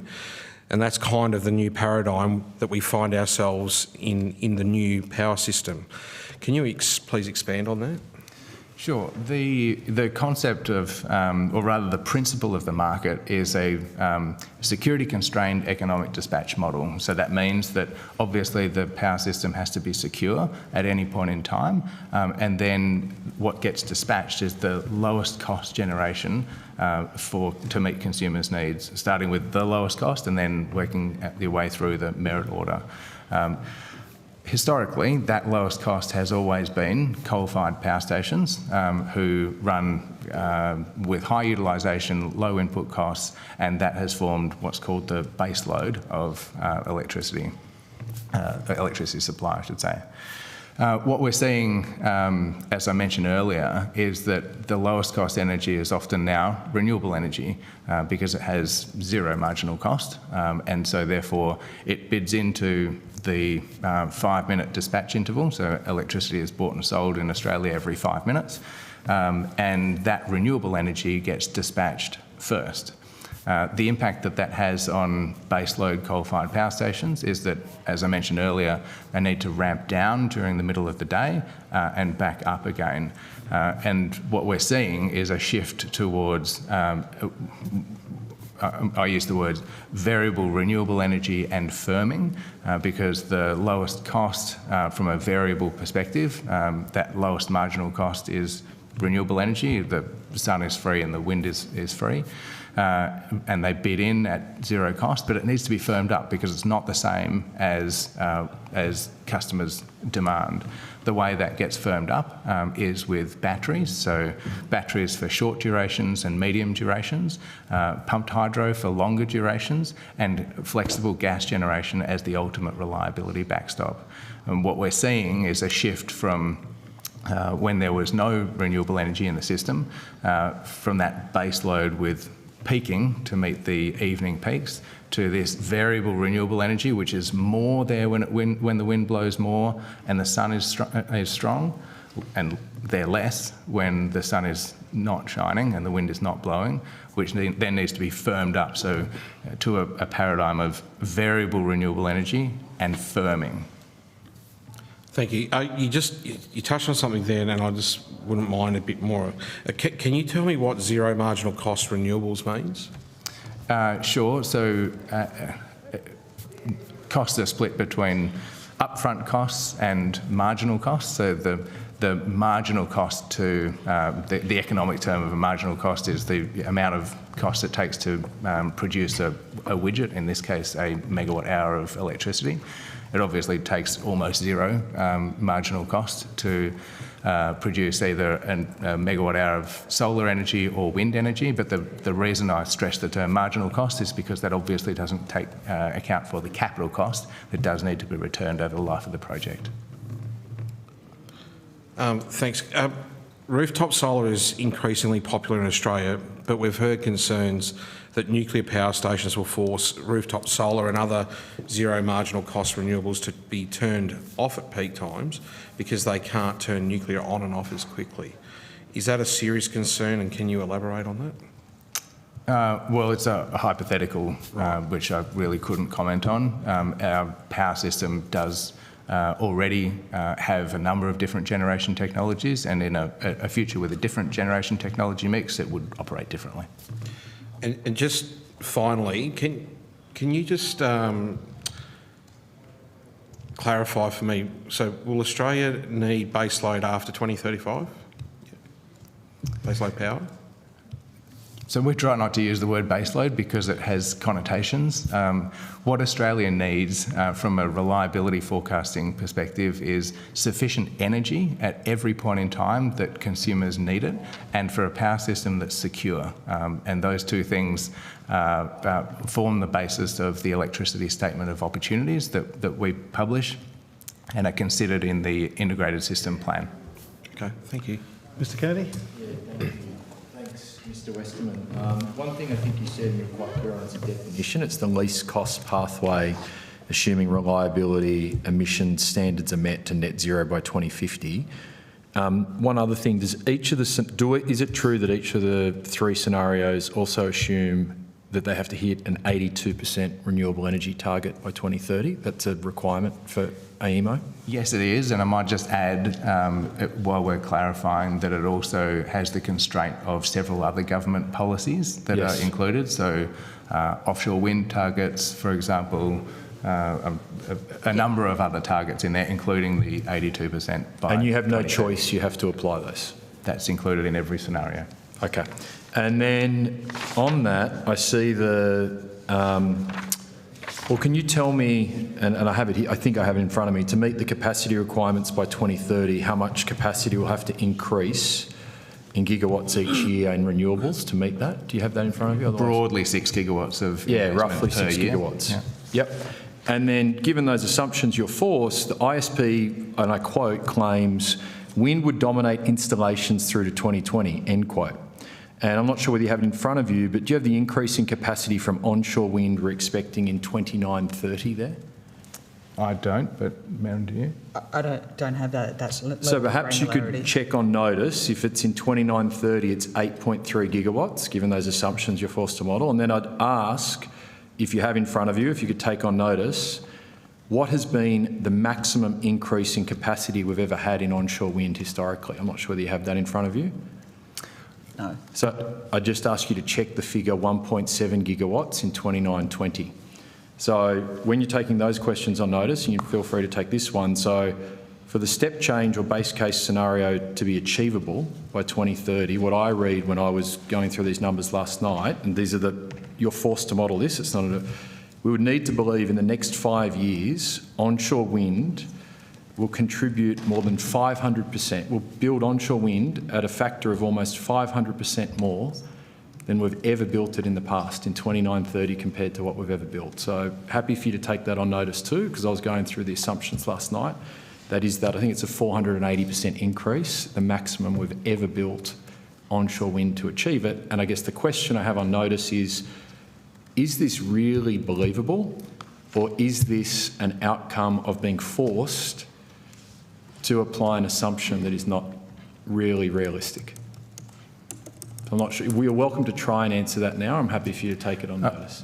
We will take it on notice, but perhaps I just highlight that the integrated system plan, as you've outlined, it follows a quite tightly prescribed set of rules, up to others to judge and make judgments about the integrated system plan. We try to be really clear about what it is and what it's not.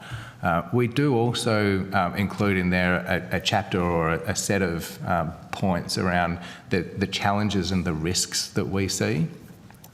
Build rates are one of them, social licence is another one, and there are a series of challenges that we've tried to be clear about in terms of the execution of the plan.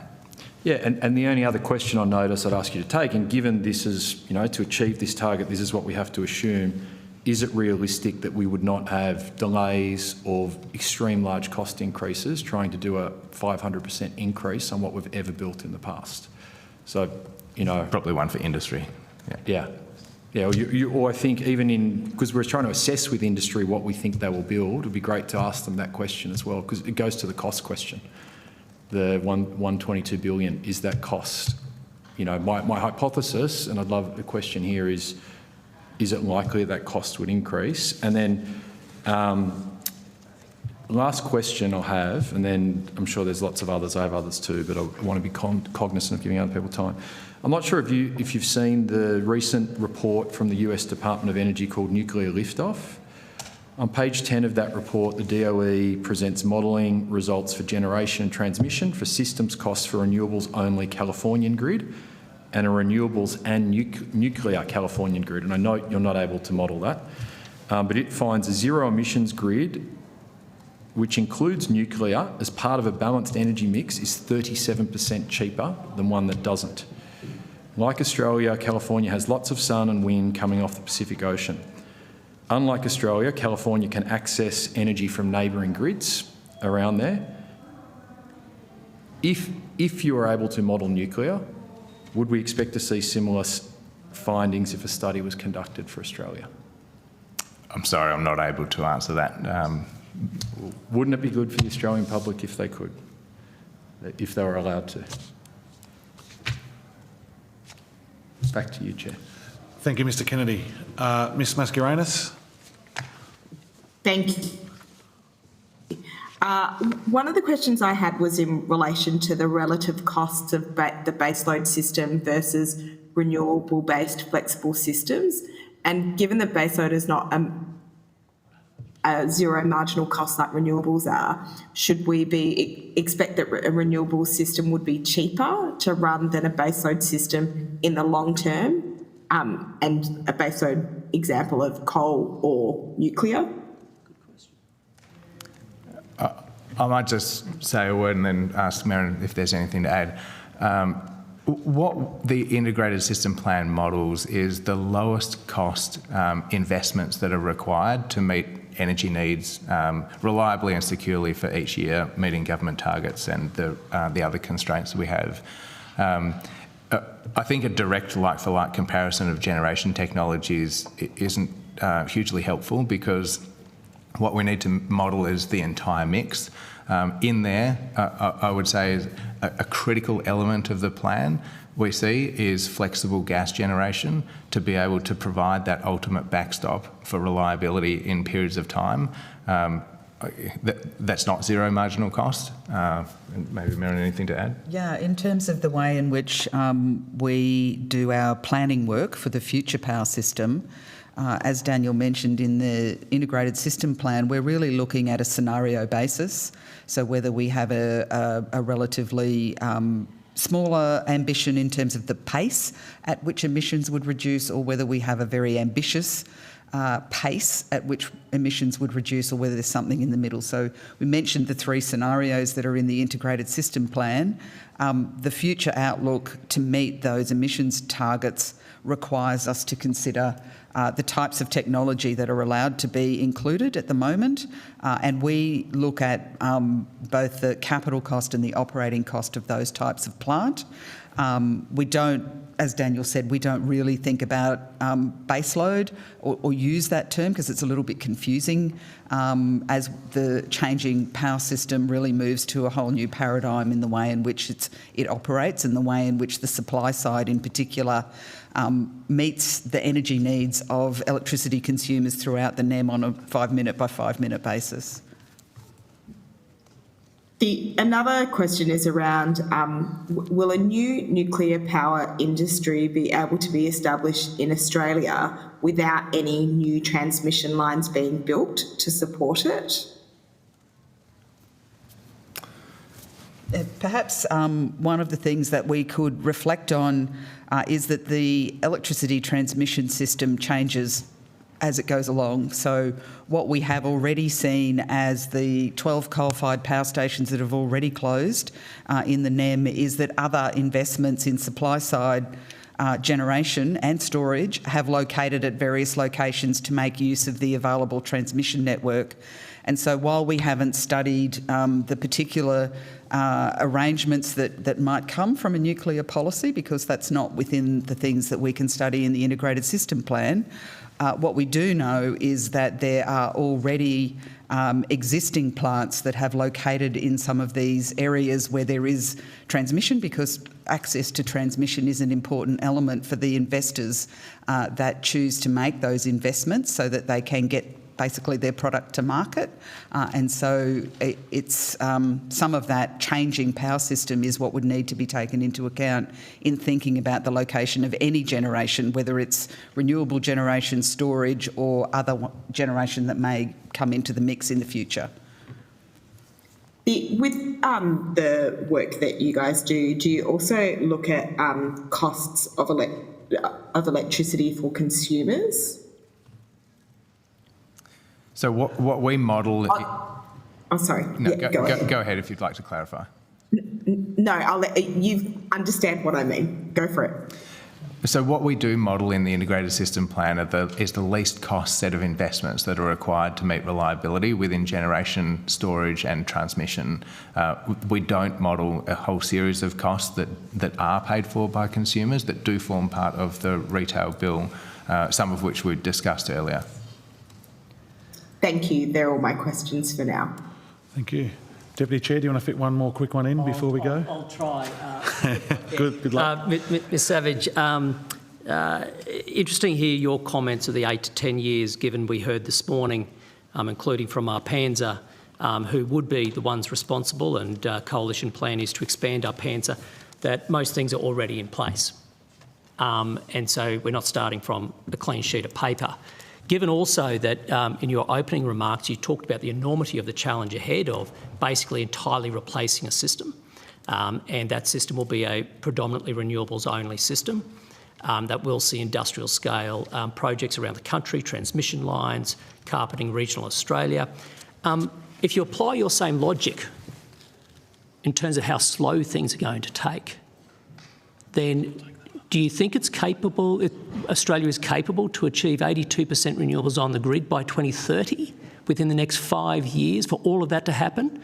And if so, is that because, to go to your other point, it's because a government has decided just to slam it in? Sorry, Ms Savage, would I be able to ask you to please take that one on notice as we've reached time? Well, if everybody is available for another few minutes, Chair. I can answer it quickly if you Okay, if you could be very quick, that would be okay. Sure. Thank you. So look, I think from our perspective, it is a very challenging target. There's no doubt about that. I think everyone comments on the ambition that sits behind that target. We're not at a standing start, which helps in the sense that there is momentum behind that. And so, you know, we are seeing the build out of renewables to gather pace. I think actually we just looked in the last quarter alone, there was 1,445 megawatts of new capacity that came into the system, which is a significant uplift on where we've been, you know, in recent years. And we have seen the transmission build. I mean, Project Energy Connect, I've been reflecting on some of the things to think about, you know, how long things take. And Project Energy Connect, which is an interconnector between South Australia, New South Wales, has taken quite some time. We're seeing HumeLink probably on a slightly quicker time frame, or quite a bit quicker time frame than Project Energy Connect. But there is huge challenge in all of these projects. I'm not trying to pretend that there isn't. I think the challenge I'm just saying is, can we, and look, and as I said to you, I think there could be a role for nuclear to play in the scale of investment we need to do through time. The challenge I see is the suggestion that we could keep the current coal fleet running long enough for nuclear to be here. And I think, you know, one of our jobs is to monitor the current performance of the market. So, I mean, just today, Mr O'Brien, we've got 5,640 megawatts of coal plant off on an outage. That's 26% of the total coal fleet. Now, 2,480 megawatts of that is off unplanned. That's more than 11% of our coal fleet's off today, just unplanned. And the impact that's having on forward prices of electricity, and the reason I care about that is because I care about customers, and I'm the poor buggins that has to actually set prices for customers through the default market offer, and I watch those forward markets really closely, and we see the reluctance of coal-fired generators to offer contracts now because they're worried about the reliability of their own plants. So that's the lens I'm taking to it, is saying, can we keep coal alive for that long? I don't think so, not in a cost-effective way for customers. But does nuclear potentially have a role in Australia's energy future? Maybe. So I don't misrepresent you when I need to speak about this going forward. To be clear, are you saying the time it will take to expand Arpanza as a regulator, given we've heard this morning they have most things already in place, it's about the same time it's going to take for Australia to replace 90% of its baseload power with a renewables grid? No, I guess, no, just to be very clear though, that's not what I'm saying, because my understanding is that Arpanza has the Commonwealth functions, that there would still be state-based safety, environmental and technical frameworks, and to do the combination of those things would take 8 to 10 years. That's what I'm saying. Right, so it would take the same time as it would to transform the entire grid. Thank you. Thank you. Thank you for your time today. If you have been asked to provide any additional information, including questions on notice, please forward it to the Secretariat by Friday the 22nd of November 2024. Please note that responses to questions on notice will be published on the website and submissions to the inquiry. If we have any questions from anybody up here, please make sure you get them to the Secretariat. You will be sent a copy of the transcript of your evidence to assist you with answering questions taken on notice today, and you'll have the opportunity to request corrections of the transcript errors. Thank you. Thank you for coming. Thank you. I now suspend the meeting and we'll re-adjourn at 3:30.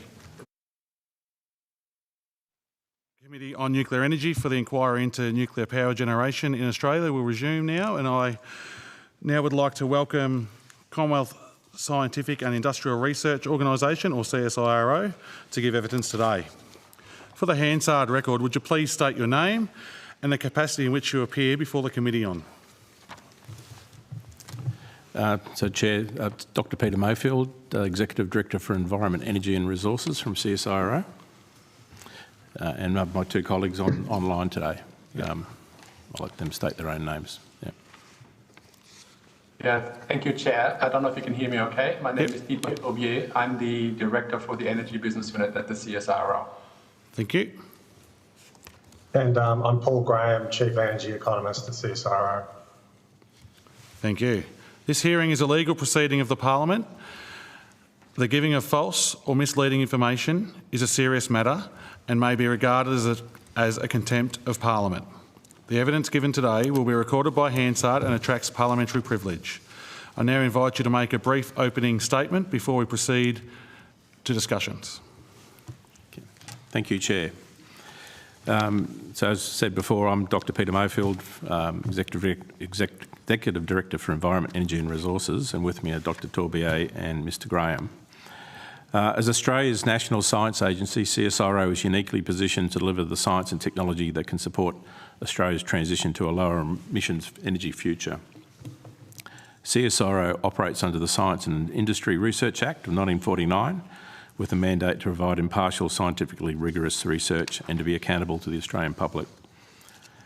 While CSIRO does not engage in commentary on government policy, we do provide impartial scientific and technical advice to inform policy by exploring possible pathways, trade-offs and opportunities related to achieving a low-carbon future. Since 2017, CSIRO has consistently delivered roadmaps, technical analyses and multi-sector modelling on key areas such as low-emission technologies, hydrogen, critical minerals, CO2 utilisation, energy generation and distribution and storage. I recognise that the committee has more than a dozen terms of reference. We are happy to respond to questions regarding CSIRO's capabilities and research. However, I would like to clarify that we do not conduct areas in the research of nuclear physics or nuclear energy generation.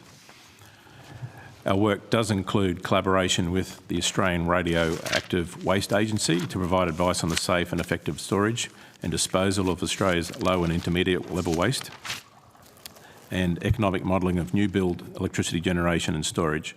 Our latest GenCost report provides cost estimates associated with large-scale nuclear electricity generation. That said, CSIRO's research portfolio covers a large, broad range that also includes social research, transportation and logistics, risk assessments, and the impacts of energy production on water availability and contamination. I would point out that we have no active projects specifically focused on nuclear energy. We welcome the opportunity to answer any questions the committee may have that fall within CSIRO's research expertise. Thank you, Dr. Mayfield. If Australia decides to go down the nuclear route,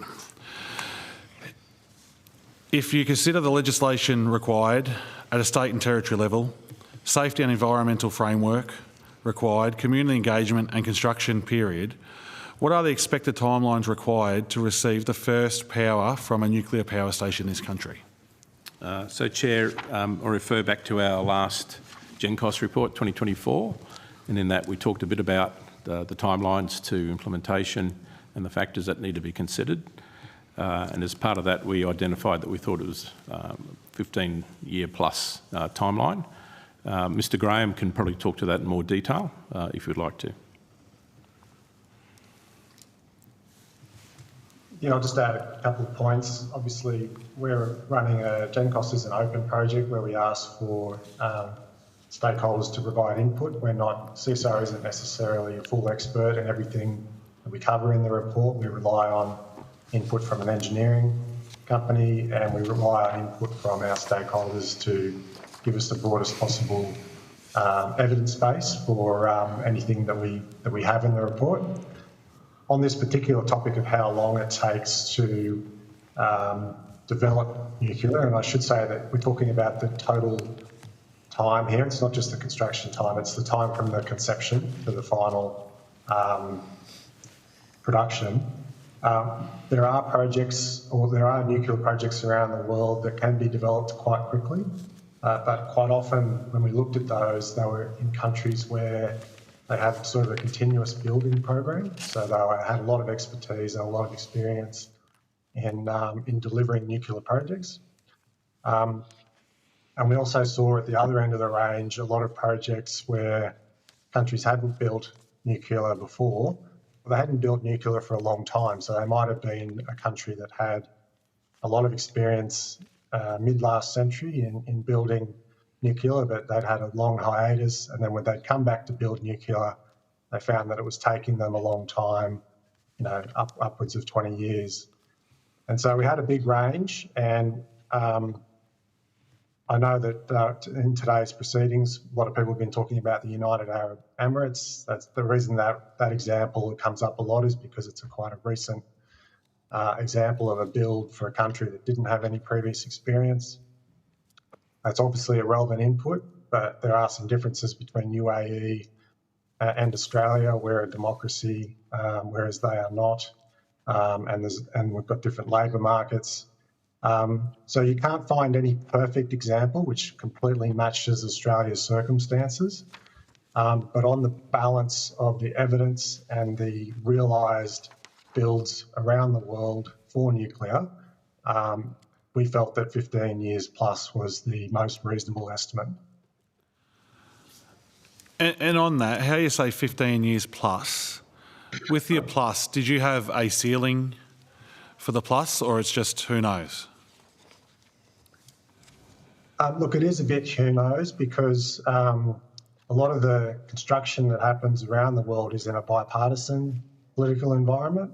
At the moment, we don't have that in Australia, so it's really hard to say there was a change in government in Australia, whether you know how long that timeline could blow out during that sort of lead time.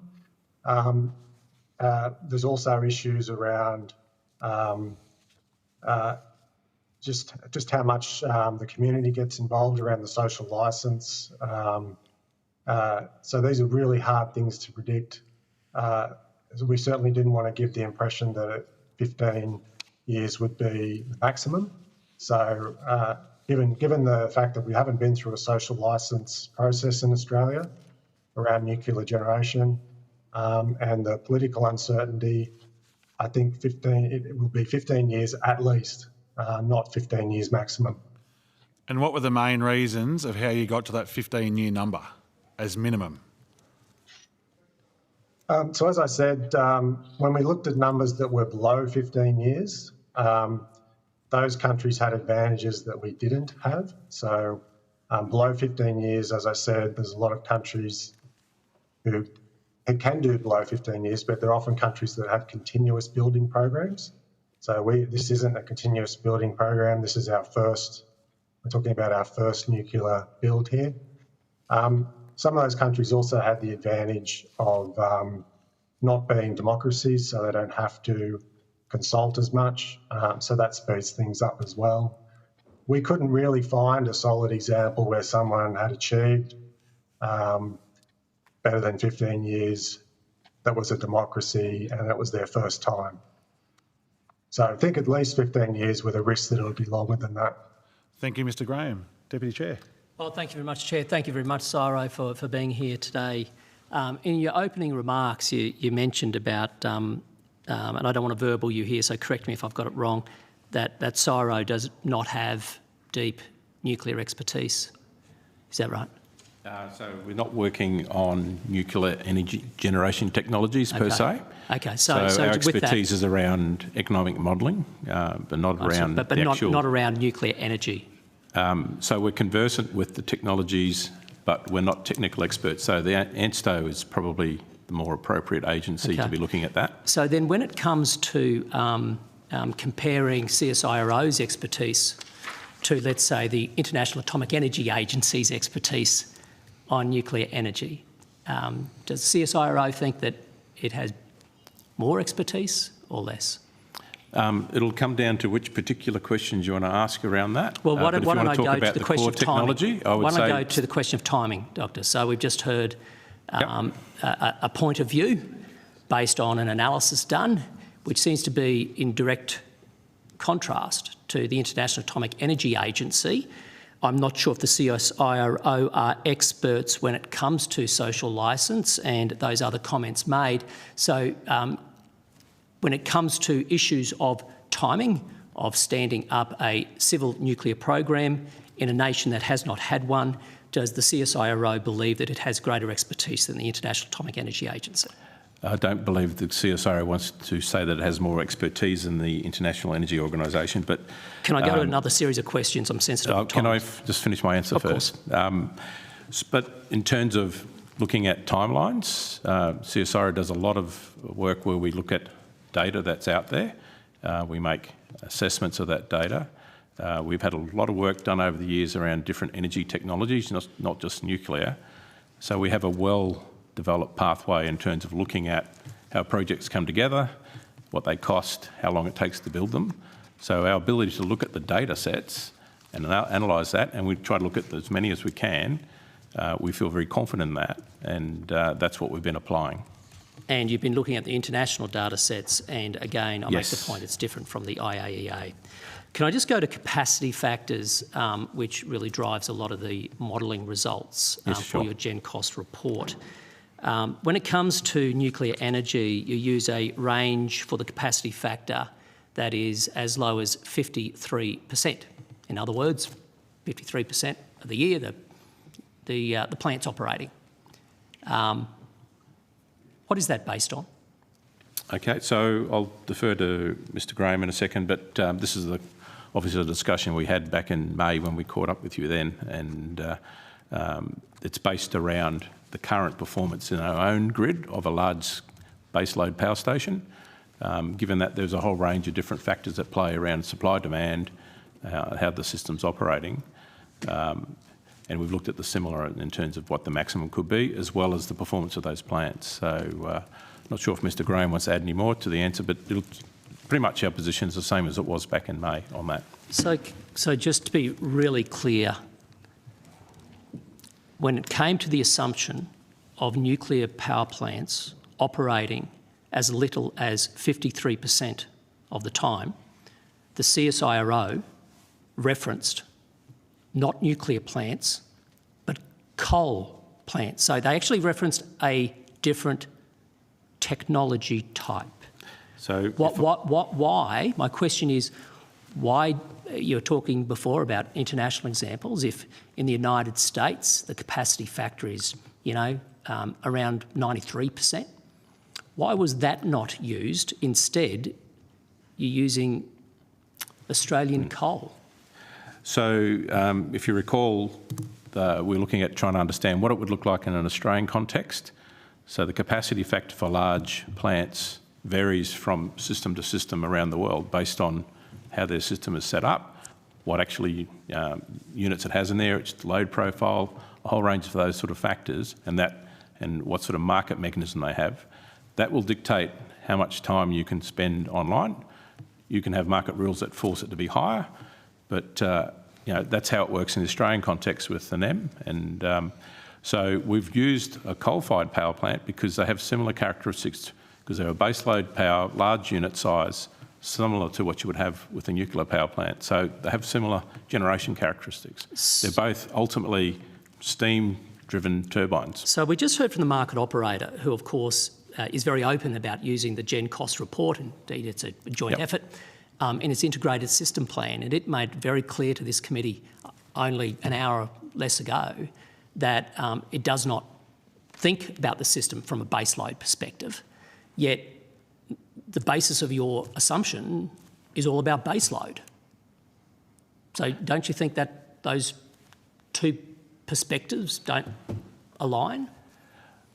I didn't hear what AEMO said, so I can't comment on that, Deputy Chair, but in terms of the characteristics of those plants, they're designed to run stably at capacity.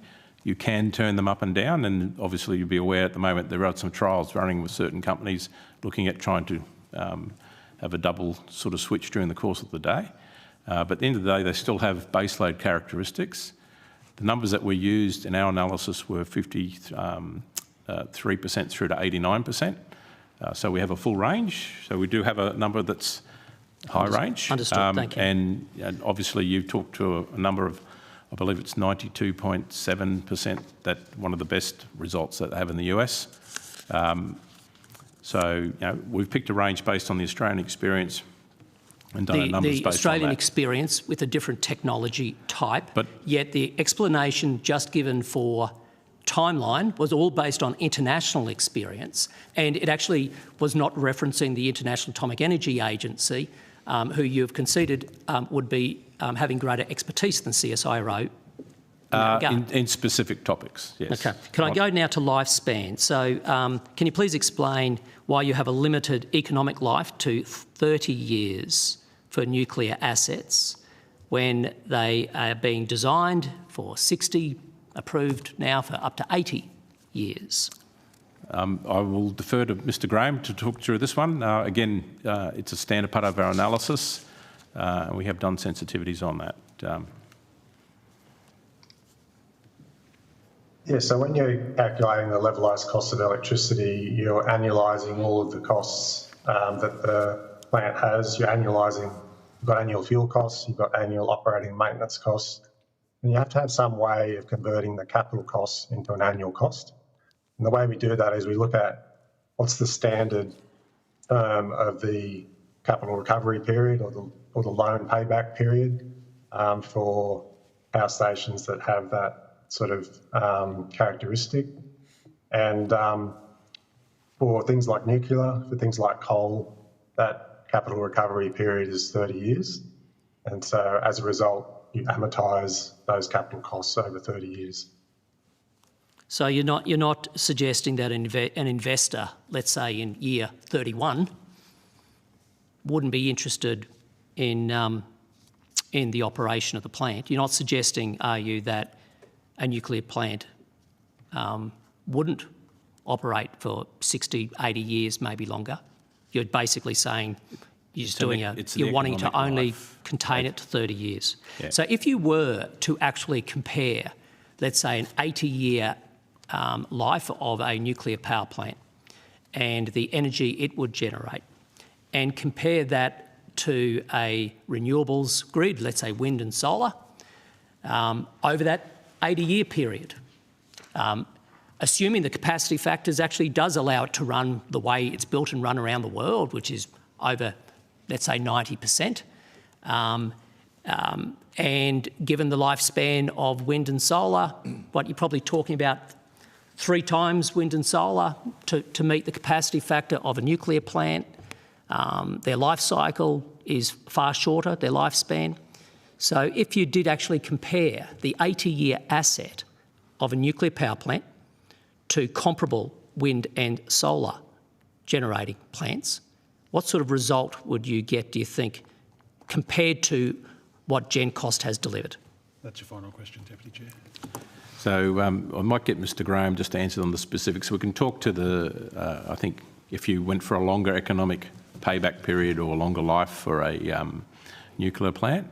I don't know that we've done the comparative calculations for the PV and solar at this stage, but we have done the calculations through to 2050. And I think just one last point I just want to make before I pass to Mr Graham. So when you look at the average operating capacity or capacity factor for nuclear plants globally, it's about 81%. So on average, so people run them differently, and depends on their system. So would you be prepared to do that analysis for the Australian people and include the cost of transmission, storage, so it's a total system analysis comparing what it would cost? Not just so we have the LCOE. tools to run that type of scenario, and I think back in May when we met, we made those tools available to you and your team to run those sort of with respect, that wasn't my question. Would CSIRO be prepared to do that? So we could run the calculations, but in terms of are they a scenario that we think is a likely scenario? It's a cost comparison. I'm not talking about a scenario. So just doing the maths, we can do the maths. Whether we think that's an appropriate scenario is a different question. Yeah, but I'll just pass to Mr Graham to answer the original question if I can. Look, we're aware that since we've released the report in June, there's been a proposal for government ownership of nuclear generation, and if you had government ownership, maybe that opens up the possibility of a longer capital recovery period. We've not at this stage examined what impact that would have, but it is possible to look at what would be the impact of a longer capital recovery period. We'll have to consider what sort of fair comparison could you make around that concept. And so there's nothing we can sort of report now in this forum, and there's nothing we can commit to in terms of a specific type of comparison, but it is something we can consider for future gen cost releases. Thank you. Ms Mascarenhas. Thank you, Mr. Chair. After all the analysis that you've done on nuclear power, can you answer this simple question on price? Based on all of the work, would nuclear power lower prices for ordinary Australians compared to the current renewables plus storage with peaking gas and transmission based on the plans currently being implemented by the states in the Commonwealth? So in terms of the work that we've done in Gen Cost, so it does two things. One is we provide updated estimates and projections on the capital cost, and then we also do a fairly simple levelised cost of electricity analysis, which is looking at what it costs to recover your capital, the cost of selling electricity to recover your capital, and that's what's reported in Gen Cost, and that number would be higher than currently for firmed PV and solar. So that's the basis on which to answer that question. What's sitting in Gen Cost? We haven't done total systems analysis on the system, which will look at the whole cost all the way through. I thought my colleague's question went to price, not return on capital. Well, for the investor. we look at costs. We don't work on price. Price has a lot of subjective sort of parts of that. So that's up to various other bodies to work out what price is, but for cost, we can understand and work out cost. A follow-up question is and CSIRO has great relationships with industry. I'm an engineer that's worked in the resource sector.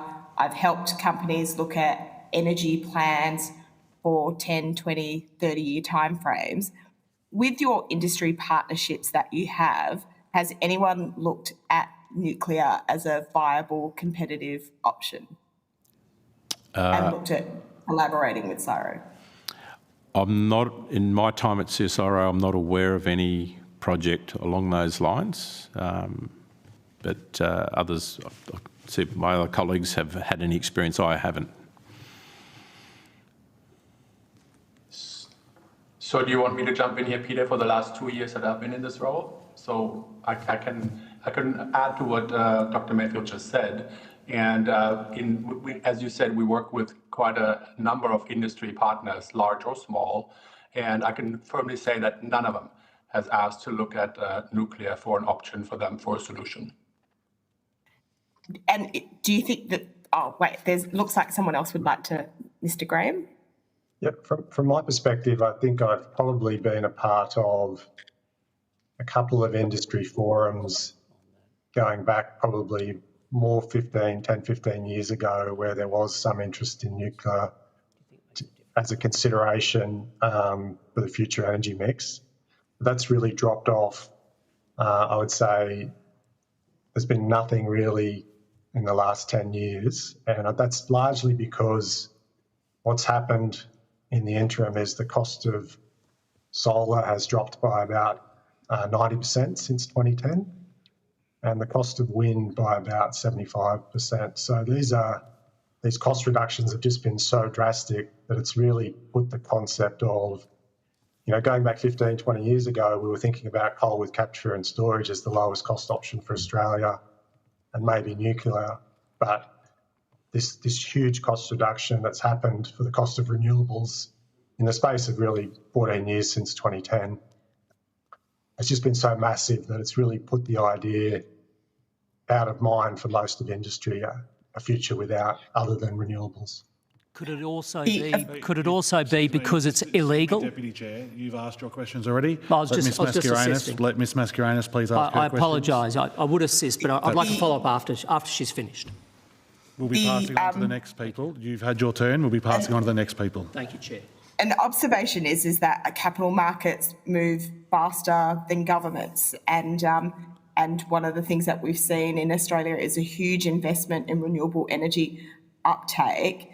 And I'm wondering if you could talk about the underpinning reasons for that, and whether you think you'd see people look at alternative types of energy the way that they've, signed up to renewables. That's your last question, Ms Mascarenhas. Yeah. So in terms of all these other alternatives, so we have lots of conversations around different sources, and obviously from a research perspective, we're always looking at a full range of technology, so we work in solar thermal as well.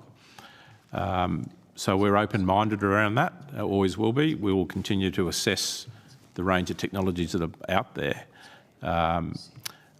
In terms of how we're going with, whether it's nuclear or not, we remain open-minded, I guess, ultimately is our position. But at this point in time, there's no active discussions. Mr. Kennedy? Yeah, great. Look, I've got a series of questions on assumptions you used with nuclear, but I'm happy to go to some of them. But just to shortcut that, would you change the assumptions you've modelled nuclear on if you had your time again? Or maybe said differently, if your upcoming report, would you change these assumptions in how you've looked at it? So in terms of the assumptions that are currently there, and I think as Mr. Graham mentioned earlier, as we do the GenCost process, we develop a draft report as we get new information available each year. We take that to consultation with a large industry group, take submissions, and we use that to sort of get the balance of different thoughts together so that we're looking at the full spectrum and then take them into account as we go forward. As we currently sit, we don't have any information that would make us change our assumptions. But I think for each cycle, we are quite open-minded, as I just said before, around if we get new material information, we take that on board and look at it. But it comes down to the quality of information, so we have to do a lot of work to understand the source of that and whether it's claims by vendors, whether it's backed up by actually built experience or whatever it's going to be. So we just need to make sure that we've looked at the veracity of that data. But great. So but just ultimately, at the moment, we're comfortable with our current. So just on the US Department of Energy, I think the US has got the largest number of nuclear power plants operating in the world. They say two things. One, the time frame, 80 years is what they look at, and that would produce vastly different results, I think, if you did solar and nuclear. And then secondly, they also talk about levelised cost of electricity on a 30-year basis doesn't account for the value nuclear will provide to the country or the end customer, given it's 24/7 reliable. Why do you think when the US DOE, who's got deep experience in this, looks at those assumptions, why would you not look at something similar when self-professed they have more expertise? Why do you believe the assumptions you used are still better? So, and I think the first one you mentioned was around 80-year life. Yes. So obviously the US have run a nuclear program for a long time. Australia's not done that yet. If you look at the recent retirements of nuclear reactors, most of them have gone about 41 years. I don't believe there's one that's gone for 80 years yet. So currently that's a projection they're making. We will monitor that, but at this point in time, we've been working on a different basis with GenCost. We've been looking at the economic costs rather than the full life, and we do that for all the technologies in a consistent manner. So we'll keep looking at that. We can do sensitivities. But just on that, would that, if you extended that life, because you said the mean is 41, if you extended that life, would that make the economics of nuclear look better or worse? If you extended it, say, to the 41, which you just said was the mean, would that make it look better or worse? I'll go to Mr. Graham in a minute, because we have been looking at doing some additional calculations. But remembering that as you extend the life of an asset, you need to continue to invest into the hardware to keep it in a safe condition. So there's an extra investment as well as life where you get return. And then sure, happy to hear from Mr. Graham. That, but I'm not sure if Mr. Graham wants still be to add to that. Yep. Yeah, this is something that we will probably look at. There are some issues though. So for every sort of extra 20 years, I think after the 40-year life, you've got to reinvest, so you've got to spend more money. So it's not it's not spend the money now and then no more capital to spend for 80 years or 60 years. You've got to keep spending more capital on the life extensions. I guess the other thing is, if you're thinking about it from a consumer's perspective, and if it takes 15 years to build and then 30 years after that, there's this supposedly low-cost running period for nuclear. That's sort of 45 years into the future. how do we value that kind of thing to a customer now if we're going to take a customer perspective? So there's some complicating factors about how you do that analysis, which we're trying to think through. Well, they're still answering. But just to follow up on that, so I might say, how do we value that? Well, we value that with highways, metros, and I'm taking the US DOE report here in figure 31, their liftoff report. They say the generating costs after the 30 years. However, once nuclear plants are paid off, they generate power for the remainder of their lifetime with low and predictable operating costs. They then list operating costs which are up to a fifth of what the levelised cost of energy is in their first 30 years. So I'd say there's potential there for a significant reduction. And then say, how do people value it?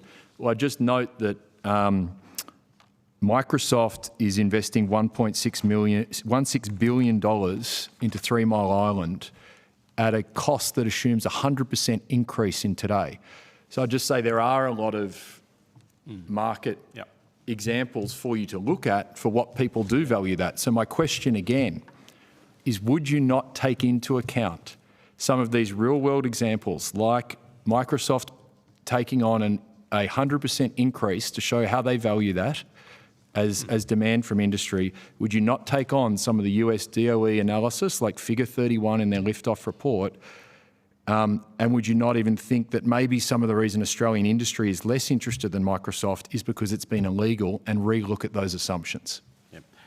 I can't comment on whether people look at it due to legalities or not. Noting that we do have the report. We'd also note it came out on the 1st of this month, so it's 1st of October it was delivered. So it's new information. And as always, we'll look at that. But I just repeat the question. Why would you? But the question is, why would you not re-look at the modelling, re-look at the modelling assumptions given this new information? You said no, but you said we've got a new report, we've got this, but we wouldn't re-look at this. No, I'm confused by that. I said each cycle of gen cost, we look at what's new, we take it into account, we go through consultation, and we provide the next version of the report. This has come out in the last 20 days. So at this point in time, we haven't taken it into account, but we have got a copy of the report to read through. So we will do our normal process, which is we will look at that and work out whether it has relevance to what we need to sort of take into account for the next generation of calculations. Thank you, Dr. Mayfield. Mr. Perrott, could we please have these questions quick, as there's still 3 more people and we only have 8 minutes left. So one question each, please. Thanks, Chair. Just when it comes to looking at the economic costs of, say, a coal-fired power station or a nuclear power station, does it include the cost of demolition and rehabilitation? And specifically when it comes to looking at nuclear, how do the economists amortise, 1,000 years of storage of fuels and things like that? Is that part of their calculation? Yeah, I'll defer to Mr. Graham just around the decommissioning costs and how they're accounted for. We don't include those costs in our levelised cost of electricity analysis, and the reason we don't do that is because we want a simple, transparent and common costing basis for all of our technology so you can do a fair comparison. Each technology has its own additional costs, which we exclude, but they're not able to be compared on a common basis. So anyone who reads gen costs and looks at the levelised cost of electricity needs to know that there may be additional costs, such as decommissioning, that aren't included. So, ash from a coal-fired power station doesn't have the same qualities as, spent fuel rods from a nuclear reactor. Surely working out how it's going to cost to store something in 1,000 years' time would give the CPA a heart attack. It's your last question, Mr. Perrott. More of an observation, I guess. But we can't look at costs stretched over 1,000 years, surely. Well, you don't in the gen cost report. Yeah, as Mr. Graham said, in our current analysis, we don't try to account for that at this point in time. Thank you. Mr. Chester?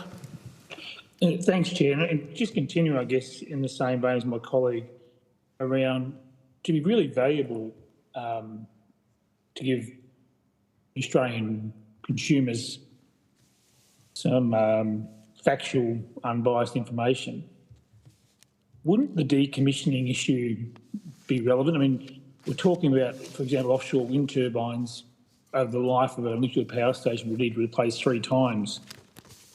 It's hard to see how the public can take much from the report if it's not the full cost of the various forms of electricity generation.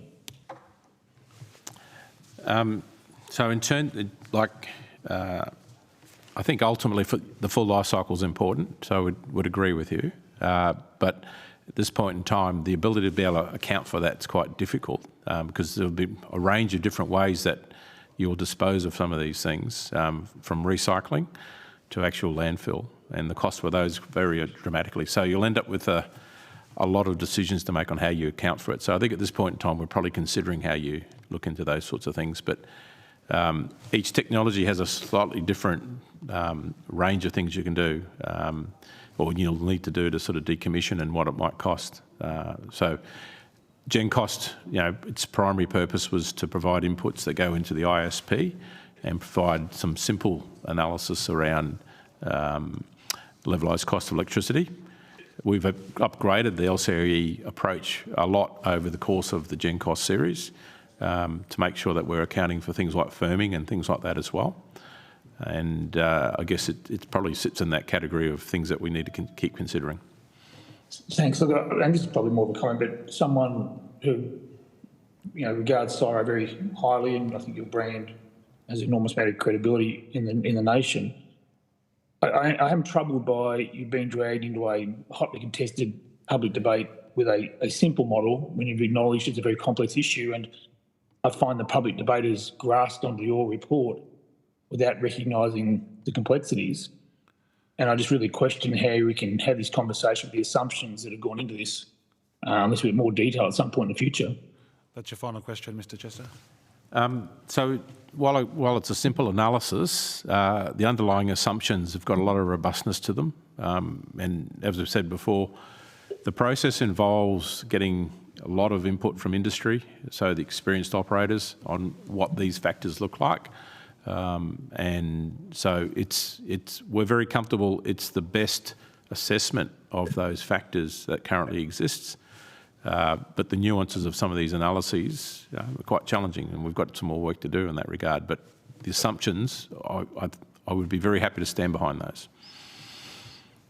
Thank you. Mr. Burnell?